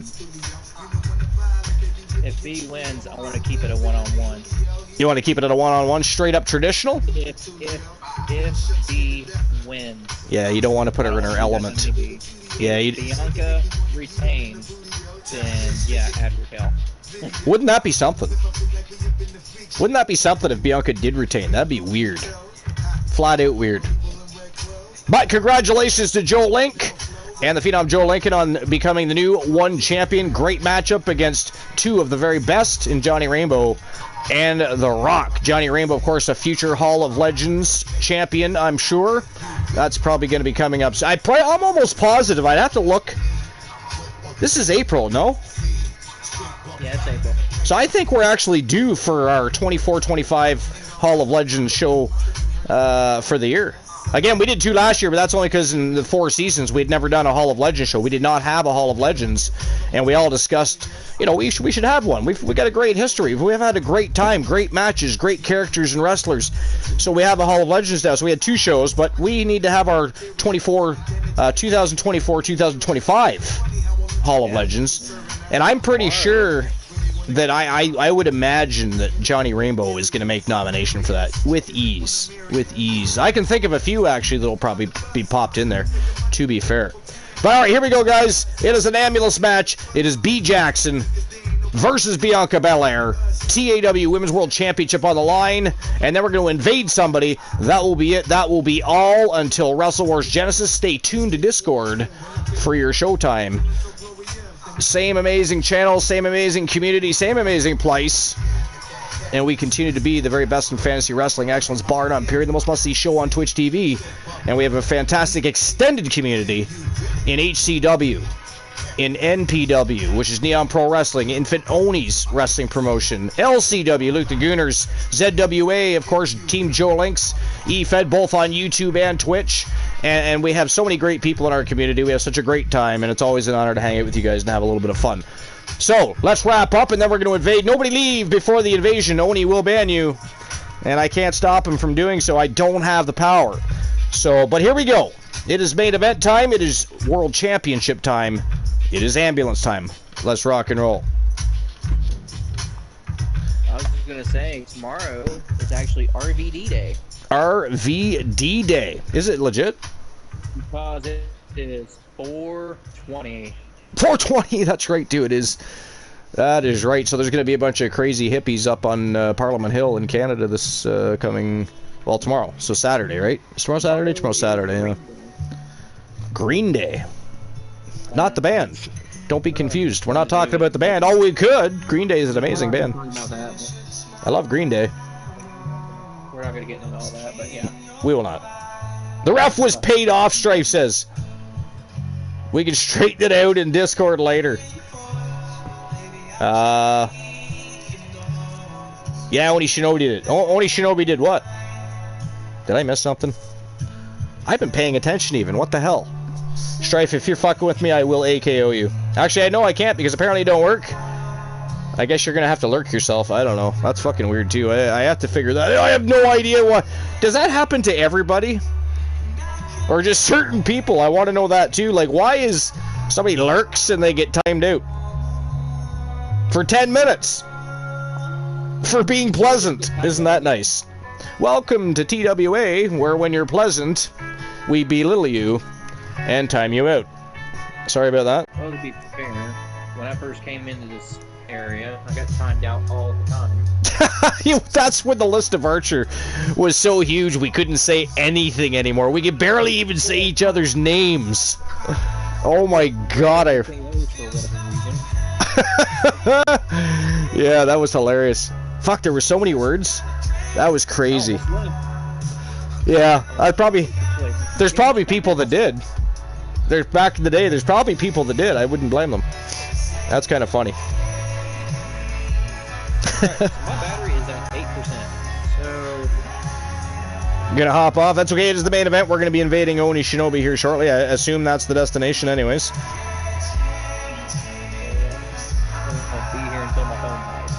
Until your phone dies. Well, hopefully the matchup is over and done with before that happens. So let's get it rolling. It is time to turn and burn at main event, and then it is invasion time, and then we'll see each other for Wrestle Wars Genesis. Again, stay tuned to Discord for the time and date. Let's go. I mean, I might go live later tonight also. Excellent.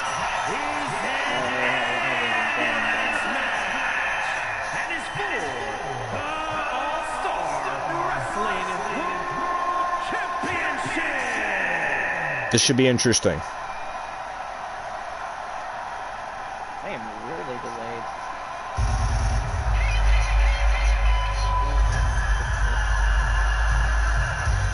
It's funny how that works. Like, they were supposed to work on that so that we were more real time, and they really haven't put much of an effort. It's on my Xbox. Watching it on my Xbox. Oh, okay. So yeah, okay. Big TV downstairs.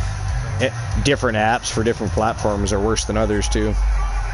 Well, I got the chat and the PS app on my phone. Virgil says, "Yeah, we smashed the shit out of that list." Yeah, you are the one that did it. Yeah.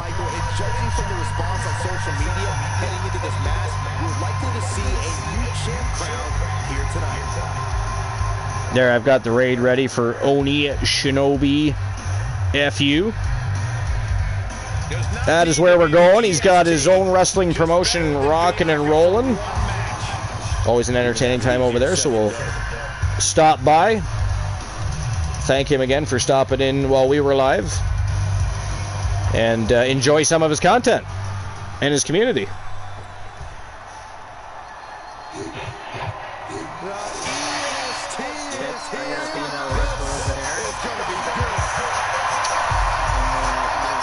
Yeah, I saw that. I can't for the life of me remember what her name was now, but it is...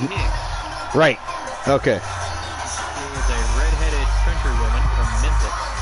Nice.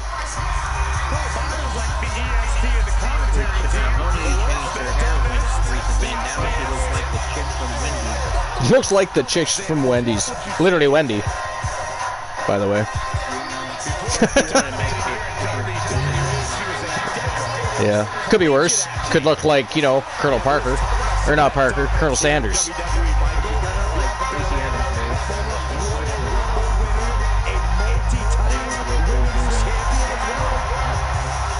think I've watched the movie Elvis too many times that, you know, the name Colonel Parker popped right off my fucking head.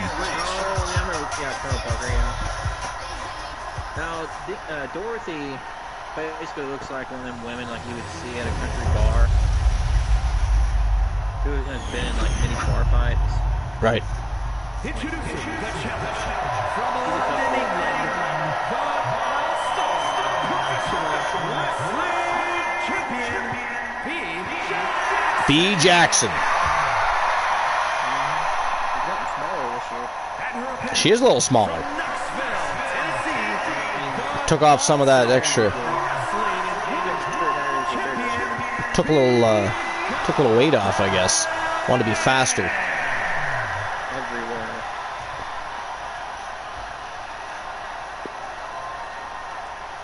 You win this title, you are a top name in this industry. The EST. I still can't believe she's world champion. But she's got her plate full here tonight. You know, I mean, if Alice Blade wasn't tough enough, we all know how tough B. Jackson is.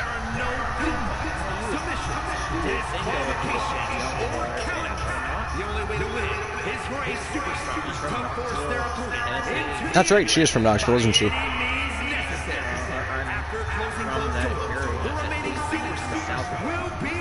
Oh, are you? Oh, okay. Knox County is like 5 minutes away from us. I work in that is where Glenn Jacobs is mayor. Oh, that's right, too. I always forget him. Is he still mayor? Like, seriously? Yeah, he's still mayor. And I met him twice. And I think the first time I was drunk. Nice. Run into, you know, one of your childhood superstars that you... I mean, I don't know if it was an idol or whatever, but... Yeah, he faced drunk. me when I played him. I remember watching him back in high school. Did you at least get a picture? He told me like his wife did the same thing with every. It's like cat and mouse getting up on top of that ambulance. I think B was just impatient. I've heard that from a lot of people, yeah. I've never actually met Kane. Undertaker I've met. Kane not so much. Yeah, Undertaker. Oh man, I was legitimately in awe. Oh my god. Holy shit. Belair power bombs B off the top of the ambulance, and then super splash. Like, I'm talking Jimmy Snuka style super fly splash there. Wow. If a rivalry gets to an ambulance match, that tends to mean there's a Yeah. lot of bad blood swirling around. All rational thought leaves the building, and instead something more primal takes over. That's what's happening. You know, he was actually a good wrestler. Yeah, I know. He's attempting to redeem himself. He's trying to get work. He's made some shout outs on, you know, X, stuff like that, Twitter. It was like 10 years ago.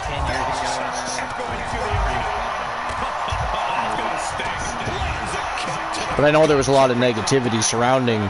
I mean, that's how he lost his job to begin with, right? So.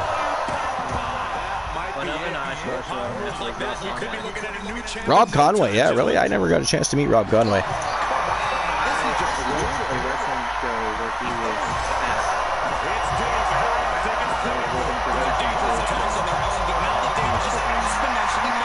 Yeah.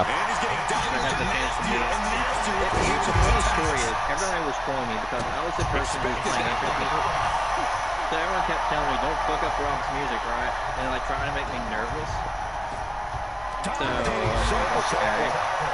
But, I mean, I talked to Rob like, hey, you're doing great. The thing is, someone I know the show, they just look at me. She is the toughest competitor around these parts. Whose theme song was Iron Man by Black Sabbath? It was, yeah.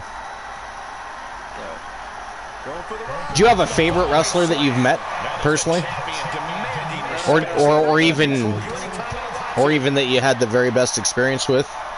Obviously, Kane's going to be one of them because you said he was very pleasant. Oh yeah, Kane definitely. Rob Conway. There's favorites on that. I can't really say. Probably Kane. Yeah, it's probably gonna be Kane. But the other ones I've met. I met Eric Young. I've met Rob Conway.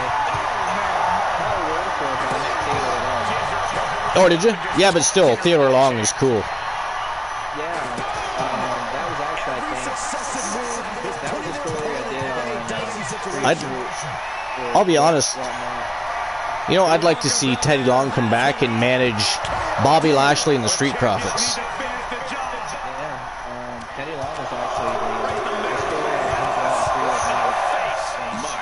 actually It is a great matchup, Luke. You're right.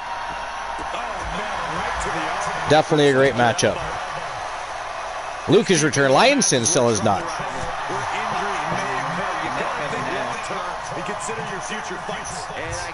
You met Kevin Nash? No, what was that like? Because I've heard so different people have said different things. Some people said they had a great experience. Others said, you know, he's... So he was at Townsend Boundary, and that's what I was trying to take for Monday Night Raw. I went there to buy tickets. So we could go there and meet him. He was sitting down at first. Got his autograph and whatnot. It was pretty cool.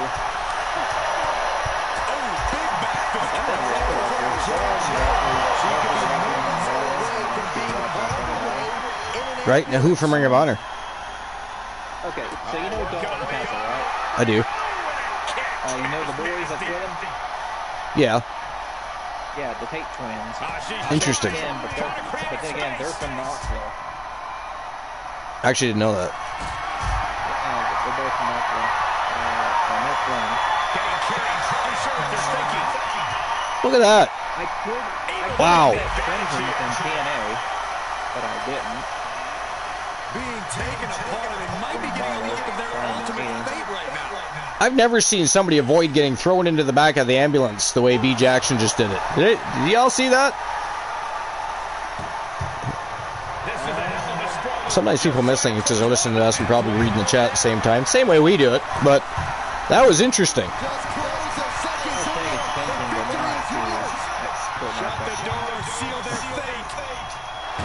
Ooh! Back out comes Belair. B eats the doors.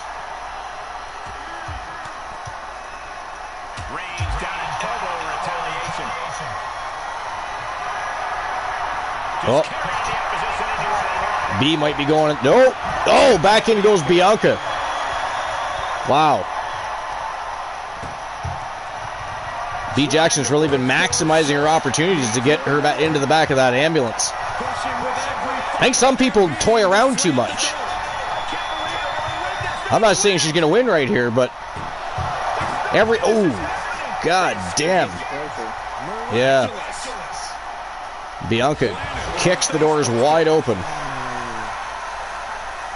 put 1,000 on B, so I'm really hoping for this. Let's see what the betting pool's at. There's only 3,151 Archivers bucks in the pool at the moment, so it's the smaller part of the evening, but there's still money to be won there, though. Desperately trying to close the first of two doors. Can he get it done? One door. Oh, slams B right in the head with the door. She's still fighting, though. This thing isn't over yet. Bianca's really trying. Oh, and B comes diving out. Wonder who that hurt more, Bianca or B?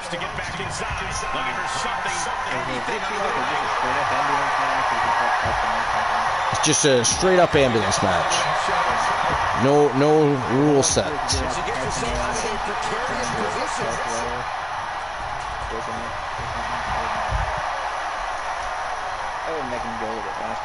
Lose a little bit of excitement. She shoots up the top rope. Drop high. Oh, no! Taking a chance, and it didn't pay off. Damn. Landing another big hit in the late stages. Wow. To maintain that dominant edge we've come to expect from the EST. Standing shooting star by Bianca. Did you see that? Seats right now.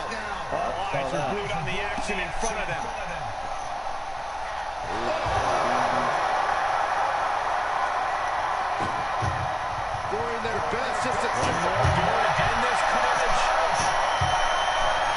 Bianca again trying to close that door and seal the fate of B. Jackson. No, ma'am. Couldn't do it. B still in it to win it. Nice sling blade. And a basement drop kick right to the face.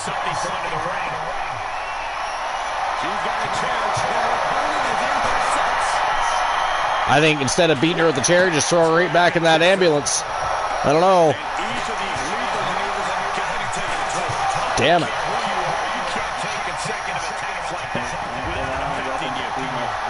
And somehow Bianca able to retaliate there. That's crazy. Oh, shit.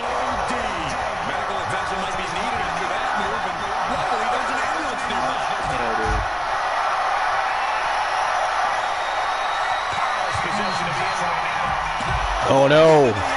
Power bombs are right into the back of the ambulance. Can Bianca do it?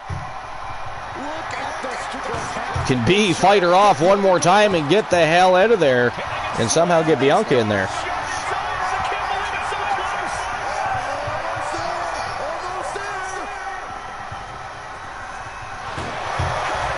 She did it. She got out. Nice. Go B. Oh, super kicks her right in the teeth. Toss her in there. Get her in the back. Go, go. Or make her eat it first. You know, that works too. As long as you get her in there.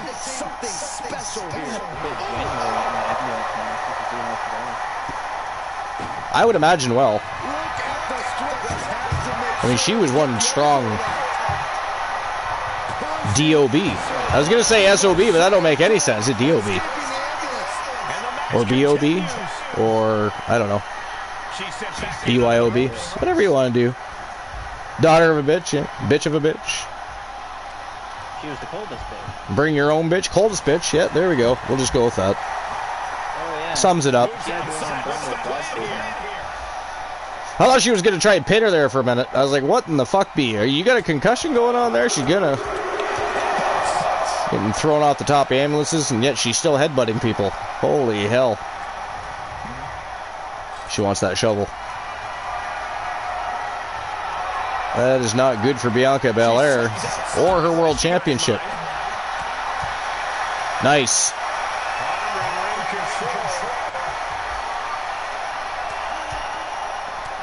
Bianca still got some fight in her.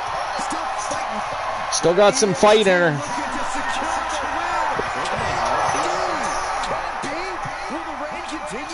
I cannot remember. I mean, you can find it quick. You have access to that. Yeah.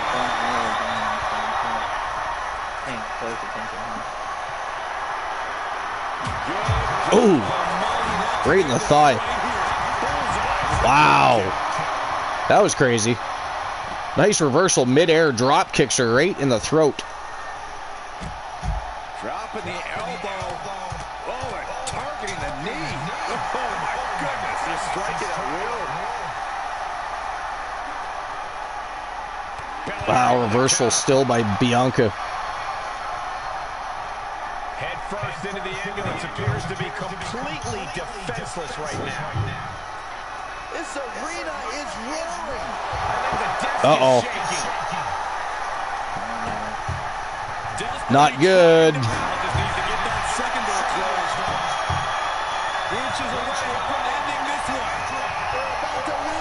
It is not good. Not looking good. Wow, B got out. B got out. Holy shit. Oh, shit. Famouser. She's going to need some rhinoplasty after that one. Holy hell. Nice. Sorry. Let's make this more. If Bianca retains, we're going to make this a 4-way. Because I want B. Jackson in the mix too. I want B. Jackson in the mix too. Yeah. So if Bianca retains, I redeem, but I did earlier. Nice. That match wouldn't take place until after Mid-Card Mayhem. Or, sorry, Mid-Card Mania. Mid-Card Mayhem's the show. Mid-Card Mania, SPV. Yeah.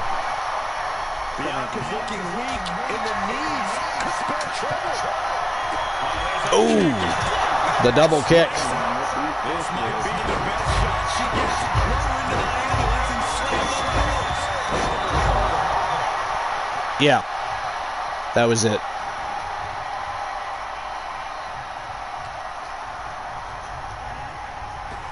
Damn. I think Bianca might be done here. I think B smells blood and victory here. On B.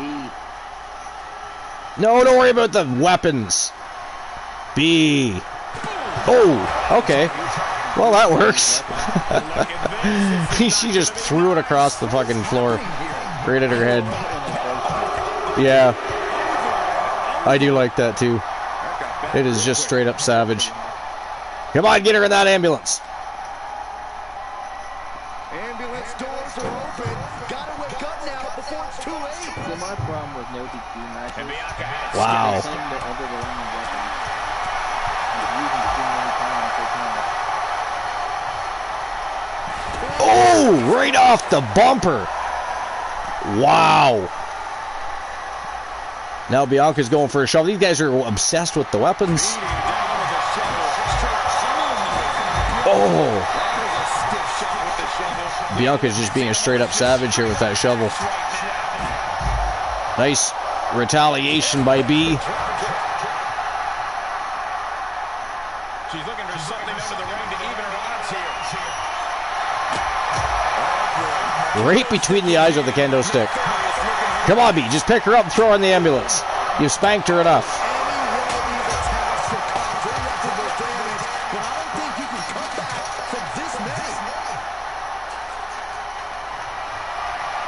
Here we go.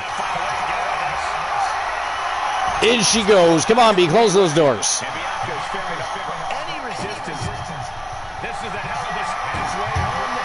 Come on. Let's go. She did it. She did it. B. Jackson did it. Ladies and gentlemen, that is it. That is all. The winner of the match and your new TAW Women's World Champion. She is the Legends Champion. Representing Honeybee HCW, it is B. Jackson.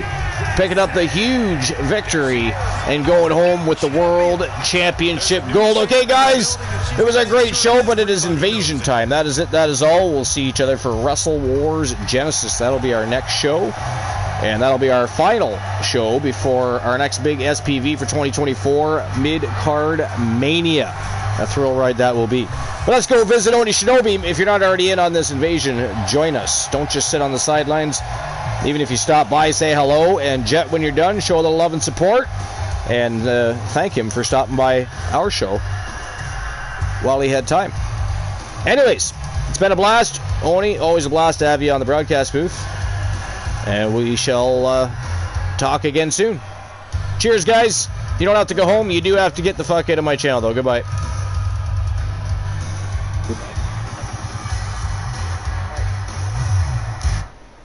And that wraps up that.